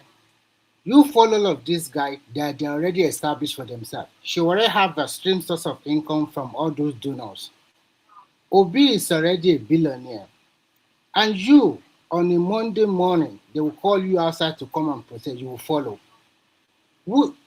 If you have a job, how can you follow them? If you really want your own life to be better, can't you be thinking that what should I do to better my life? I don't know how to say this in English. Maybe Ola, you help me say it. Wọ́n ní pé èèyàn kì í wo ariwo ọjà. Nǹkan tí èèyàn bá fẹ́ lọ rà lọ́jà lèèyàn máa rà.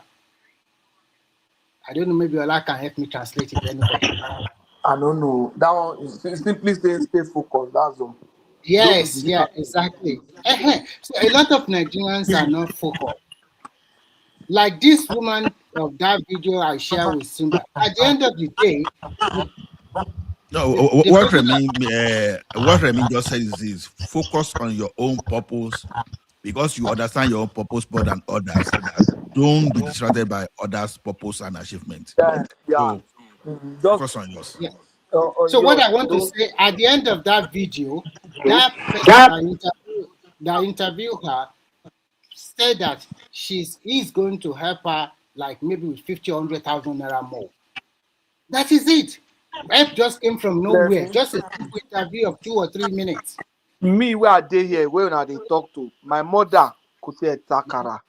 You know Onidiri for Adugbo, where people dey come every Saturday to plait hair. Yes. My mother, local hair, not all these special stylists. Na me go hold land this, Akuta Atupa Kufi Atupa blah blah yen. Yes, I know. Shaka Bula. Shaka Bula, èmi mo máa gbé dání báyìí. Láti rẹ̀ mi tí bá fẹ́ sùn báyìí, wàá kọ́ gba ìkóná. Yes. Ìgbà tí mo fẹ́ finá jó orí olórí, mo ṣe máa gbé dání nìyẹn. Saturday láti máa bẹ̀rẹ̀, they start coming from Saturday. A máa wà láàárọ̀ Saturday tí dalẹ́, then tábàdé láti Sunday náà títí dalẹ́ because every week no máa ń perun fọ́mọ school.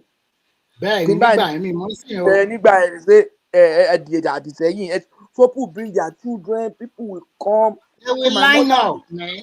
And you are telling those people they don't make money. Yeah. And that time, the lọmọṣẹ́ so èmi my mommy will be doing tí bá délé nsìn owó tí wọn náà máa mú lọ school, like that. That was that people like me.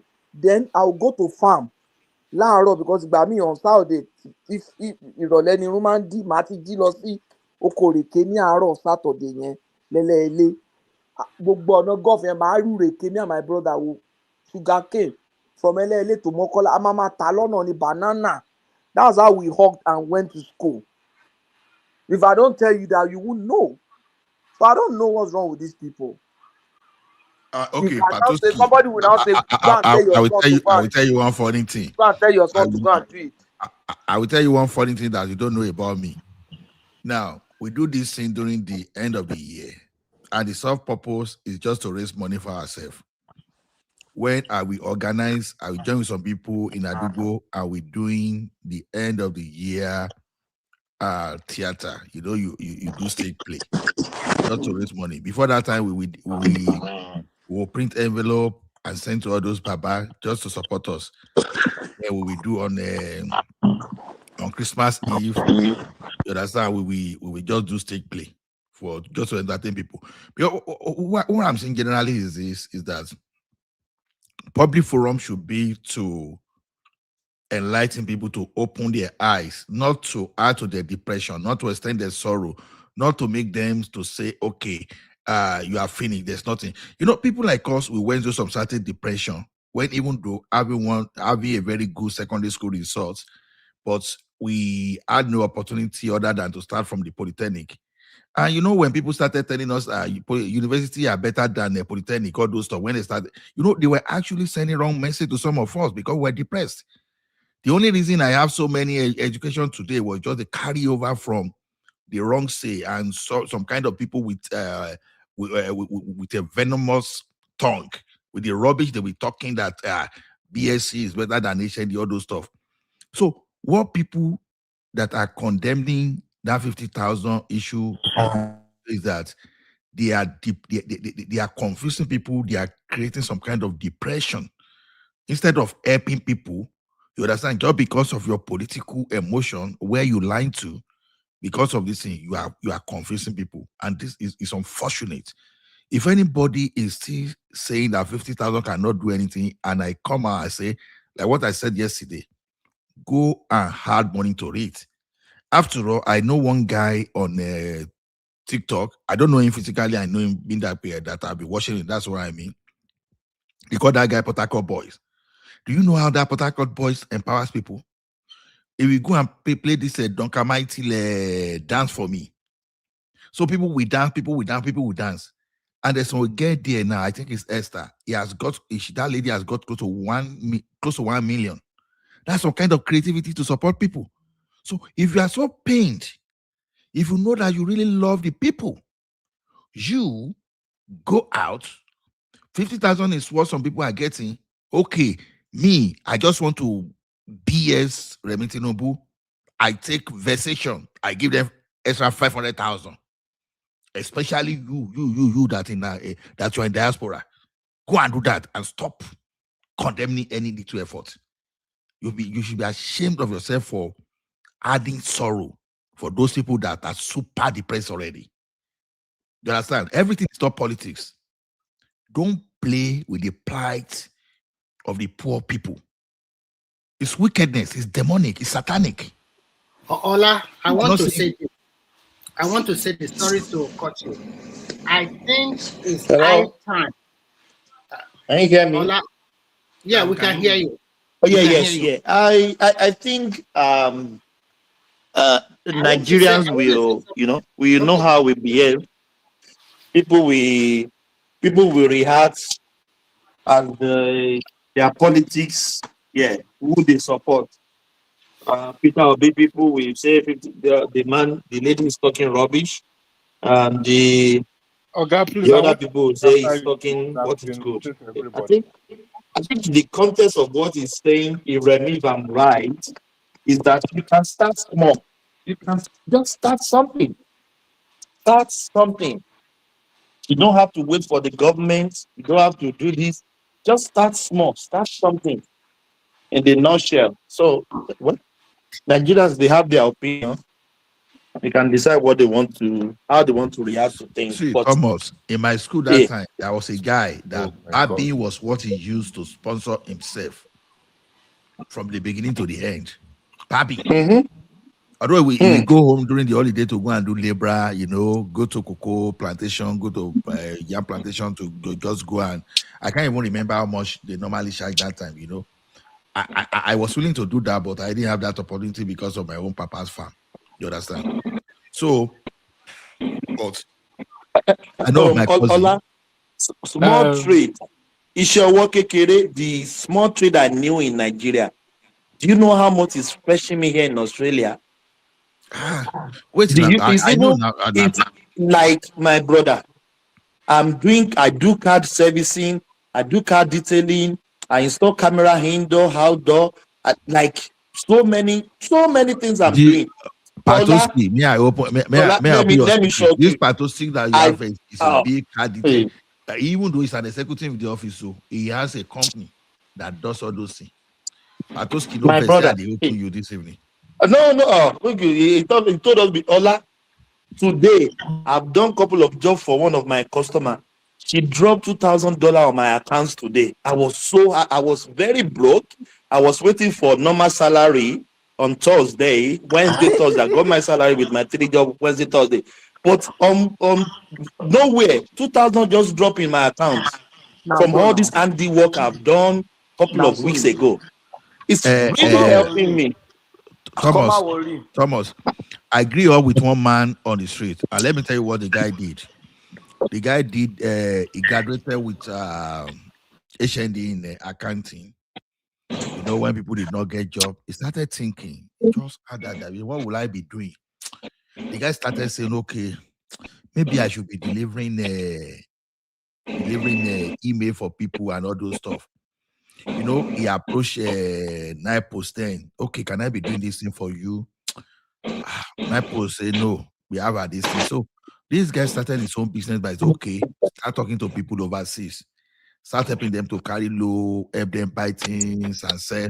Now Gary, you want to send? Say, okay, I can help you that buy that Gary, and I can help And you he will send send, it he will to send it over.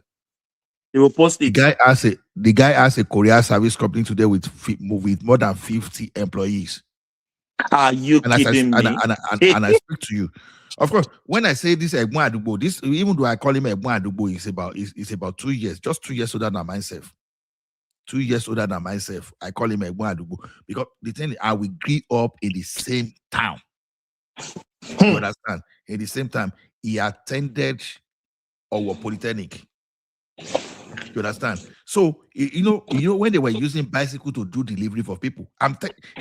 This is not internet. He didn't start it into the internet age. We did not start through the internet age. I'm telling you. You understand? Now, because when people are saying, because see, I know that everybody is not an entrepreneur, but that is where we call ourselves educated and privileged people, because some of us we are privileged. For us to even be where we are, it's not as if we are better than even those people. No, we are not better. We are not better. We're just a privilege. Okay, look at how just disparity between HND and PSC alone created some kind of trauma for me. Yeah. I mean that category too. Just imagine. Just imagine what kind of this stupid statement by saying 50,000, all this kind of thing. Look at the trauma is going to be having on those people that already they don't know what to do already. I want to suggest something to someone. I said, okay, bro, I will do something for you. I will do something for you. Can you get something like wheelbarrow and something to mow block? He said, I say, no. I say, you will use your mouth to say yourself. You start going to site, Tebani the block, I will come and mold block for you. You understand? What I just say, okay, you buy block boarding engine and you buy something like a ball like a wheelbarrow, and I ask you to start pushing the thing around this thing. Come at your site. It sound funny, right? Yeah, the guy has not really made it big like others. You understand? But as of today, the guy is still living in a room and parlor, even though unplastered. But the question is this guy is not going to the traffic and start collecting your handset. It won't be demanding for your handset or carry machete behind. You're right. You understand? Yeah. Maybe the guy will have paid. You understand? And this guy appreciate this little thing. You stay within your level and survive. You that you don't even know what you are going to eat tomorrow, all of a sudden you are thinking that is that what Sheyi Tinubu is doing? Let Sheyi Tinubu come and teach us how to do it. Without becoming governor of Lagos State, Sheyi Tinubu was already made. It's already made for life. He doesn't even need to work. My Andean clinic, I had 3 people on my way through. I had white men on my payroll. Meanwhile, I be immigrant, we just come. Immigrant, we just come. Men, they pay them salary. Yeah. At times, then just leave these people. Yeah. So some people will be saying, if Sheyi doesn't work till he die, the money when go the chop, he day.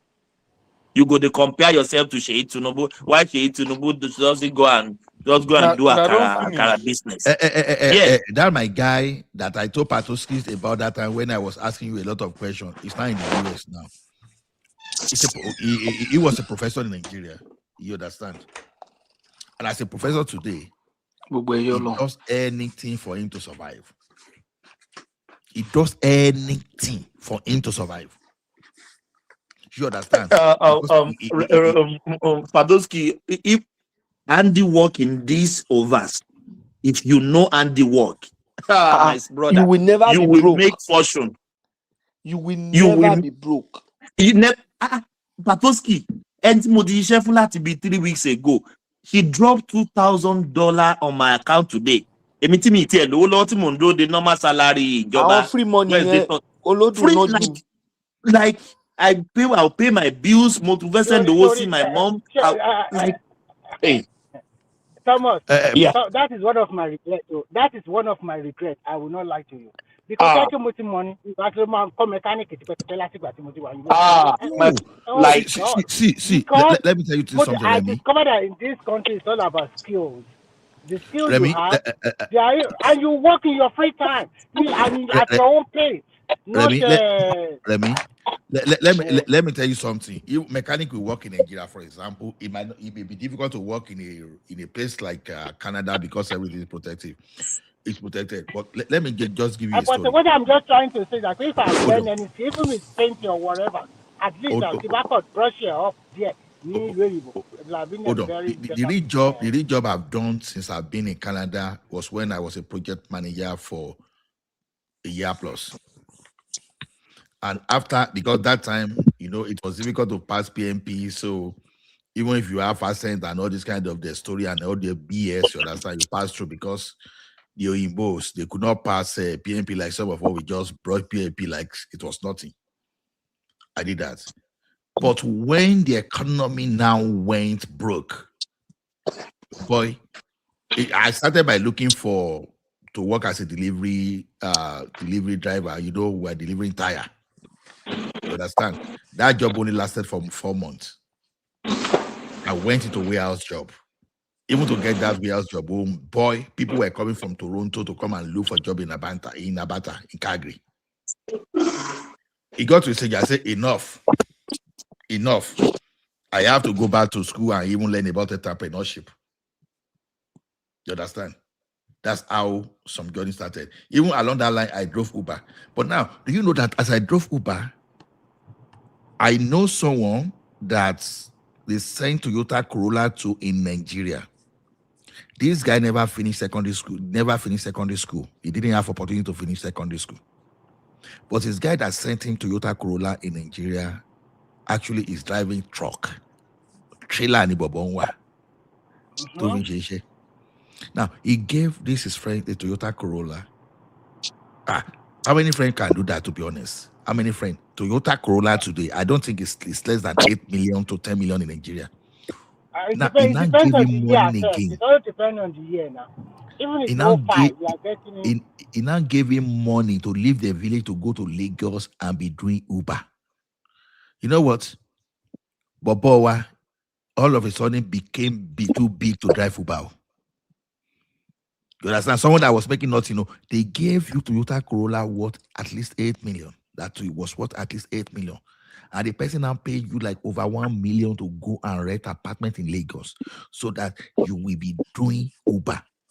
It was too big. It was insulted.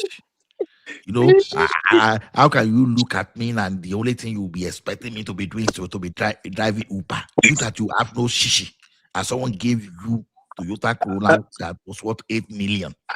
Ola, some people are doing Uber here. That is their job.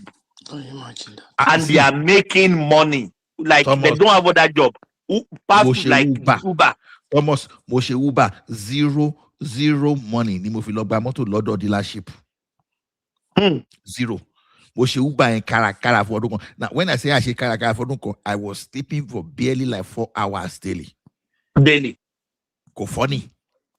When one guy, I met one guy, he said, do you know how much we are making in the city at night? Because people will be already drunk. They don't want to drive. They take Uber. He said, I make $1,000 last night. $1,005 money in Uber, $1,005 a day. Hey. Me that I'm going for a government job, they can't even pay me 1,500 a day. Where will you get that dollars? Ola, good They, morning. They know. what? I think the mistake. Should I Thomas, say something? Good morning. I think the mistake that most people are making is that people like paid job, but they don't know that paid job is just it's not something that can actually liberate you. Even Simba, even with my time, with my business, I have my time. I go out anytime I want. I come in anytime I want. Sometimes I'll be doing some job outside. I'll go home. My wife will prepare dinner, lunch. I'll go and pick up lunch. I'll go back to work. Like, you have your free time. You are your boss of yourself. Hey, it's the best. Ola, I'm going to interject as may I say well. something? Una, they hear me at all? Yeah, Good morning. But I never witness, how talk are yet, you? but okay, You Fine, Mr. no, never my Remy. talk. brother. Oh yeah, that's all right. Yeah. Who is that? I never AK. talk. Yes. Yes. Yes. Let's Midwest. Put that interjection. Then we go to AKO. Yeah. Yeah. Midwest, go Put that ahead. interjection. Let AKO speak because I haven't said anything, so I will just give him time. I think he's new here, Abi. Yeah, he's not new. He's not new now, but he AK, hasn't spoken. AKO na chairman na Na Okay, chairman. make it talk, you know. Yeah. Let's go to AKO. Then we'll come to you. Then we'll give you No, I full. have not made my own submission for a long time. I was Mr. just Remy. interjecting. Remy Okay, go was ahead, just AKO. Go interjecting. ahead. Yeah. Okay, AKO, go ahead. Yes. Rẹ̀mí Yeah. ti sọ̀rọ̀, You ó go. ti sọ̀rọ̀, ẹ má dá Rẹ̀mí lò. Rẹ̀mí kí ló tún kù tó tún fẹ́ sọ?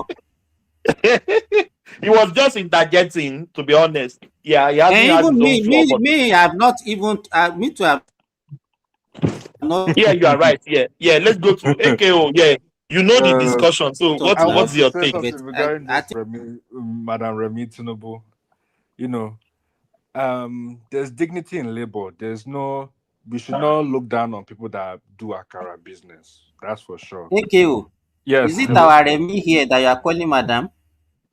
Yes, now, Madam, she's Madam. Our Yeah, first go lady. on. Our first Yeah, lady. go on. Rẹ̀mí olórúkọ obìnrin ni ẹ bá lo kí ló tó fi ń jórúkọ obìnrin torí Ọlọ́run. I don't know.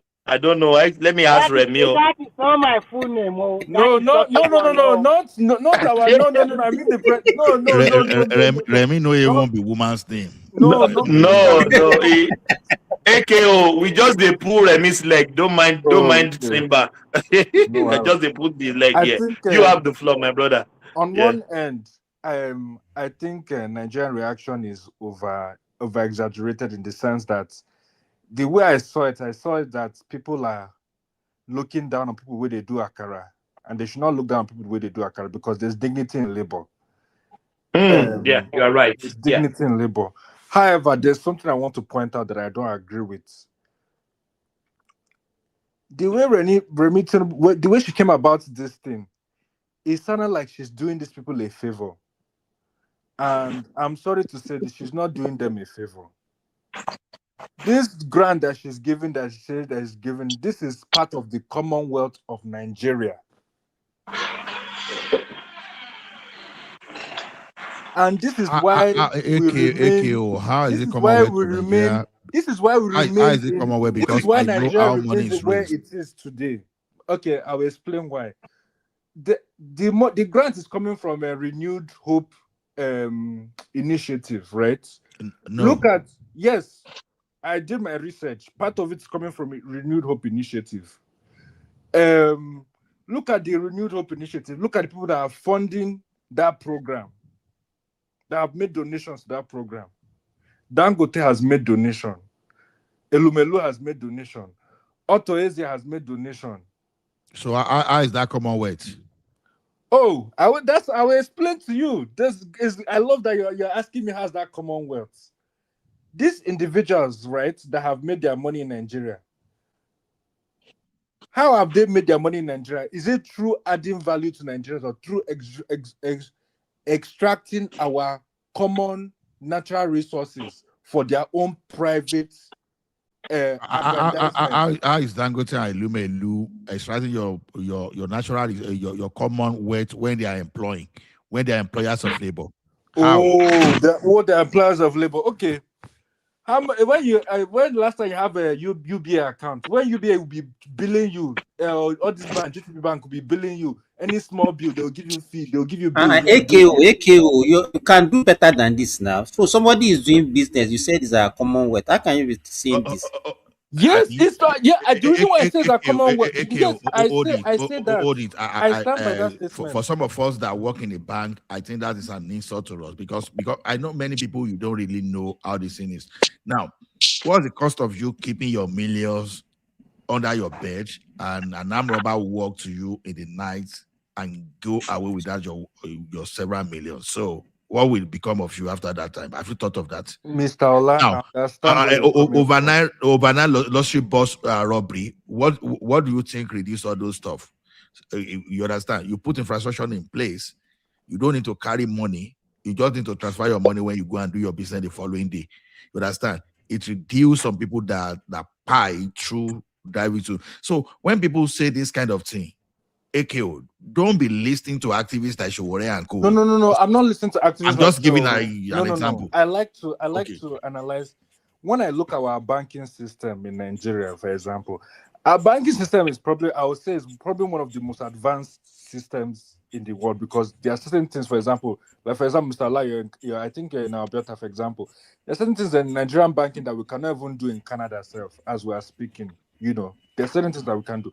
However, that doesn't negate the fact that the banking system itself, we see news every other day, every other common Nigerian will be complaining that, oh, they are taking fee from my bank for this, they are taking fees for this. The money I kept in my account, I'm asking them to refund it. They don't want to refund it. These are issues that Nigerians are facing through every day.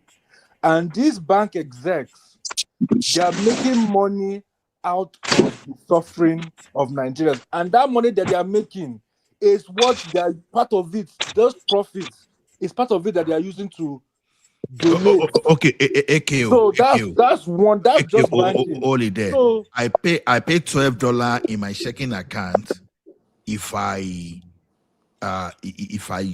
do transaction beyond a particular threshold. Then I have. I'm talking about a Canadian banking account. Hold on. I have the money I pay on my credit card. You understand? Now it depends on the type of credit card I use. My line of credit, you understand, that one average around 12% when I use it for business. Then if I use consumer credit, it's around 23%. Then I'll still pay charges on that card for maintenance fee annually. So there's nothing they are doing in Nigeria that they don't do in advanced country. Because this is a lie. It's being fed to us by some kind of emergency social activities that they have different purpose. You understand? So at least as I speak to you, as I speak to you, at least I have 5 different banking accounts. Bank account, sorry. In addition, it is not mandatory for Dangote, Elumelu, UBA Bank or whatever to drop money. It's not compulsory to that new hope, whatever you are talking about. It's not. They are not forcing them. I agree. It's not compulsory. Let me finish. So you cannot say it's a part of our own tax we are paying or whatever. No, you can't say that. And it's a good initiative from the first lady to come up with a bright idea. And she's not using money for herself. She's using money on the majority of Nigerians.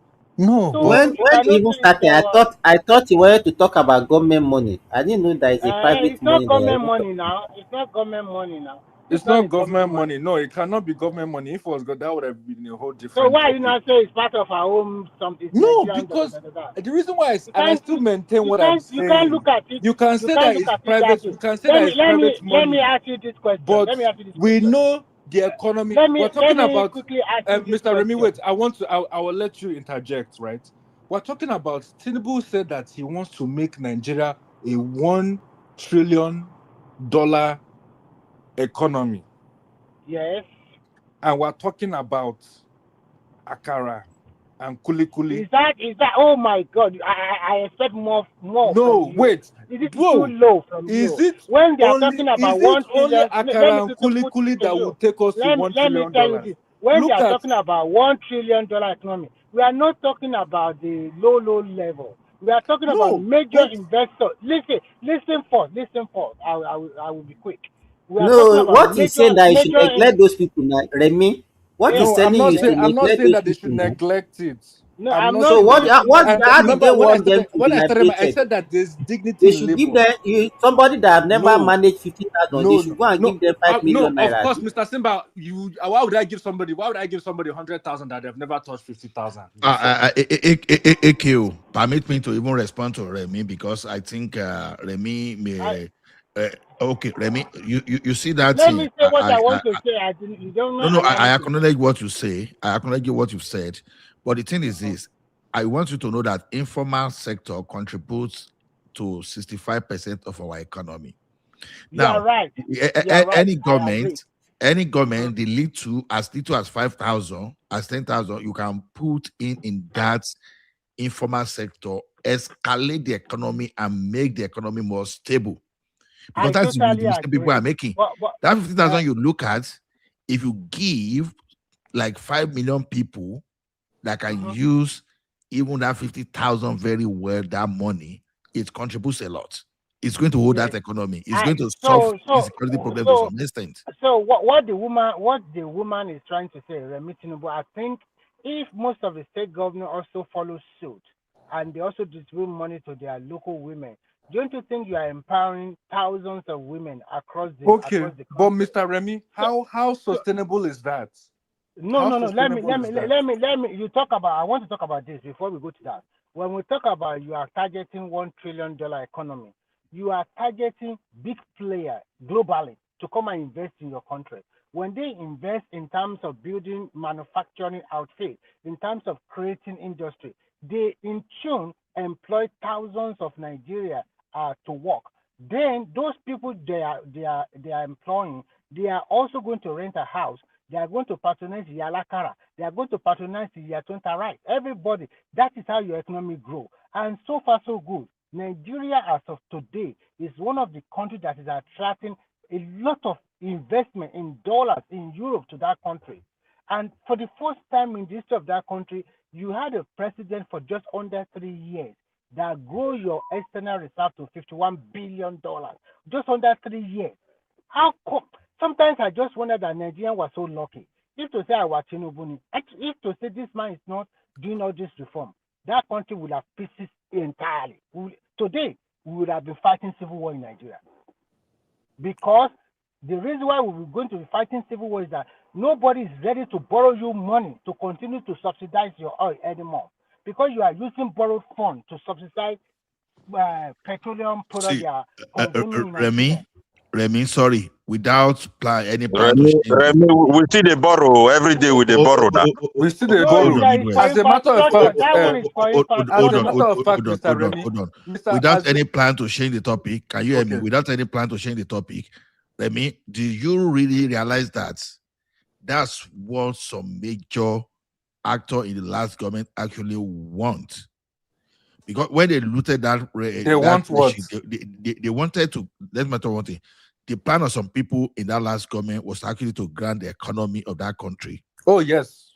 So that they can take control of the economy of the country. Oh yes. Like I've said this since several times. It has something to do with religion, but they are masquerading. Yes. You know, when someone is hiding, your intention is to grab, to subdue people, but you now hide under religion. Meanwhile, you are not even that a serious faithful of that religion. God, because they know that they've suggested some people, and people be shouting, this is a religion. They have a different mission. Remy, what you said exactly is what some people wanted to do. They wanted to push the country to the edge. Make I say something and now. to lose Una everything permit and me. take over the country and rule perpetually. Mr. Midwest, I go finish my submission right now. Make you go ahead. Okay. Yes. So my point is, that being said, right? I'm even reminisced by I read this Awolowo book, and in the book he was talking about when he came up with the thesis of for the Western region to create education. There was something that he said that I really like. It just hits my mind now.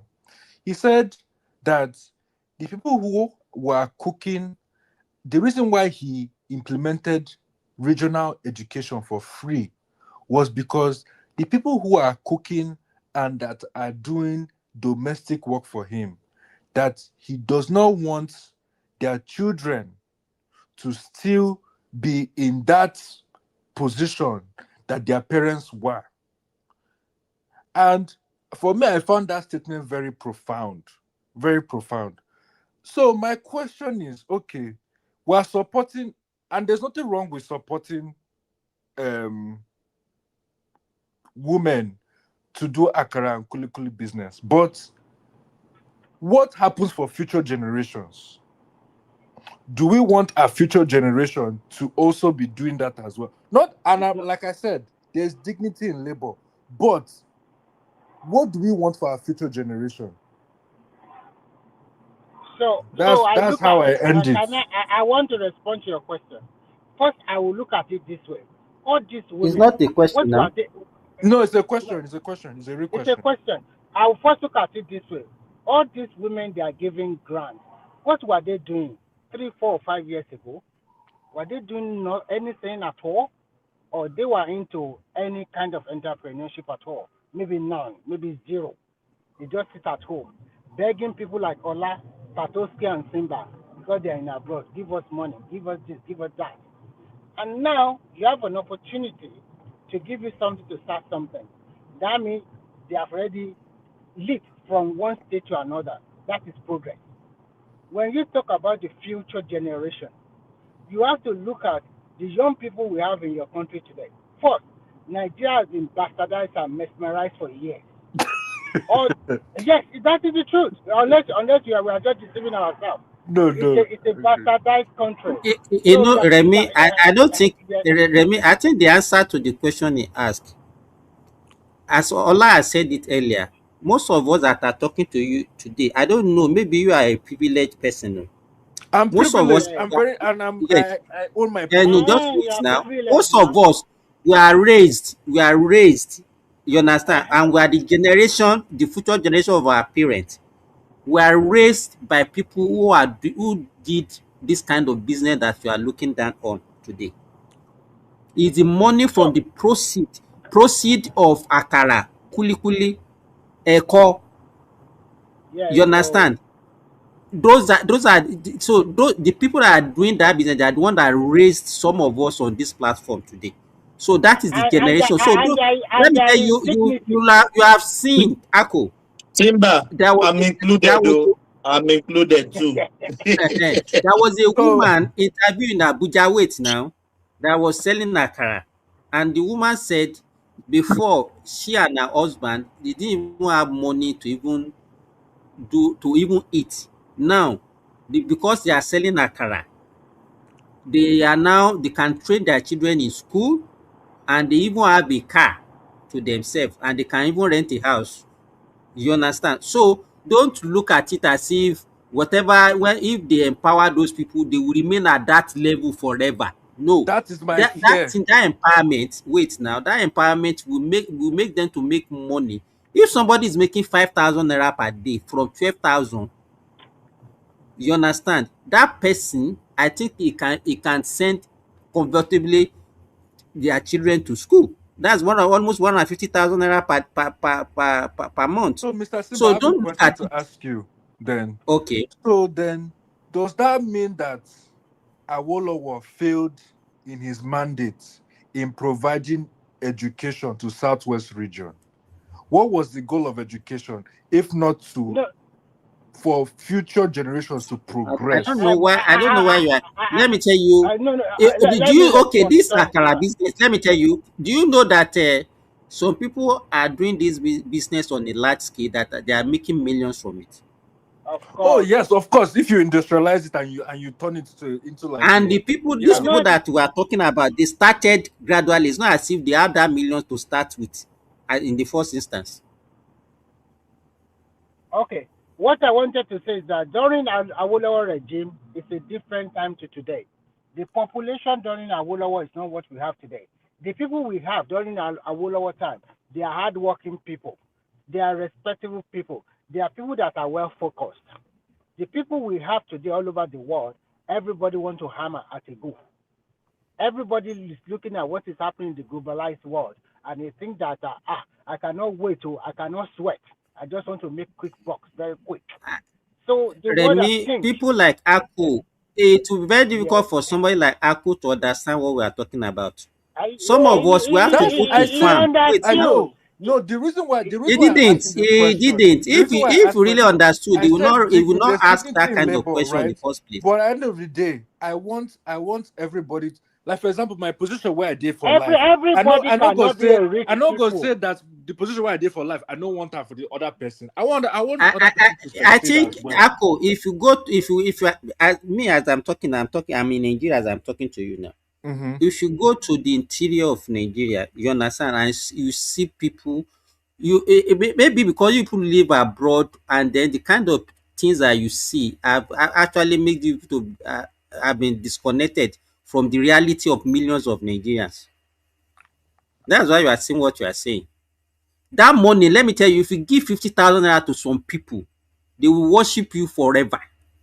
I know because me I did send money back home, so I know. You forget about those people, that those one that are just duping you. The people that you will be sending money to, they are duping you. The people that really needed the money, they are not the one that you are sending money to. And Can I also, also No come in? Allah. Make Mr. Widrest. Mr. Widrest, if uh, you go ahead, I don't finish. yeah, Akko, yeah, Okay. let me answer your, hold on, please. Let me just answer your question. And Simba said earlier on, most of us on this platform, maybe few of us, Well we raised. grew up Yes. with our mother selling petty stuff. And I can tell you for a fact, it's the same that petty job that raised my auntie to the University of Ibadan. She graduated. My sister graduated from Polytechnic of Ibadan, HND. I graduated from University of Polytechnic of Ibadan, HND. Same my sister went to US. And we are not like our parents now. We are more than our parents. So when you are talking about the future, Majority of Southwestern people are like that. That is the yes, truth. Yeah, yes. and with So that, you also have to protect that family name. You cannot do yeah, stupid things. So yeah. it's like that for most Yoruba people. My That is my why own mom, yeah, my own mom is Alase. Do you know what is Alase? A caterer. Okay, try, maybe yeah. We he does go for not know. party. Maybe he does not Yeah, know. Maybe we I think cater Akko for is a Yoruba people. guy now. Yeah, we He cater said for it's people Ketra now. for caterer. My mom cater for people for food. 500 people. As you see me now, I'm a great chef. I learned it from my mom. We cook for 500 people. I can pound yam. That's what we grew up with. And that's the same business they grew up with. And we thank God where we are today. We are five. We are all doing very well with the same that business. So our lives have been changed through small petty business that our The parents what did. I don't Awolowo like was that. I saying, don't like that you guys call it petty because it's not petty trading. And If no, you it's understand. because you are sounding like it's a petty No, job. it's not petty. It's not petty. I want to clarify. That's why I said there's dignity in labor. My fear is just that I don't want those people to remain in the place in that No, to no, remain no. stagnant. That's my fear. No. There's a room for improvement all the time, my brother. When I started my business in no, Australia, no, I started Ako, with somebody that is not doing that is doing nothing. It's not better how to can you start doing progress? something How can you without. progress? You have to start something, my brother. Let me give you an example. I started my business here with 1, 2 customer per month. Gradually, it grows to 3 customer, 4 customer, 5. I have up to 20 customer now that I service. Yes. So you have to Thomas, start. Yeah. the lady that I was talking about that time, I said we Mhm. employ her as a casual attendant, ten Yeah. thousand naira per month. That lady now, what she's commanding, I don't think there is any doctor that she was working on that has what she has today, and she started selling kuli inside nylon. Hmm. Is that kuli now that is exporting to UK, to Canada, to everywhere? You people should go and check her. I will give her her Simba, Instagram handle Simba, Please, Simba, what's her name? Mr. Midwest is supposed to go after Ka- guy her. Simba. Simba, Kasongo underscore kuli underscore food. Simba. I Just said it Google earlier on. I import kuli to Australia every 3 months from Nigeria. Kuli, I like so that kuli. Yoruba, Wọ́n tún the gbádùn Yes. kúlíkúlí ní Canada bẹ́ẹ̀ yẹn. Wẹ́sẹ̀ Yeah. Nàìjíríà pọ̀ ń bẹ̀. so even me, anytime I come to Nigeria, whenever I'm going, I will buy kuli now. So, I hope kuli I always my ẹ̀pà, wife will kuli my ẹ̀pà, wife will order for I like kuli, it. dry fish, dry this, dry snail from Nigeria. From kuli from Nigeria. They have the one that has pepper. Ito man lata, ito man tanye. I order it every three months here. You know, the problem, I think the problem that we have is that we don't really understand the size of our economy and No, the reality Simba, of that. Simba. Yes. Sorry. Can you guys Oh, hear me? progressive. How are Yeah. you? How you So, doing, my brother? yeah, good. Long All right. time. So you see the difference between us and these Western people, right? You go to a Western country, no matter how bad the system is, they never excuse crime. They never ever give any excuse. They don't allow you to excuse the reason why you commit crime. They don't allow. You cannot Yeah. use say, "Oh, I did not eat to poverty." They don't You cannot allow do it that. at all. They don't tolerate It's it at all. only in our society that we allow people to excuse for crime.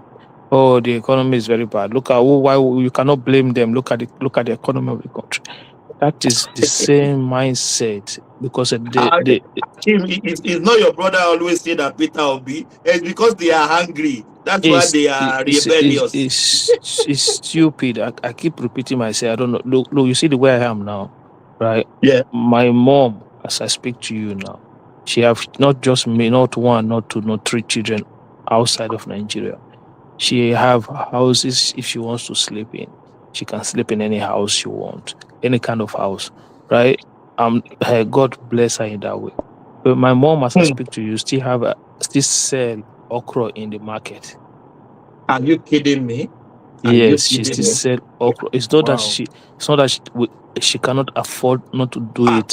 If You guys can said it, stop. she You will can not stop listen her to not you to now work anymore. because she's Yes. enjoying it. God has blessed you You guys. want You to can even take care of suffer, her. then the next thing Not you to are work looking for is anymore. her death. Wow. See, Is her my death mom that does you are not looking take any medication at all. Wow. There But you go. That's a go. But you see the ones that my sister's husband.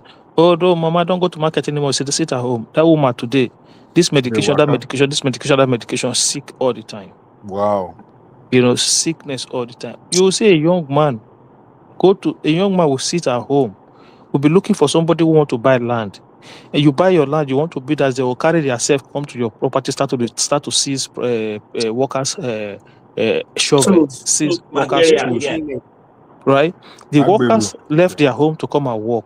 You refuse to go and work. And it's the same people today that's telling you the condemning kuli and condemning all those things. You go, you see somebody will put orange on the roadside, selling orange on the roadside. Like, you have to do something. That is it. Do something for yourself. Even if you find somebody to give you a little thing to start up that thing, the whole idea is that you're not going to just explode one day. No, slowly. Akim, sorry for cutting you. My own sister is a professional fashion designer. She's looking for apprentice to help her to sew people's clothes. She can't find it. I was on video at his. Let me finish. I was on video, WhatsApp. It showed me heaps of clothes from the floor to the roof. People brought clothes. nobody to help her to sew the Because clothes. nobody wants to do it. Nobody wants to work, and she Nobody's can't do it by interested in herself. that. Yeah, they want fast It's money. everywhere. It's everywhere. They want fast money. And I Even blame Instagram for that nonsense. it's everywhere, everywhere. And this how they will come out. Akim, people don't want to work again. They And only what want to people sell are Kekus. If you want to buy Kekus, Can I Oh come yeah, in there? Mr. Midwest, sorry. Yeah. Thank you. Good morning. You see, the whole issue is this. For me personally, I blame the government for everything. And I know many people will not settle with that anyway. When you allow an economy to remain in a state of informal for very, very long time, you will destroy the talent of your people. And if you shift business activities to formal level, if you are talking of giving people 50,000, then you know exactly the business you are putting that 50,000. Because we're talking about business here. But if it is informal, even from where you release it, where you from the place of where you are releasing the money, the people there will hijack the money, they write names, they put it there, and the money disappear. It doesn't go to the people. That is not the discussion. I'm sorry to. No, we allow you to, yeah. Mr. Midwest, please Midwest, finish. I sorry to interject you. What you should know, you cannot compare Nigerian setting with European setting. It's not even true. Remy, it's not even true. Remy, it's not even true. Remy, it's not true. Even if you want to compare, okay, let's compare with let me land my point. There are formulas to things. Hold on a little bit. There are formula to things. The problem the African continent is that they don't believe in formula. 1 + 1 give you 2. If you have economy as large as that of Nigeria or Africa continent, because when you talk about economy, you're talking about the consuming strength of your people, first of all. Yeah, purchasing power. Purchasing power of your people. Nigeria has it.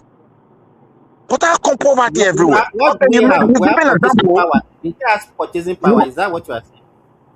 Hold on a moment. Are we not talking about somebody said is going to support go and fry akara? For Nigerians, they look very insulting. So what's wrong with them? What is wrong with frying akara? Hold on. You hold on a moment now. Someone cannot. Do you want to speak for me, or do I keep quiet? No. I just asked question. I've been here for over 3 hours. I'm just telling you the truth. So you cannot just be targeting like that. It doesn't. Let somebody flow a little bit. I start from flow, my brother, flow. Yeah. Take that work serious. It's killing Nigerians.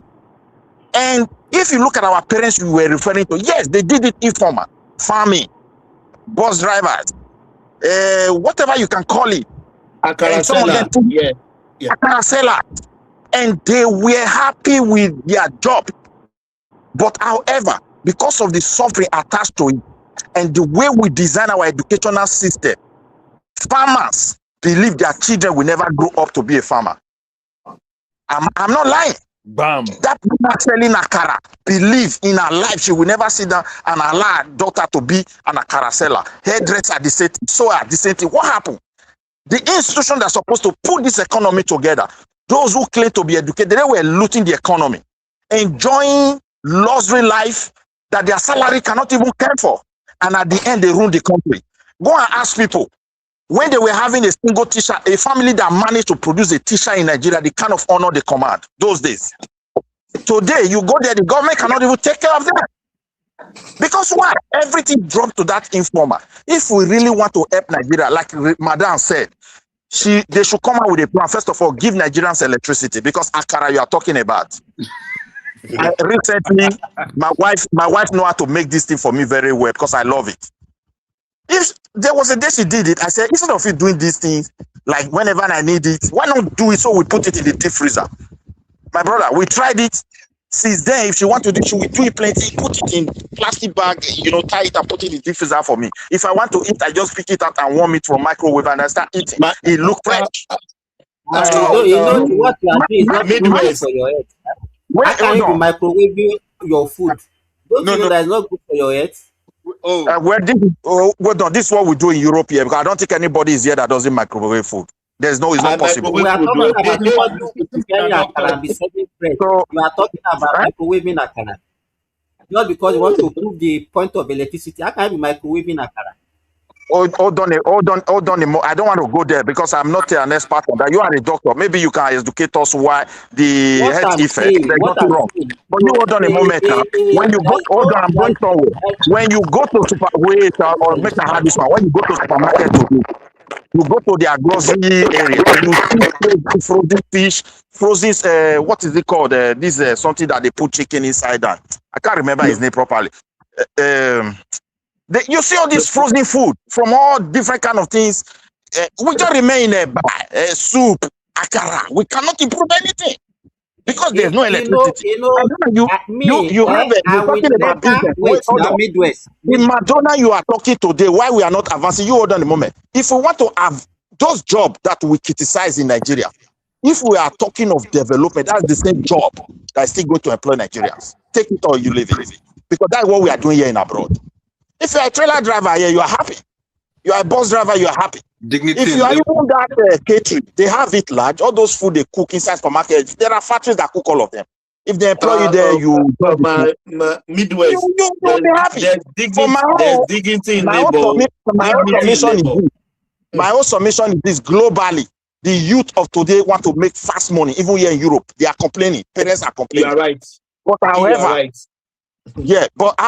if they don't have people to work in the industry, they don't know what is wrong with their children. I don't know exactly what is wrong, but I think there's a serious evolution that is going on. Where it's leading us, I don't know. But nevertheless, that small akara can employ graduates. Because why? You purchase material, you purchase whatever to get yourself involved in a business. Why not tell government how you running a business? As Ola said, he said Nigerians are employed as an informer. About 60%. No. Even 100% of the formal registered business operating formal in Nigeria, the government need to look to it. People arrive at profit, you don't know how they arrive at it. So it's not the way to do things. I think even if the president's wife have a good will, she should present it with respect, not from the kind of ideology of I'm a farmer. How do you want that to play? I don't know I whether you get that. understand. Like you are trying to I will mock understand. people. No, let You are trying to mock. You are trying to mock people that have been neglected Everybody hold on. for so long. Everybody, It's not the best way. Yeah, So Midwest. Hold on. Yeah, please. Let's one by one. Yeah, let me Midwest. contribute. We just never finish, so I beg. It don't finish now. It Yeah, don't finish. It just Oh, you repeating don't finish. everything Okay. and repeat. It don't Don't finish. finish. Yeah, So, so Thomas, because One thing, I came last, so I have not. Yes. I will. Yes. I will just Akim, contribute to. Remy, Okay, want thank to you. put something Yes, here. yes. Yeah. I just want to say things. I hate people that always give excuses. For any person or people that are living in any country, whether the government have a good regulatory or they have a good condition or whatever, people have to look after themselves. And if you and then fingers are not equal, some people were born into silver spoon, some were born into poverty. So if you want to make My own spoon is a clay spoon. thank you. So if you want to make my A for brother, yourself, let me tell you. You say they should let you flow now. Let me finish now. Let you finish. If you want to make A for yourself, you have to start from somewhere. Fine. We all know that 68% of Nigerians are entrepreneurs. And if you want to formalize it, how do you go about it? Because it has to be gradual steps. Even the new tax system that they brought in, it is pro-tax, pro-poor people. It's not for the poor people. They only targeted the rich people. In Nigeria, you cannot just copy. The major problem that we did in Nigeria is that for us to copy all this Western kind of democracy in total, that country still need people like Awolowo, Denaura, and the rest to rule that country for uninterrupted for 30 years. But unfortunately, those Kati boys destroyed everything. So as we stand today, as we are rebuilding, okay, I will stop there so that other people can talk.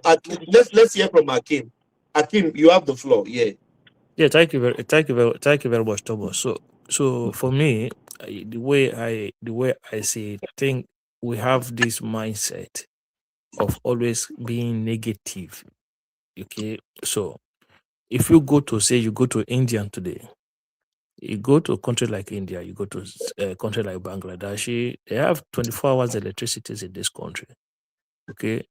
But they have roadside food sellers more than the population of Nigeria, of course, not taken in India. You are right. So what are we? What I don't know, man. What we give so much excuse? We look for reason here. We look for that electricity, road, this like. No, even you go to Spain. Spain is one of the most beautiful country in Europe. You have people who sell this thing. What's the name of this? They roast it. They roast. I like to eat it when I go to Spain during winter time, right? They will roast it. It's like it's like little this thing. I cannot. If I remember the name, I'll let you know. There's somebody out there that will be roasting it. Is it and you? chorizo? It's not chorizo. I don't think. Yeah, I think it is chorizo. Is that what they call it? So they'll roast it. You buy it. They'll put it in paper for you, and as you're walking around, you're eating At the roadside.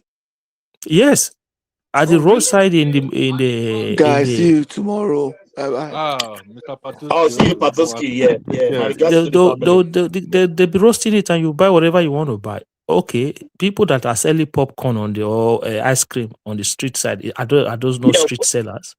Yeah, right? that's your yeah. Because they are not Even frying some people akara, even does that have make it? Excuse me. I want to ask you a question. Do you think somebody selling ice cream by the roadside they didn't register those business with the government? How do you know they register with the government? What do you mean? Have I not lived in that country? Have I not done business there? How do you know they register? How do you know they register with the government? It's not a third world country where you want to sell something people will put in their mouth and there's no formal registration. Stop it. Stop it. No, stop it. It's your point. Your point now, Midwest. Is it about registration or about empowering my point is this. The way they eat in Bangladesh in the street, Nigerians are there doing it today. The way they set let me flow, please. Let me flow because you did not allow people to interject. Let me flow, please. Let me have this one. The reason why no, please just leave it there. Leave it there. Let me flow, please. We lack that ability to take this into formal sector, and we are losing as a people. It's okay. Let me flow.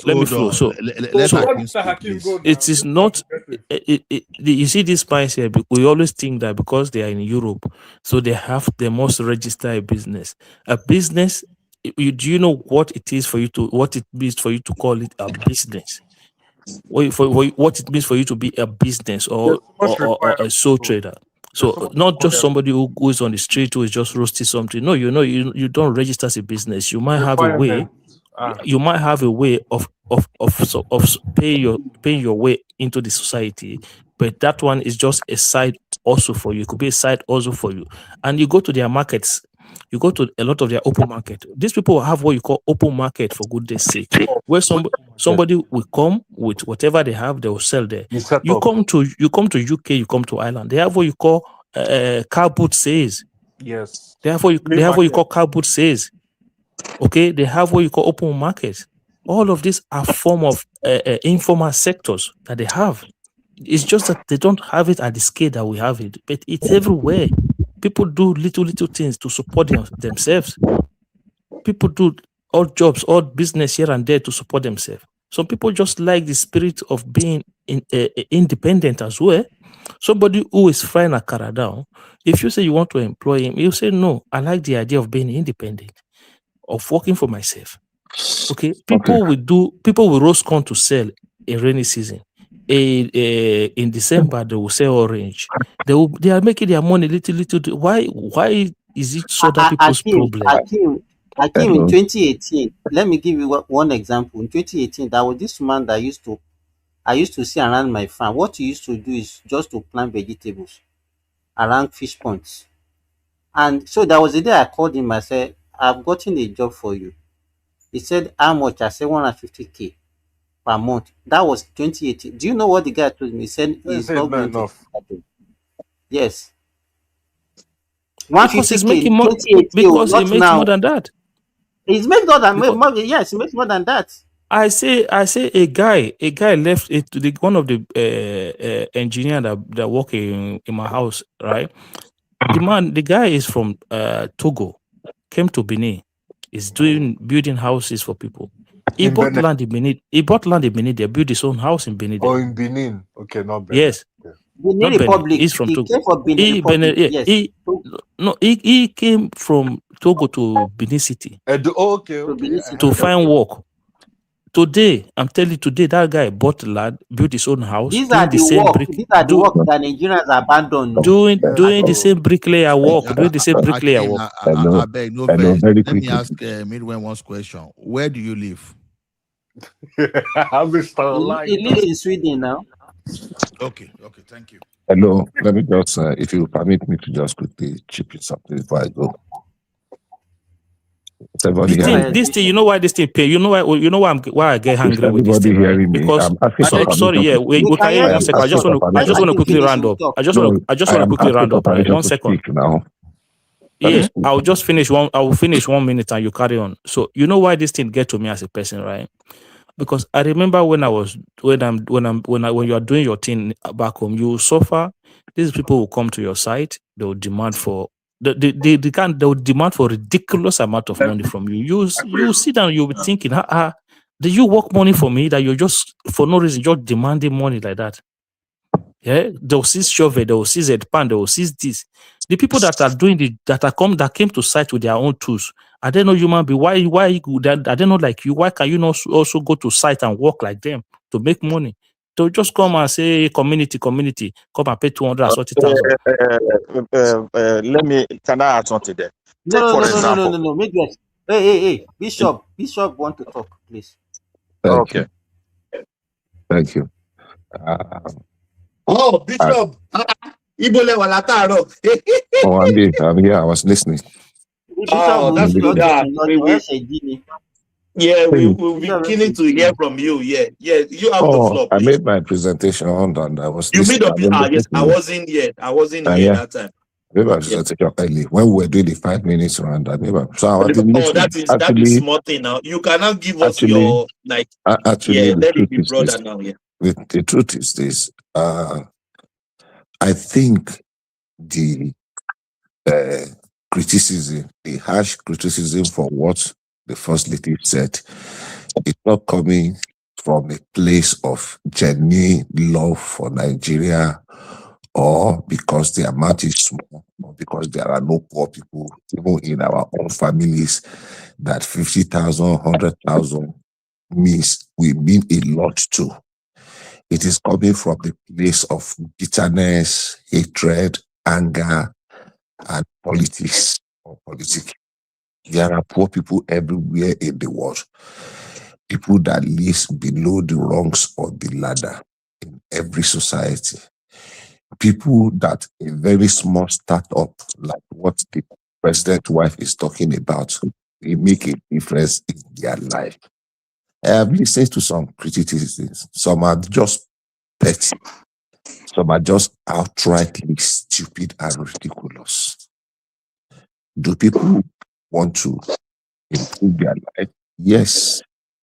We still be people tomorrow that are poor, that 100,000, 50,000 will mean a lot and they can start something up with. Absolutely. Are there people like that in other part of the world? Very well, yes. Are there people like that in America? Let me give you two scenarios, two examples. One day,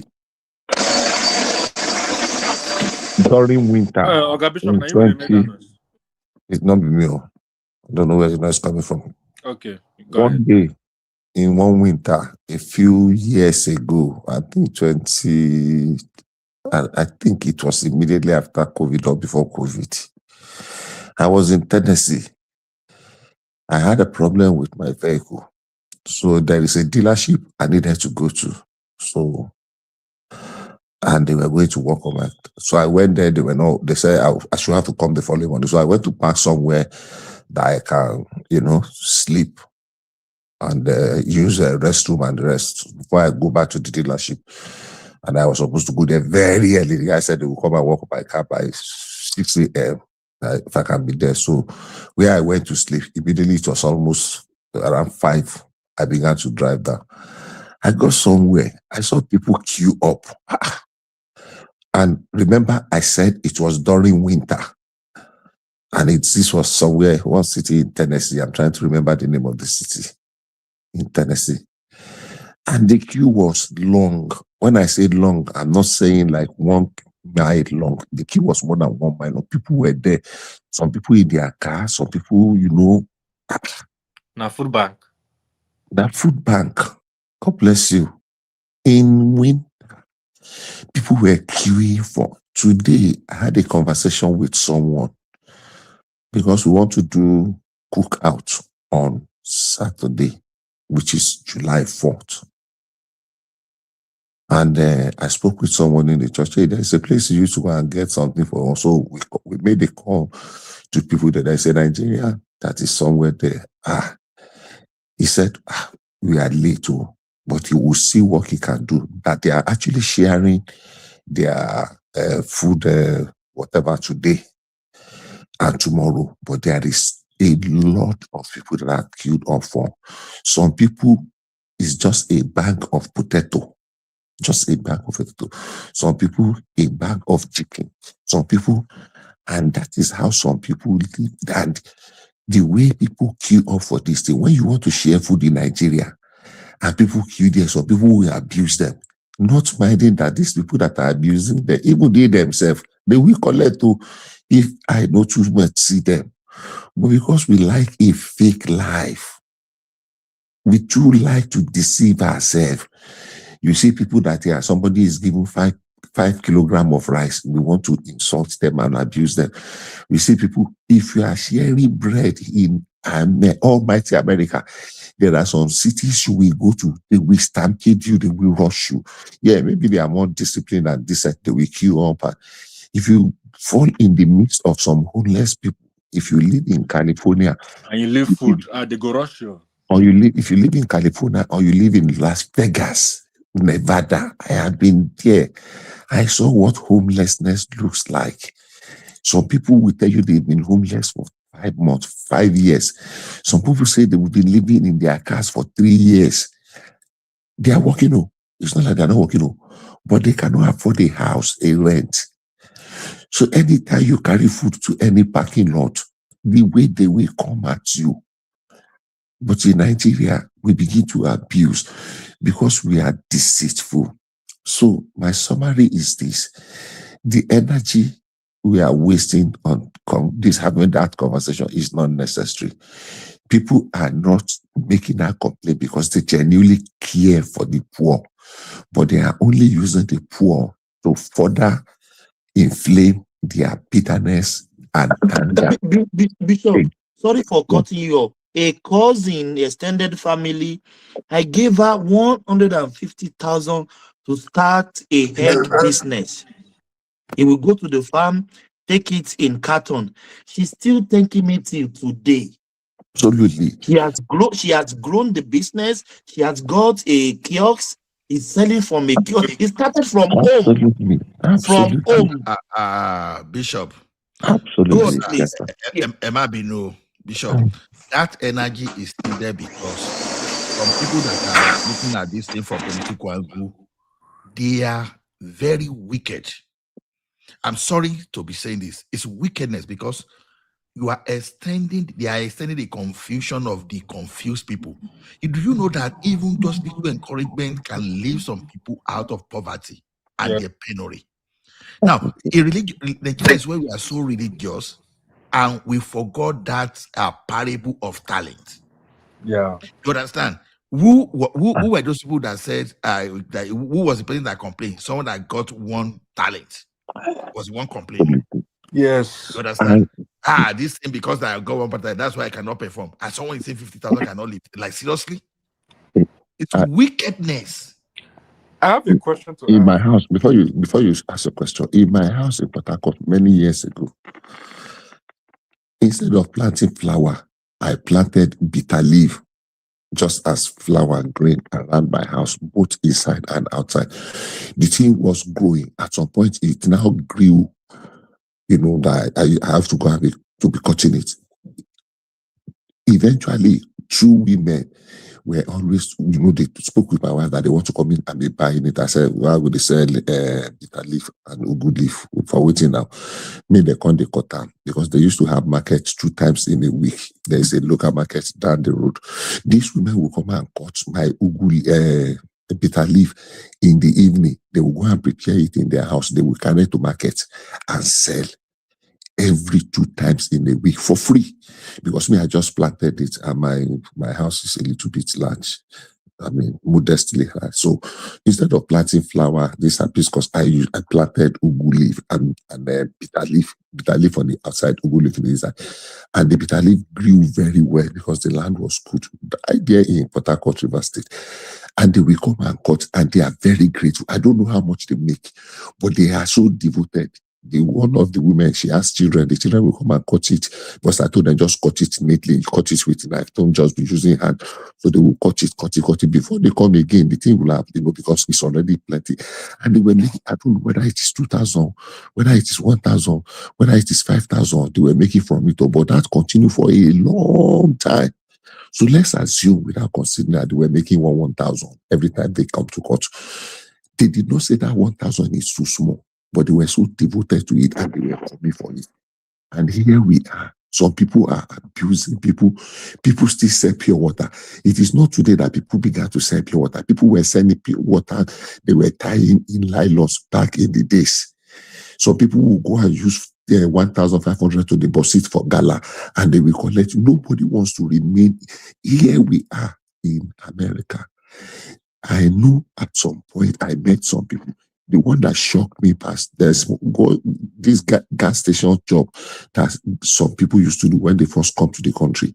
The day I met a medical doctor, a Nigerian medical doctor, among the people that are doing that work, that said he was raising money for him to be able to do his, there's this exam they used to do to qualify to be able to the exam they always do to qualify. To qualify for help. He said that was what he was raising for. I opened my mouth, say, a medical doctor, gas station, they just loiter and gas station, you go there, you ask, hey boys, I need 2 people to help me move. I'm moving from this place to this place, so I want to clear my yard, or I want to do this. Bishop, are you telling me there are not thousands of Nigerians today willing, waiting for somebody to give them 50,000 to start a business? Are you telling me there is none? That is what I'm saying. Don't even go far. I am saying inside our families, as you talk to, you cannot tell me that there is nobody in your extended family that 50,000 will not mean a lot to. Let my family. Bishop, you see these people that are pretending that blow grammar today. I will use it from experience. There was a time that even just ordinary 100 naira was like 500,000 need for me. And I know that many people fall in that category today. We just pretenders. I will just pretend as if we were born into Dangote's family. So basically, thousands of people looking for somebody to give them 50,000 naira to start business in that country that we are. Thank you very much. And they will be grateful to you forever. 50,000 is too much. Give them 20,000, they will be Somebody happy. said he wanted to ask a question a few minutes ago. Who is that person? It's me. I wanted to ask something. It just came to my mind now. I love this submission that you made, and I really resonated with it because I also see it. I also see when I'm in New York. I see it a lot, food banks and everything when I'm in New York. But I wanted to ask regarding this Remi Tinubu, and it just came to mind. I know this Remi Tinubu initiative is funded through private. It's through private. It's not through government money. But then, okay, how do we juxtapose this with, because she's not the first person that is doing this, right? Or doing this form of grant. We have our governors or our local government chairman that do their own in form of, okay, they will say they will supply keke, or they will supply sewing kit, or they will supply. No, they supply wheelbarrow sometimes. Have you not seen wheelbarrow? Right? Have you not seen in Kano that they give them plates to let the person finish his question. Let him finish his question. I guess my question is, and that's always been around poverty alleviation, right? And one of my fear is, okay, we've been doing this poverty alleviation thing for a long time. In Nigerian government has been doing it forever. But what has been the return on it? Has it made people's lives better? So let me answer you. At every point in our lives, the Bible says something about a sower that sow. Says some fell on good ground, on bad ground, on hard ground, among thorns, on the roadside, blah, blah, blah. Among the people that people have tried to impact their lives, out of every 100, let's say maybe there is a 5% success story. And where you will know is that some people will come and tell you the story of their life today that, I was lucky. This is what I was doing. I was roasting corn. There was a woman that started selling akara. Funny that I'm using akara. I don't know if anybody lived or grew up around Ibadan. Like how many years? I was born in Ibadan, Bishop. Okay. I went to school in my life is in Ibadan. This woman, they call her Yaduni Alakara. Baduni Alakara. Hey, what are you telling me, Bishop? Now, let me tell you something. You see, you know farm milk. This farm milk, there is a bicycle that farm milk people used to sell farm milk. So yes, in the 70s, in the 70s and in the 80s. Farm Nice company. Very good time. Farm Nice, I'm coming. Farm Nice company was in Ibadan. I know Farm Nice. We used to say it was in author in LLA. I know the LLA. So at some point, that Farm Milk or Farm Nice business was dying down. But they have their specialized bicycle. That bicycle they used to has a space in the front. They used to put it on. Yes, I have the ice and everything inside. This woman started selling akara. The first people that was selling her akara for her, she was using Ghanaians. Every morning, the akara was growing. They would put the akara inside one showcase and put it on their head and be going everywhere. All of a sudden, somebody just discovered that, look, since the farming business is not working again, they started buying the bicycle, the Farmers bicycle. They now create a show glass box. We put it inside. Early in the morning, I want to remember the area that woman is. You will see hundreds of youths. They will go and collect akara. And everywhere you go in Ibadan, you see Aduniala akara. You know, I don't know how they managed to destroy the business of the woman. Some people say that she was using juju. But the akara was fine. After that, guys began to sell bones. Inside that same akara, inside that same. So people innovated. And if you ask people how much, they will just go there and collect. They will go and sell in the evening. They will come back and return the money. They will make their own profit. As at then, some of them were making more money than minimum wage and office earners. Of the end of the month, they are making it a day. Some people will just go and do that thing first thing early in the morning. And they will go and sell before they begin.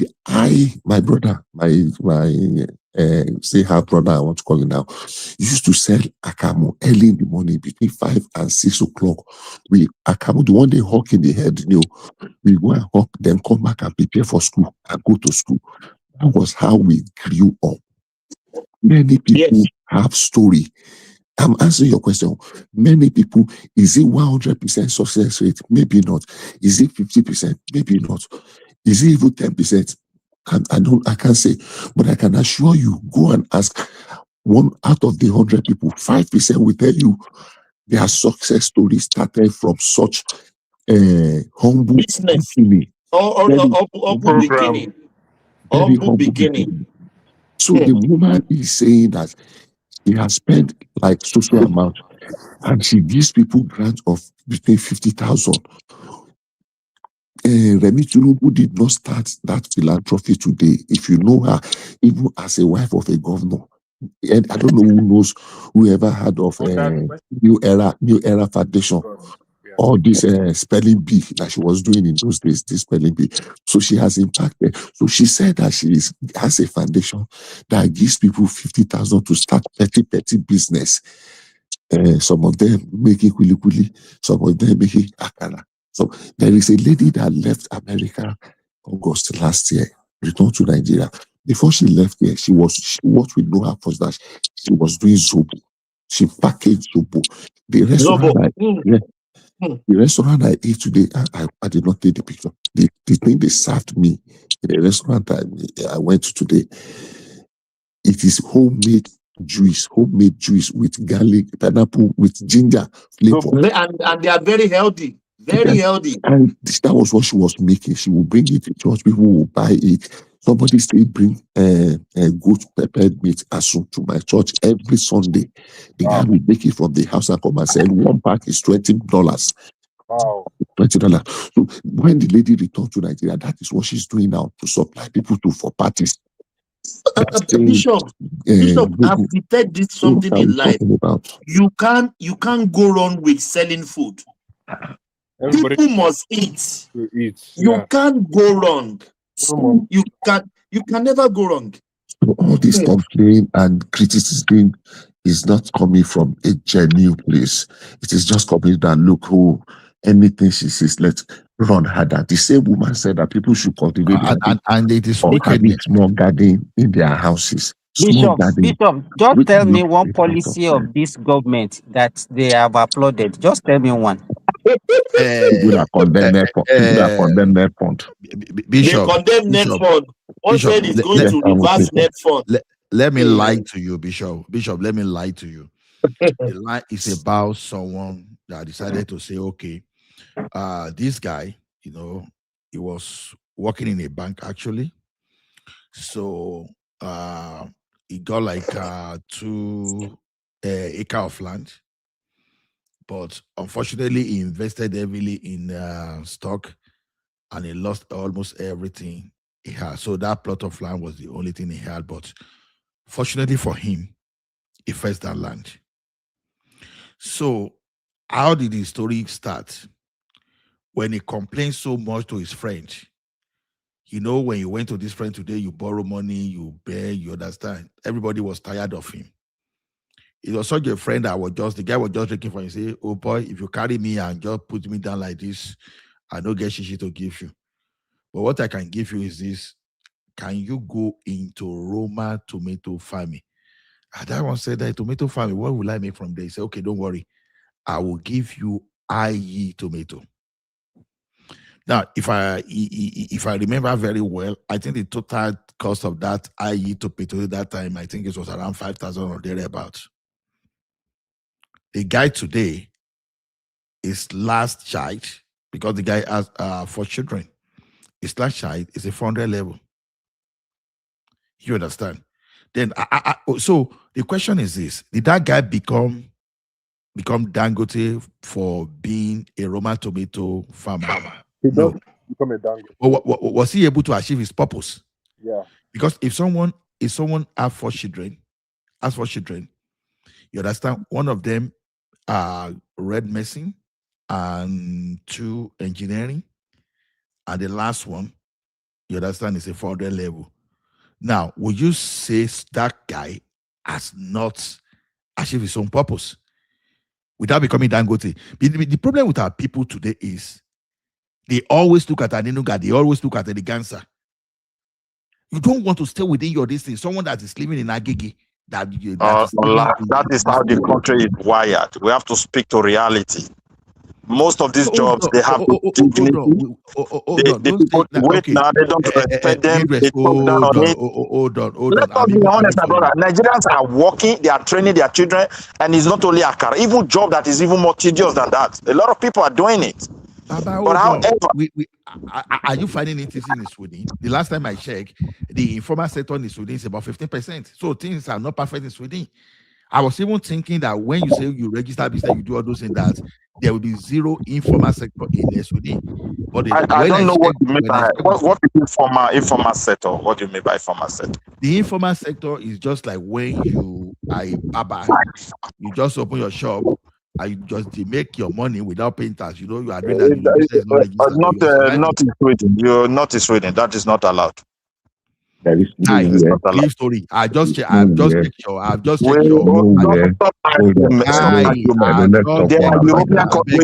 There are European countries where you can do your street business without even registering. I agree, but not in Sweden.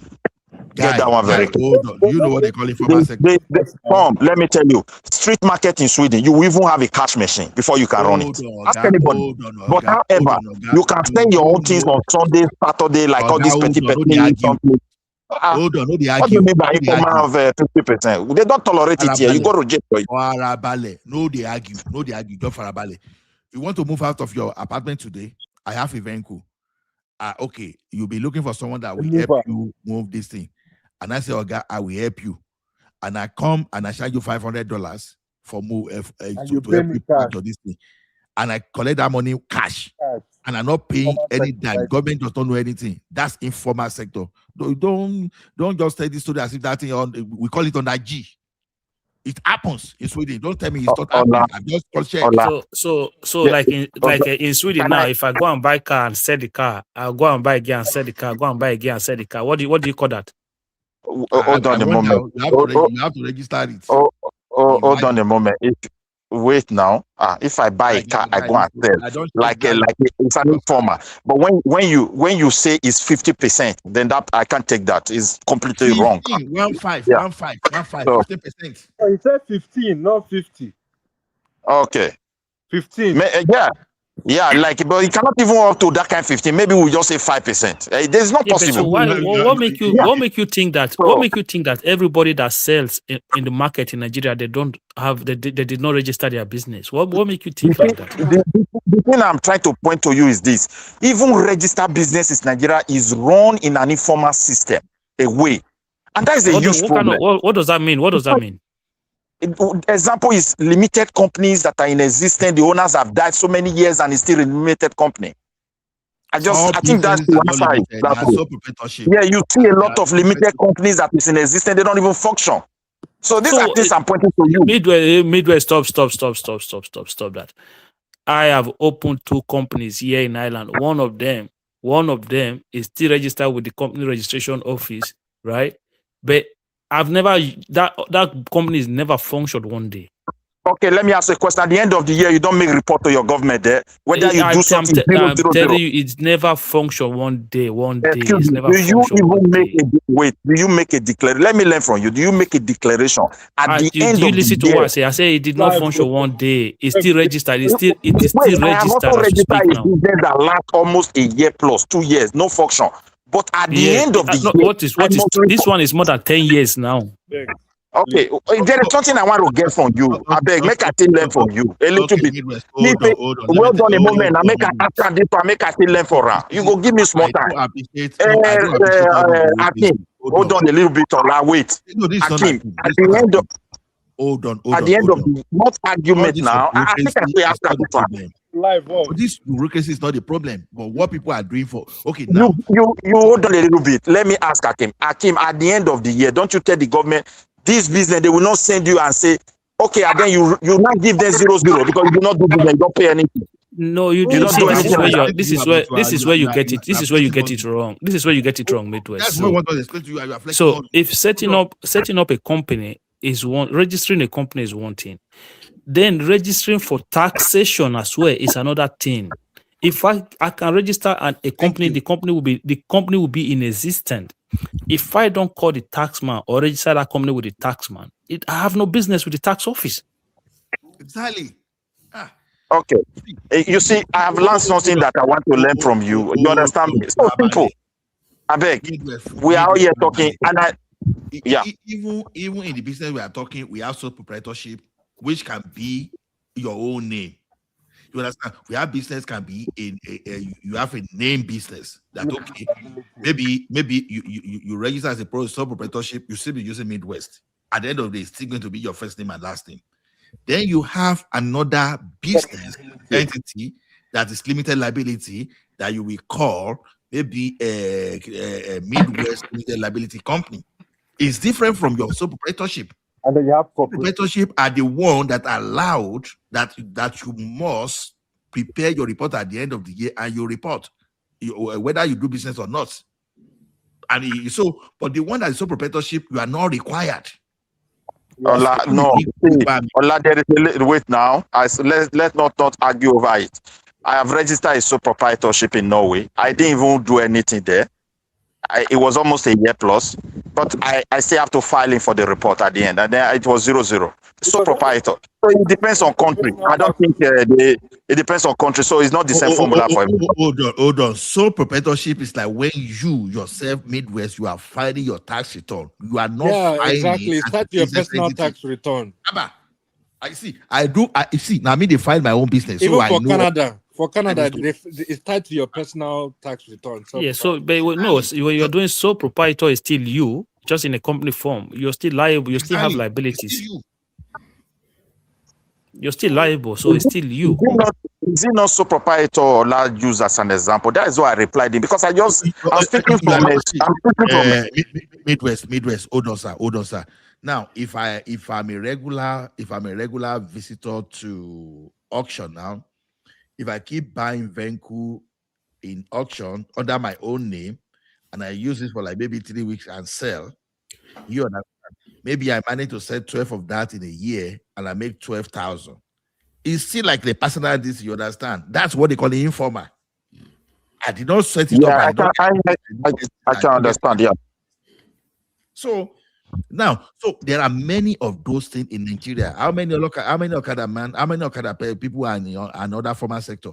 How many Yalata? How many Yalero? You understand? How many those people that even have personal houses that they collect money from the tenants in Nigeria that are into that formal sector? That's what we are telling you.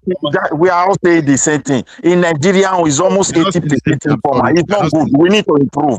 And so that when we support small scale, the money will go to those people that actually, the people that are actually meant for, the actual people you want to send it to.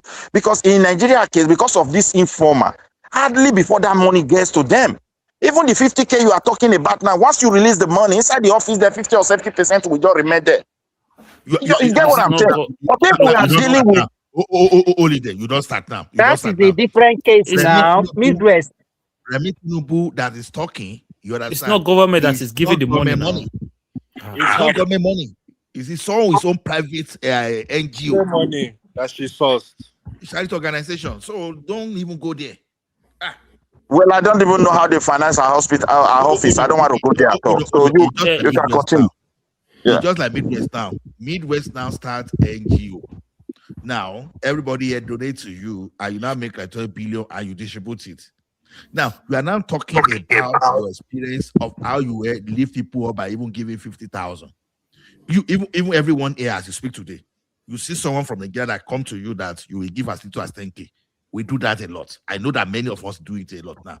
And now you are not giving your experience how sometimes ago I gave someone 10,000, and that person now just go buy a compressor and he started the organizing business. So or that person used that 10,000 to buy clipper and started babbing now. Is that an offense? That's not an offense. That's the scenario that Remi Tinubu was painting. And all of a sudden, it became a national issue as if the office of the first lady has a budget. That's what we're saying. I mean, maybe my turn, Mr. Ola. Not be me, they continue to now Thomas, so talk if you want to talk, I beg. Because I don't do your sister, nobody agree call me. No, now Thomas they continue. Okay. Good morning, have a good afternoon, depending on where you are. I greet everybody. I hate the house. I've been listening about this Remi Tinubu Akara, something everybody's some are gay, some are for. But I one thing that wonder me, then the first person to make money again. What the name? What's in the mean? So if let me say go give idea to people and the people are just agitating about it, I don't see what is wrong. So people, I don't know where the first people to make money now these days. So if you know you are okay, then pass the video now. I don't listen to it. Huh? So I don't know why people are saying that it should be. Why must he say people should go and be selling akara, selling corn? Are people not selling akara, selling corn, selling guava? How much are we buying kuli here? Huh? Do you know how much is a kuli here? Even in Nigeria, people that are selling kuli, all these things are not the way we look into this is 20 kobo, 50 kobo. If you buy kuli 1,000. I told you I import kuli to Australia every 3 months. Import. Yeah, that's not. The only one I buy last week just 7 pounds. You see it. In the small package, the So packaging, they people say are making fortune. the difference between bakery and plantain chips like packaging. The way they package it to themselves, even you are not packaging it in Nigeria. I don't understand what is wrong with we people, our people. Okay, everybody, people should tell them to come and be collecting 10 million, Abi. Everybody should come and be collecting 10 million. Okay, maybe we are not South Africa now because they say they will never submit a credential, they will never submit CV. They must give them employment now, 15 minutes. No, is that what we say? Now, but the meeting should tell them everybody go to bank or all the women. Don't sell akara, don't sell pepper again, don't sell pure water. Go to bank and they must give They catch them 1 billion naira. No, so I don't understand what is wrong with our people. We are here, people are here. The same people, the worst thing is about it, those who are abroad. That is the worst people. People are here doing beggar, doing farola, selling shoroti in Italy. And the woman never told you go and be begging. He said go and find something with 50,000 grand, they are still giving it to you, not pay back. My brother, no. God bless you. People are begging. People are here begging, standing in supermarket morning and night, boasting with it, dragging with it. Nigerians. Government even give you grant to start your own business. You go. No government will you know, you beg to even live or to pay your house rent. People are here selling socks in the street. Shorot in Italy, is it not socks a t-shirt you are selling? You go waka like Chris person from one place to another place. I don't understand our whole country. The same thing. That is what I always blame our Nigeria. You will hear the same complaint in social media, and then it's in the same clan, in the same clan, in the same clan. It doesn't happen like this in the same UK, in the same clan. Now you come to same clan, you can't go prison. Why you don't do the right thing in that same clan? Najama, may I even tell you something? When there are no job here, government will now say, okay, they want people to learn skill. They will now ask you. You see the search you are going to go through to make that skill to justify. Sometimes you feel they make like a 10-page proposal. Yes. So do you know how much they will come out with at the end of the day? Maybe $3,000, $4,000. Everybody, you want to advise somebody in Nigeria.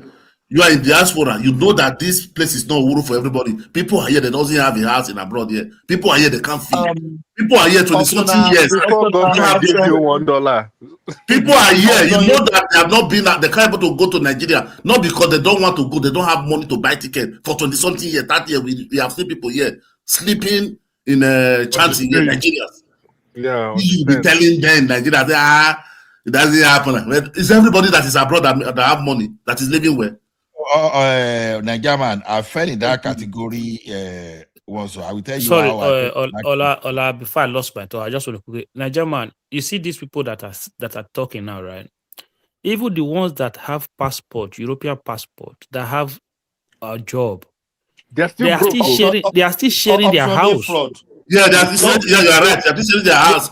They are still sharing house. We see rent room. They will have family. They will be living in a maybe 2 or 3 bedroom house with their own children and wife, and still rent room out to somebody. The 2 children with the wife and husband will be living, will using one room. Then these people will tell. They will tell you that. They will tell. These are the same people that will complain about all of these things. They will be sharing house. I'm not talking about illegal. No, they have passport. They will be sharing house.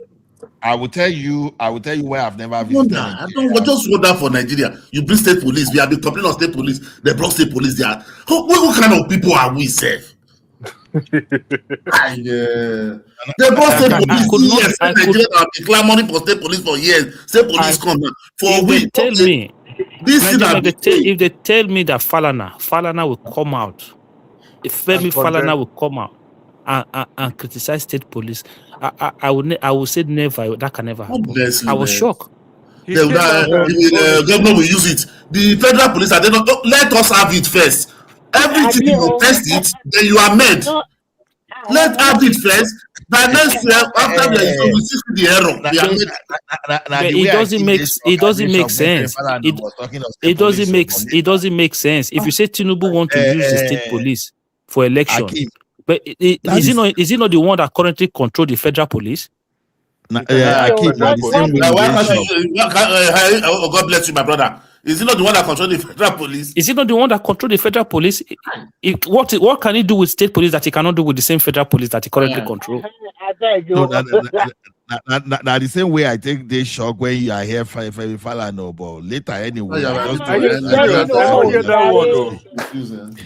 That one is already old. In fact, Allah wanted. What he wanted to do is to defend his uncle now. That's what he wanted to do.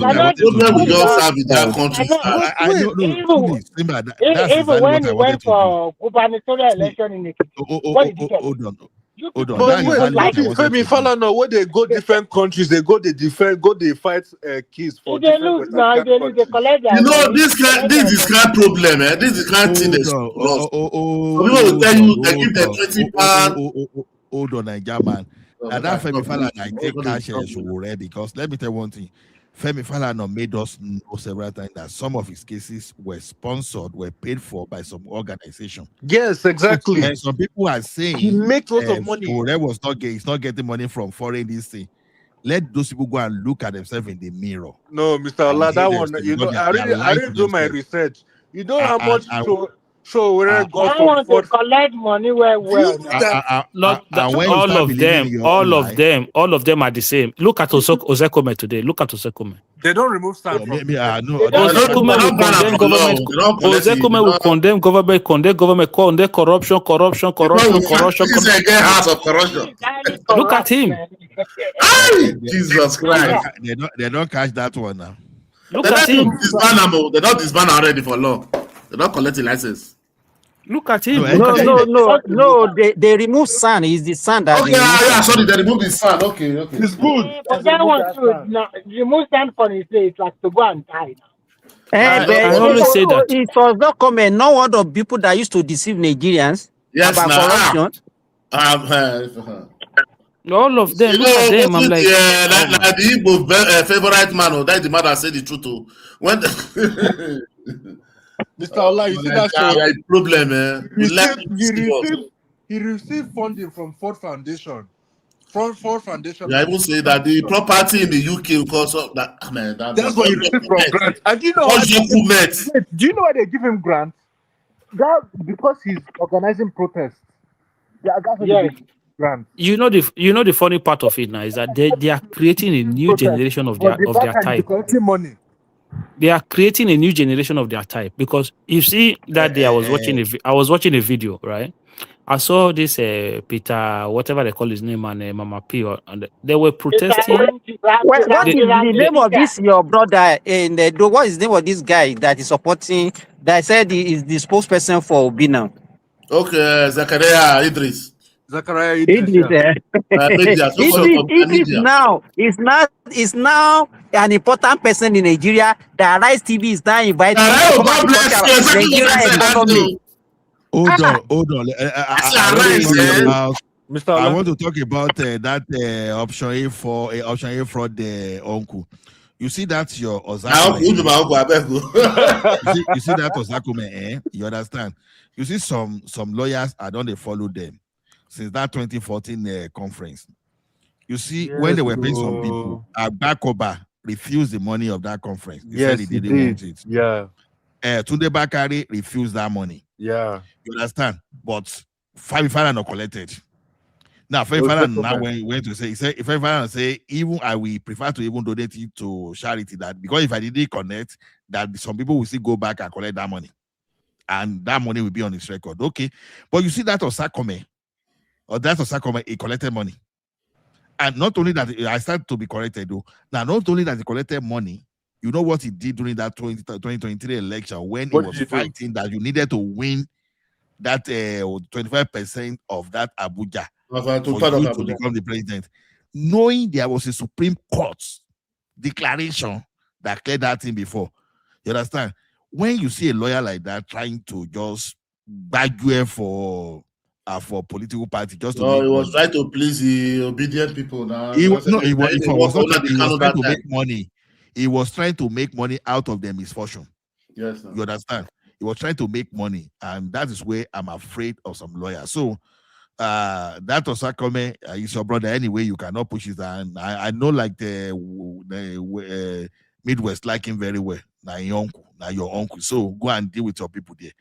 Well, you see that You know the way these people think, right? The thing, okay, so this somebody went to court, say court to ask INEC to register us. Okay. The court say, okay, INEC registered them. Then another person went to that same court and say, court, they did not include us in that case. So the court say, okay, come and include them. Oh, these people are going to border Nigeria. The man that went to local judge to go and buy judgment in the first place, he didn't want to border Nigeria. So when another person went to pay the same judge, they are now surprised. Oh, shit, that judge is corrupt. But let me ask you. Progressive. The first time when you went to pay the judge and you got judgment, the judge was not corrupt. No, we don't even need to go far because right from beginning, that unless anybody does not understand how political parties register, it's only INEC that register political party. That NSC is not registered right from beginning. It was just like your right. You go to court, they determine my right of getting court will grant you. That's why they give. That's if you go to the portal, is by a court order. By a court order. That's not even what I'm saying. Is that it's only are you going to tell me? Are you going to tell me that Dixon did not bribe that judge? And you want me to believe that? This is not collect money, like Joma. Dixon bribed that judge. He bought that judge to get that judgment in the first place. Yeah, another person had gone to the judge and paid more. It's still ISB. The judge. It's not learned in anything, so we should have known from the beginning. People were telling Obi right from beginning, shouting on the internet. It's not. You are not going to have a party. This is not a party. This is not a party. It's not yet a party. It's not yet registered. It's just a court order. You remember that interview that one APC guy had with that skit maker? No, the guy was saying that it was the NDC is a court ordered registered party. That when you go to the website, that lady, those ladies show in TVC. I forgot that lady. Okay, Morayo. My view. Yeah, Morayo has her own show. That same day, somebody went there, was telling them, why Obi making mistake every time? Don't Obi can read and write. This is not a party yet. Why is everybody jubilating? It's not yet a party. It's just on another. The party is not yet registered. It was not among the party that was registered, that was just listed. Even if the guy is not stupid, right? If Obi is not that stupid, look, the part when you left Labour Party, the issue is resolved. Why not just go back there? Why did you not just go back to Labour Party because the issue was finally resolved by the Supreme Court? Why did he not just go back there? I can't understand how some people you can see. They look for Maputo now. You can see this problem. You can see there's a problem there. Somebody told you that this party was registered as a result of a court order, and you say, okay, this is what I'm going to go to. It was not even registered yet. Just like court order, because they went to court that INEC registered them. So the court now granted that INEC should go and register them. There was not yet registered, not yet approved. They just put by court order that they give them the order, not registered yet. See, the case is finalized. That is why now they remove that court order. You become nothing. That's why the court say go back to the status quo. You are not registered before. That is where they are back now.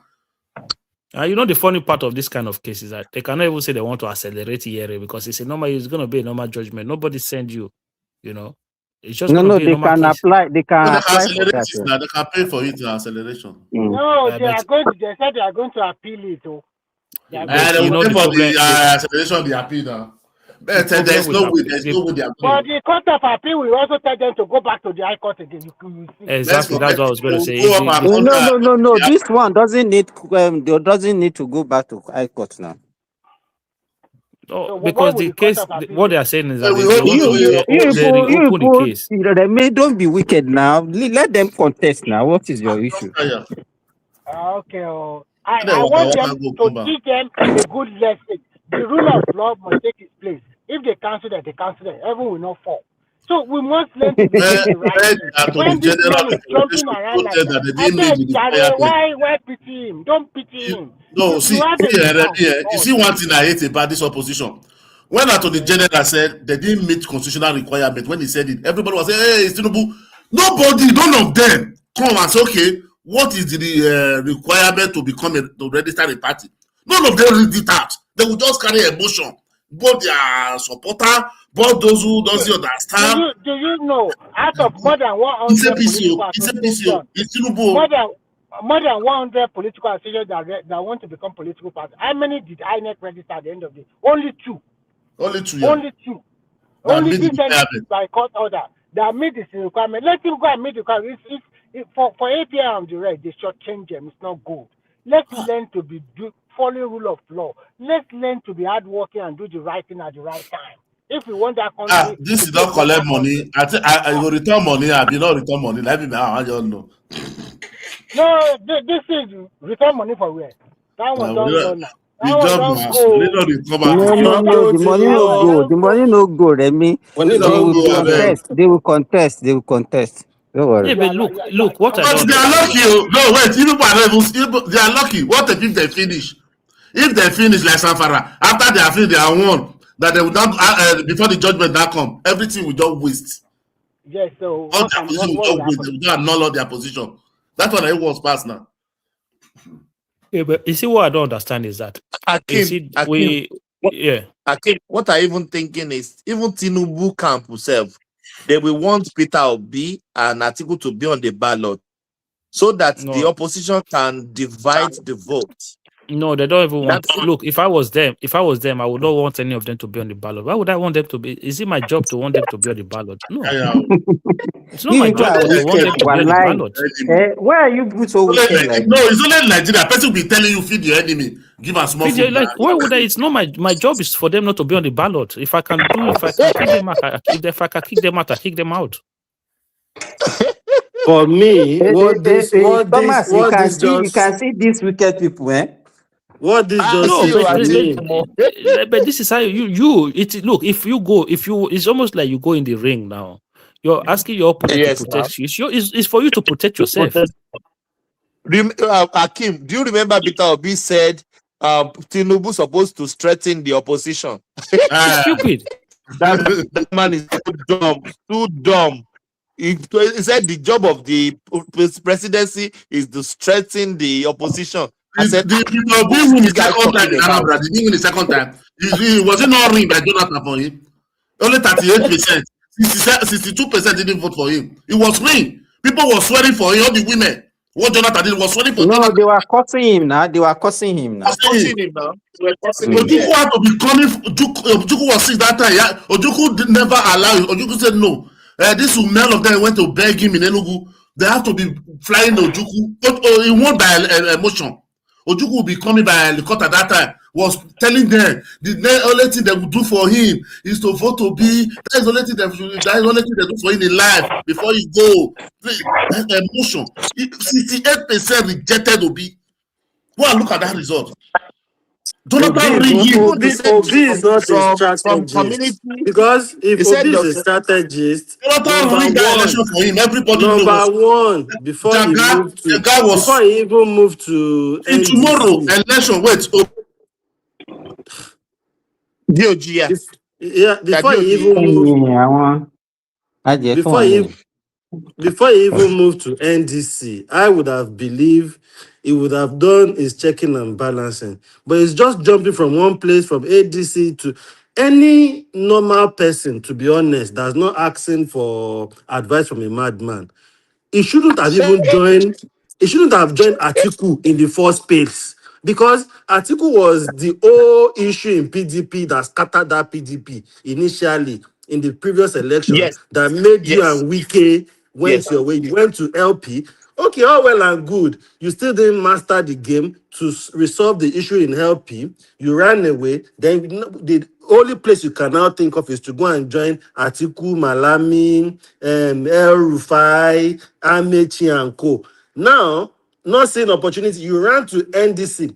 If it was me, before I leave ADC again to NDC, I would have fact-checked and see that all these issues, all these court issues won't arise in NDC. So that shows me you don't even know what you are doing. Then you are only for yourself. Nobody If it was somebody like Tinubu that has people like Aisha and all those people behind, they will make sure they will not, they the will make sure Nigeria those guys, they will make sure those guys win their got their primaries. tickets. But he Yeah, win didn't their care. primaries. It was not for them. It's just about him, about him. He just wants to be president at all costs, which is not possible. But my own annoyance, which I said the last time I joined the platform, was I don't understand what is wrong with most Nigerians. Some Nigerians, it's hard for them to check things. There are several things people will come online and say, and I would think so. You people believe this, and they will believe it. They will argue with it about it. And have you even checked if this thing is true? The other day, man, the professor, he says he's professor of statistics in Canada. He said the prime minister of Canada will go and take a normal airline and put sticker when he wants to fly, that he doesn't have his own jet. I'm thinking, what is Is it this not? man Is it not? saying? Yeah, DOG. It's not the same. Okay, hear this. When Obi said that the Prime Minister of UK lives in a 3-bedroom apartment in Downing It's Street. number 10, 3-bedroom. That's what I like. That's it. Almost 100 room like they do. If you said it's 100 room, bro, go online and check under that post and see what people are saying. You see, Yeah, but it's like what? and I'm But do thinking, you? so you people just believe what he said. Yeah, Immediately he but do said you it. need somebody to tell you that that place is not 3-bedroom? Do you need No, anybody but to some even people explain to you? believed. That's why I say if you go to the comment section in social media on that post, you will see how many Nigerian youth are so uninformed, Huh? misinformed, disorientated. I don't even know what to use, what word to use for No, them it's okay. anymore. They are So just if dumb. They are just dumb. Dumb. you see So They are number 10 dumb. annoying. Downing Street. You see number 10 Downing Street. The whole of that road is It's government number built. 10 now. It's It's number all no joined the When next together. door. I want The to ask next door. question. The Make next I door is ask number question. 11. The next door is number Make 11. I ask. That's the chancellor's When office. Peter Yes, Obi check it. when Peter Obi was a governor, how many bedroom was he using? One bedroom flat or what? Ask me who I go ask. Then again, sometimes you don't even, it's not all the policy you have to condemn. Then if you have to condemn it, Criticize and condemn. if you Yeah. have to, if Yes. you even need to condemn a policy, you come up with another policy that you think it would have been better, but you won't have another alternative. You just want to condemn. Then when they ask you what would you DOG. have done, DOG. what would you have done DOG. differently? They will Say, ask him, don't what are you going worry, to do? it's not Don't worry. rocket Just trust me. science. Just trust me. Trust me. Guys, let me tell you something, right? Let me It's tell you not something. rocket science. There's a reason why we don't nominate our pastors, our imam to come and run for office. Okay, this is the same thing they sold to us during. This is why I never supported Obi. I never supported Obi. This is exactly the same thing they sold to us with Buhari. He's an honest man. He hates corruption. He's not corrupt. He's very modest. Governance. We're talking about governance. What do you have in your head? You're They talking find about Jesus is not Christ. corrupt. What do you have in your head? We saw the disaster Buhari gave us because he have no. Look. They have Nel Fund was in APC manifesto for Buhari. Buhari came out and said, "I did not promise anybody anything." That was what he said. He said, "I did not promise anybody." They say, "Okay, where's the student loan that your party promised us?" He said, "I did not promise anybody anything." Most of these policies that you are seeing that Tinubu is implementing was already in the APC manifesto during The manifesto. Buhari You are term. right. You are right. State police was already in Buhari's money during Buhari. It was there. The APC present a very, very, very good manifesto. Buhari just take the paper. Look, when it comes to look and just dust it straight to one side. All those people around him. Governance was dead.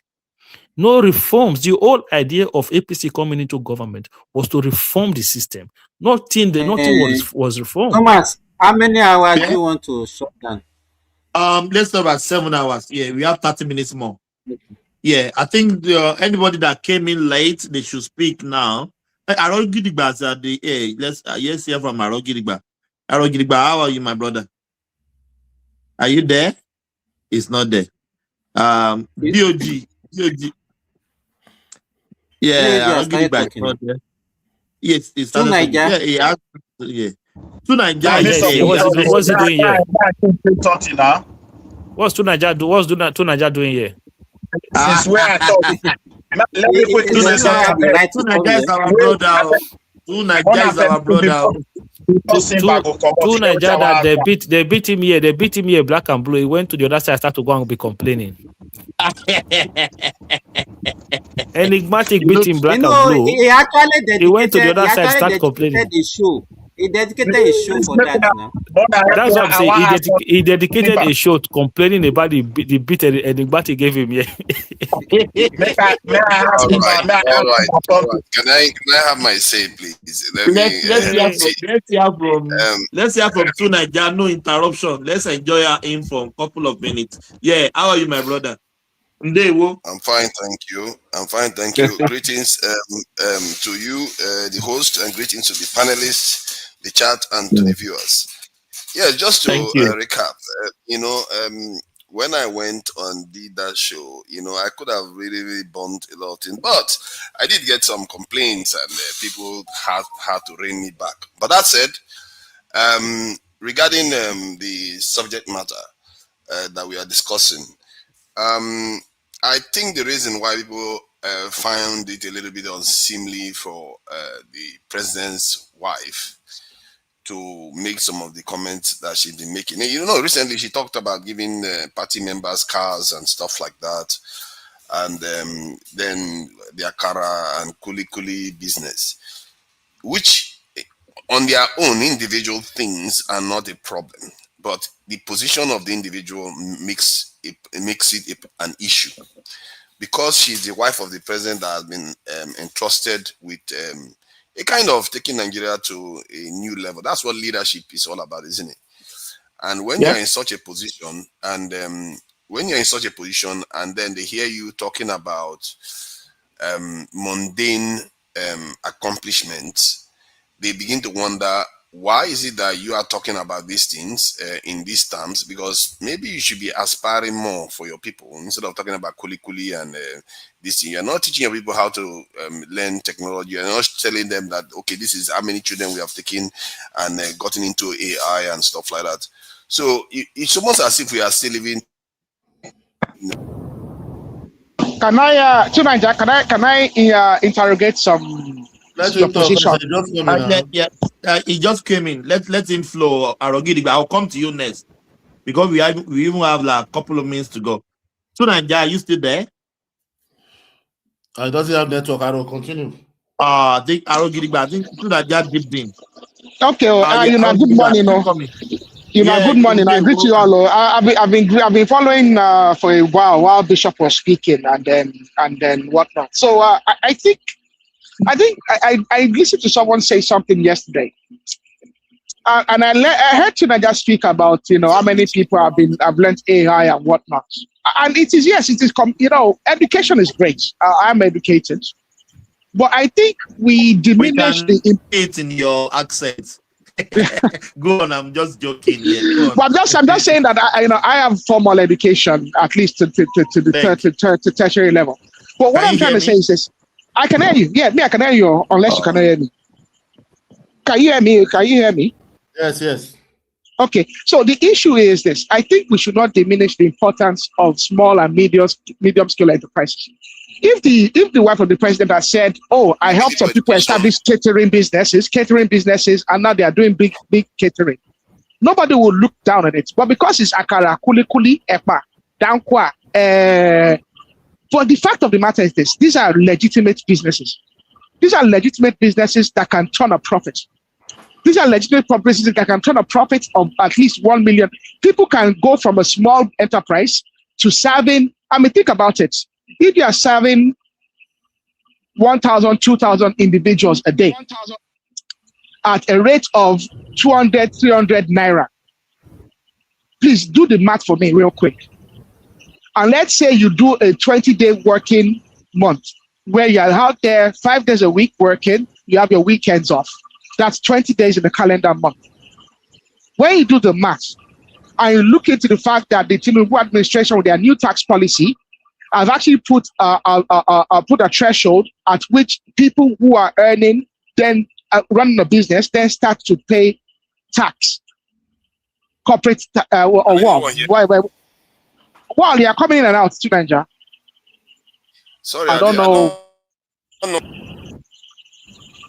I think you are driving on the motorway. It's kind of breaking up. I don't even know if they're hearing me myself. So we can hear you.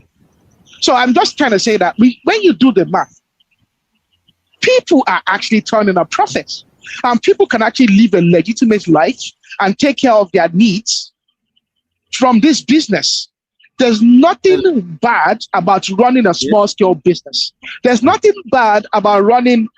There's people. I don't know why everybody wants to go to the office, and I mean, in this part of the world where we live in, a lot of people are doing trades and they are making good money running trade. People are doing, like, like someone said that the informal sector, but even some of these people have actually formalized these businesses.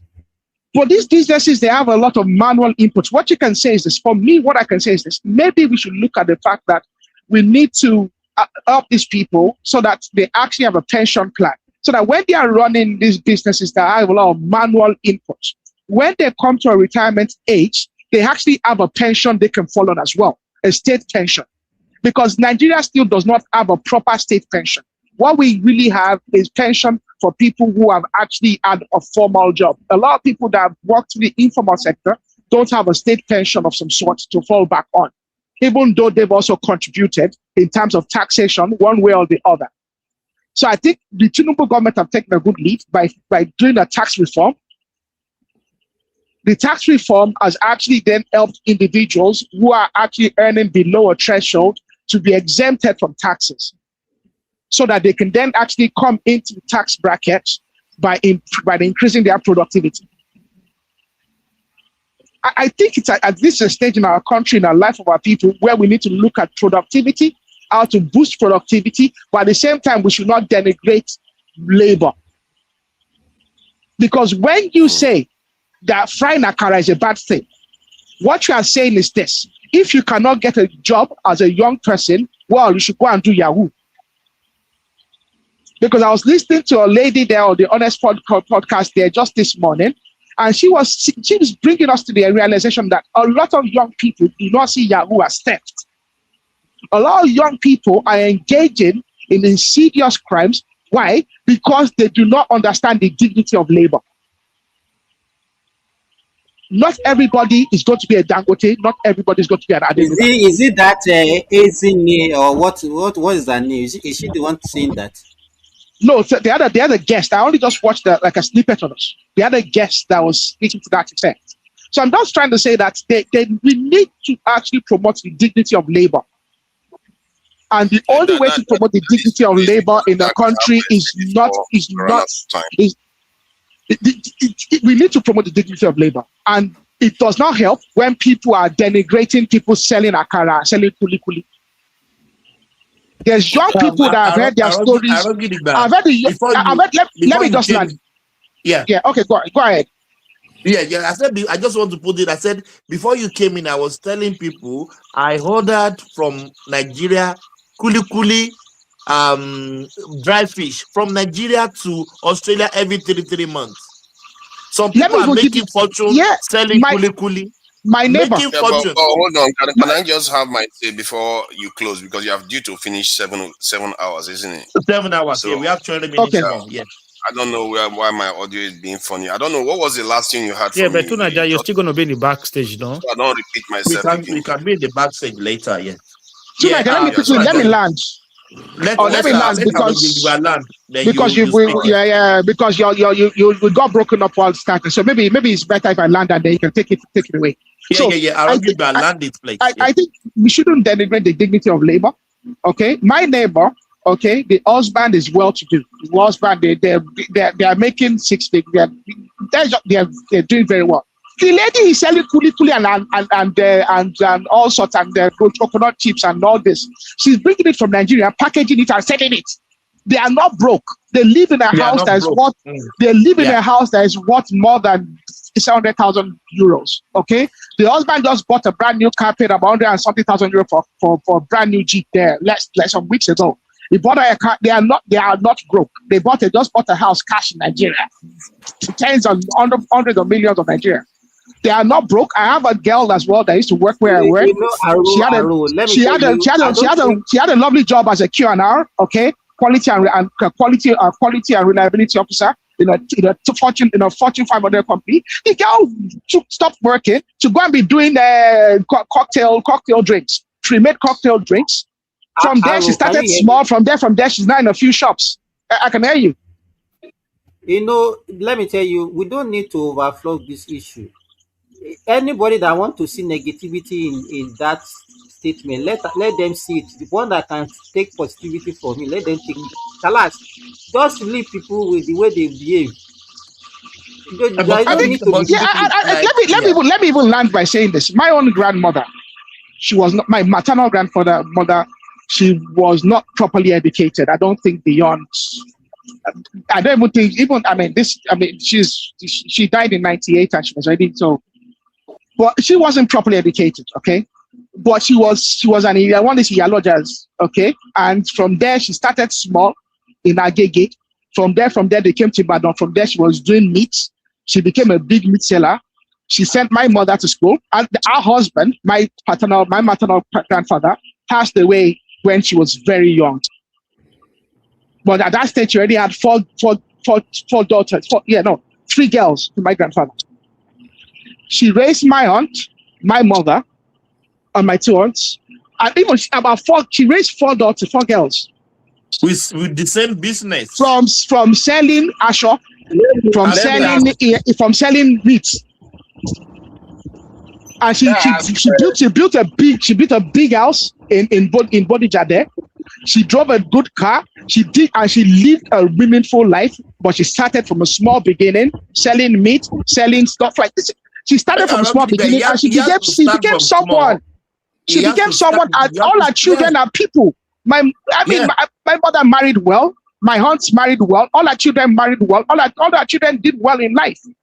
But she started small herself. This is a widow that lost her husband at a young age that raised 4 children. That is even far. Me, I'm talking to you. People should give. I was raised from catering. Story will be too long. I beg. He has to talk. Look at this one has been going for 7 hours talking about. So Tunaja, please come in. But Tunaja, please, I want to admonish you. Please, Tunaja, in whatever you do, please do not denigrate the dignity of labor, because a lot of us come from experiences. All of us on this come from experiences. Let's take 2-3 minutes. Let him talk. That are modest. So thank you. Thank you, Arogidigba. Yeah. That would be crazy for me to deliberate. Don't worry now, we'll end up with state policing. So in terms of dignity of labor, I think I would never go against that. However, you have to be careful about labor, because digging a hole and covering it is labor. So you have to watch out for that. That said, the issue for me, that what I heard from the president's wife, was that she was describing kuli and akara and as a way of life for people. The issue is not that there's anything wrong with it inherently. It's that this lady is in charge. She's the first lady of the country. She's the wife of the president that have been assigned to give people hope for the future and for Nigerians to aspire to, meet the challenges of the future. So for her now to be the one saying, you know what, let's go and do akara and everything, not in the context of saying, you know what, we give these women or men this opportunity to start an akara business where they can scale it up and even export overseas. No. Just like menial job, people would do like you would do in even 1920. You see, that's what makes it unseemly. Oh my God. People not selling akara today, frying akara today in Nigeria. Calm down. Take this one. Take the way they denigrate human being like this. Calm down. No. You don't understand what I'm saying. I'm not saying. Let him talk now. Let me finish my point. Remy, let him make his point. I don't like Lene. I don't like Lene. Can you see that? You see that? Remy, let him land. That's why we are different here. Let him land here. Let me give you the concept. because it's like expecting a gynecologist specialist that is supposed to be capable of delivering babies for women in hospital coming out and say, you know what, I'm very good at cleaning wounds, I'm very good at doing this. Yeah, all those things are good and positive, but that's not your job.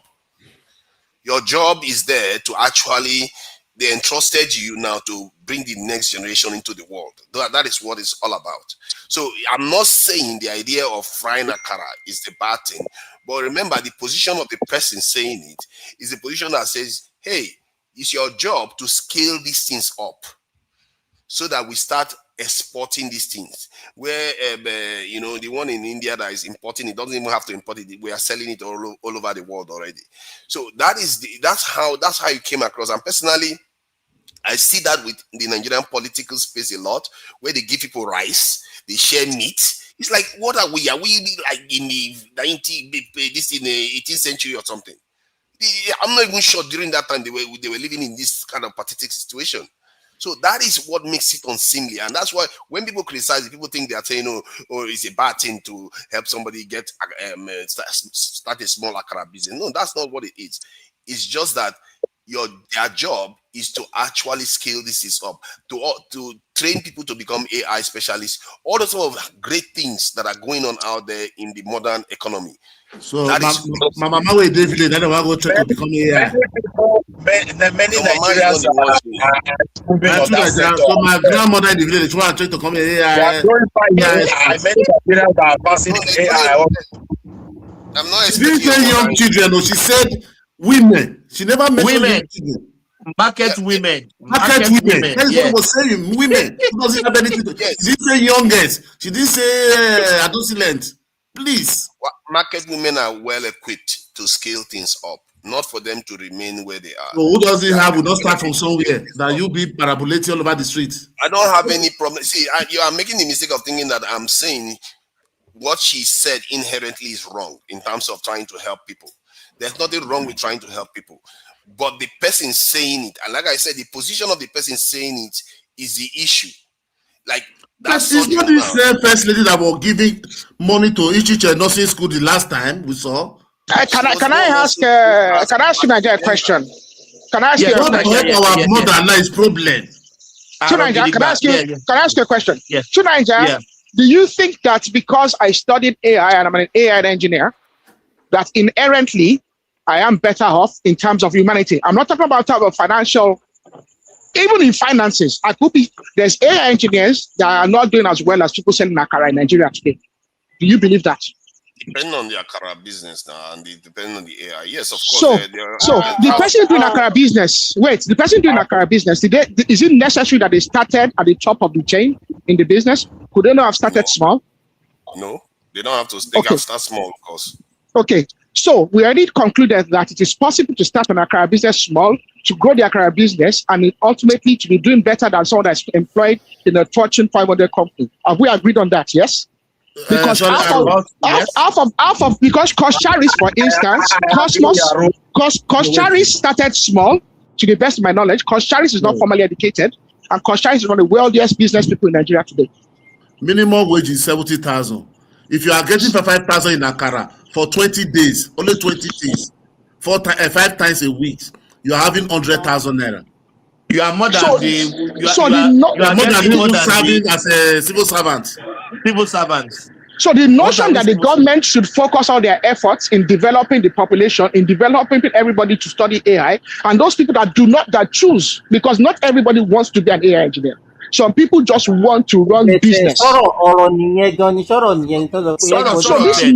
this notion that everybody must become an AI engineer, an AI technician is false. Let me add to what you said. Sorry, Tunaja. Let me say this. Sorry, Tunaja. Let me say this. In the context, Tunaja, can I say this? In the context of what she's talking about, in the context of what she's talking about, she's addressing women that are below the level. She's not talking to generator of Nigeria. That is number one.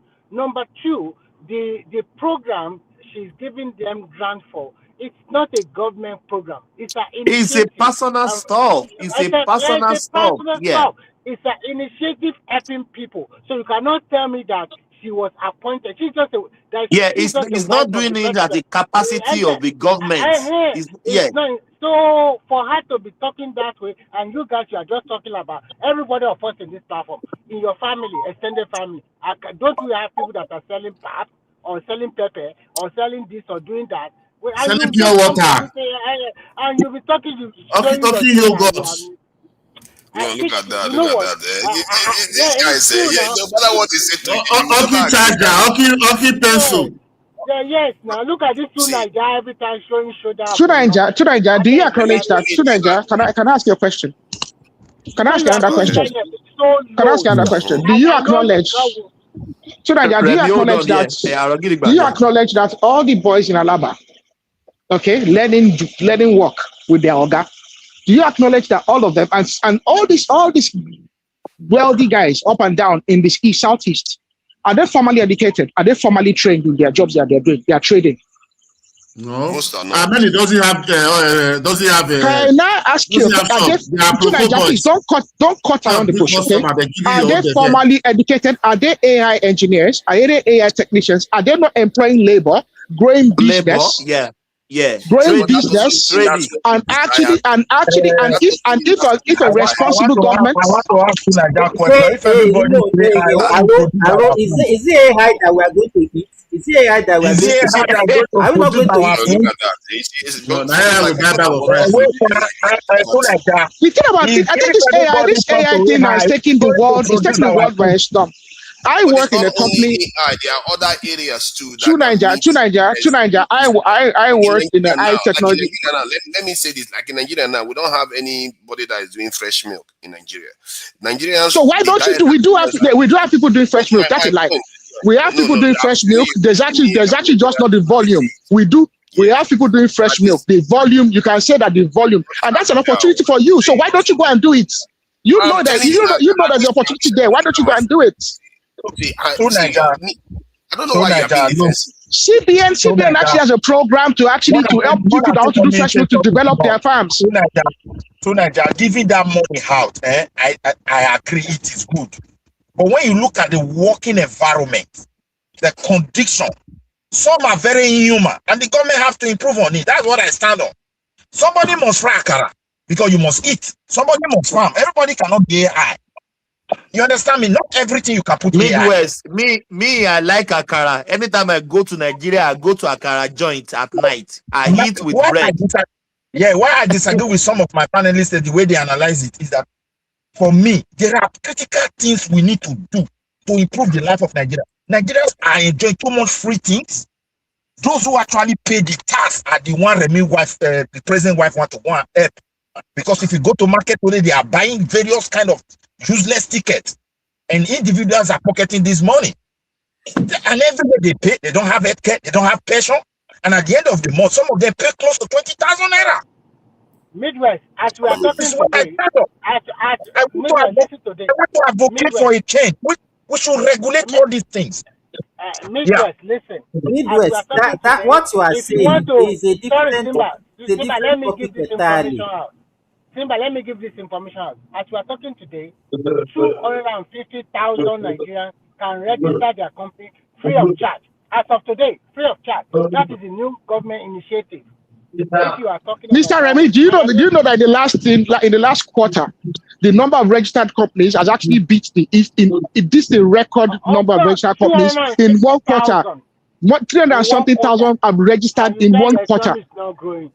Businesses registered, small scale businesses, small and medium scale businesses registered in one quarter, over 300 and something thousand. I didn't predict that the economy was going to grow because Nigeria is doing larger scale value added you started changing it. and no. That they say fact. Let's not try to let calm down. Let me just have my say. See, I've been saying these things. You can go back and play the videos. I did say that because of Dangote refinery being present in Nigeria. Let me finish. Let me finish. That when he starts doing that value added manufacturing, you're going to see that the Nigerian currency will appreciate and Nigerians' money will go further. And the same is going to happen when Boa refinery comes on stream. And then you're going to also see Dangote refinery also increase outputs to 1.4 million barrels. If that happens, you're going to see improvement in Nigeria. So most of all these things are outside the control of the government. There is something that has happened under Buhari's this in time in office already. So Tonight, that is what do what you is make? keeping What do you Nigeria think made intact that? right now. So that Dangote that you are talking about, that you are talking, what do you think made it happen?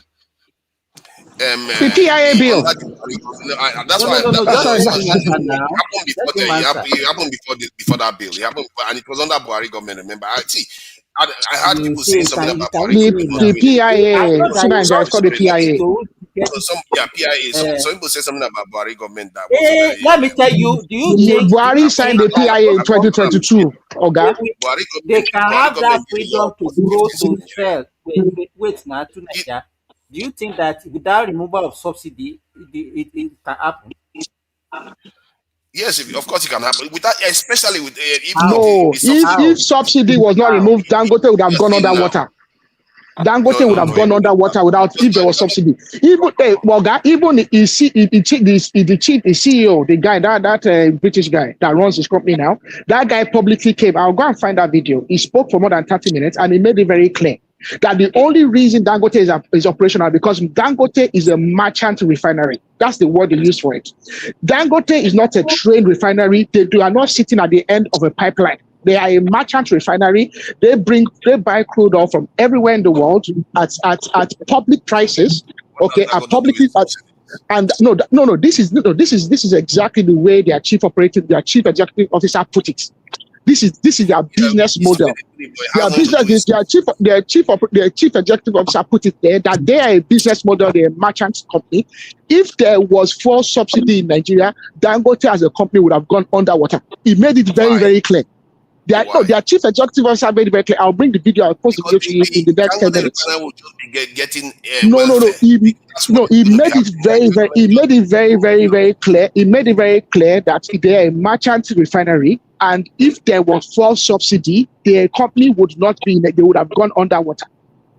Why? Because they will not pay Dangote the subsidy money. I don't understand why they will go down. Give me a second. I'll bring you the video. I'll bring the video. Yeah, If you can watch it. You can make sense of it yourself.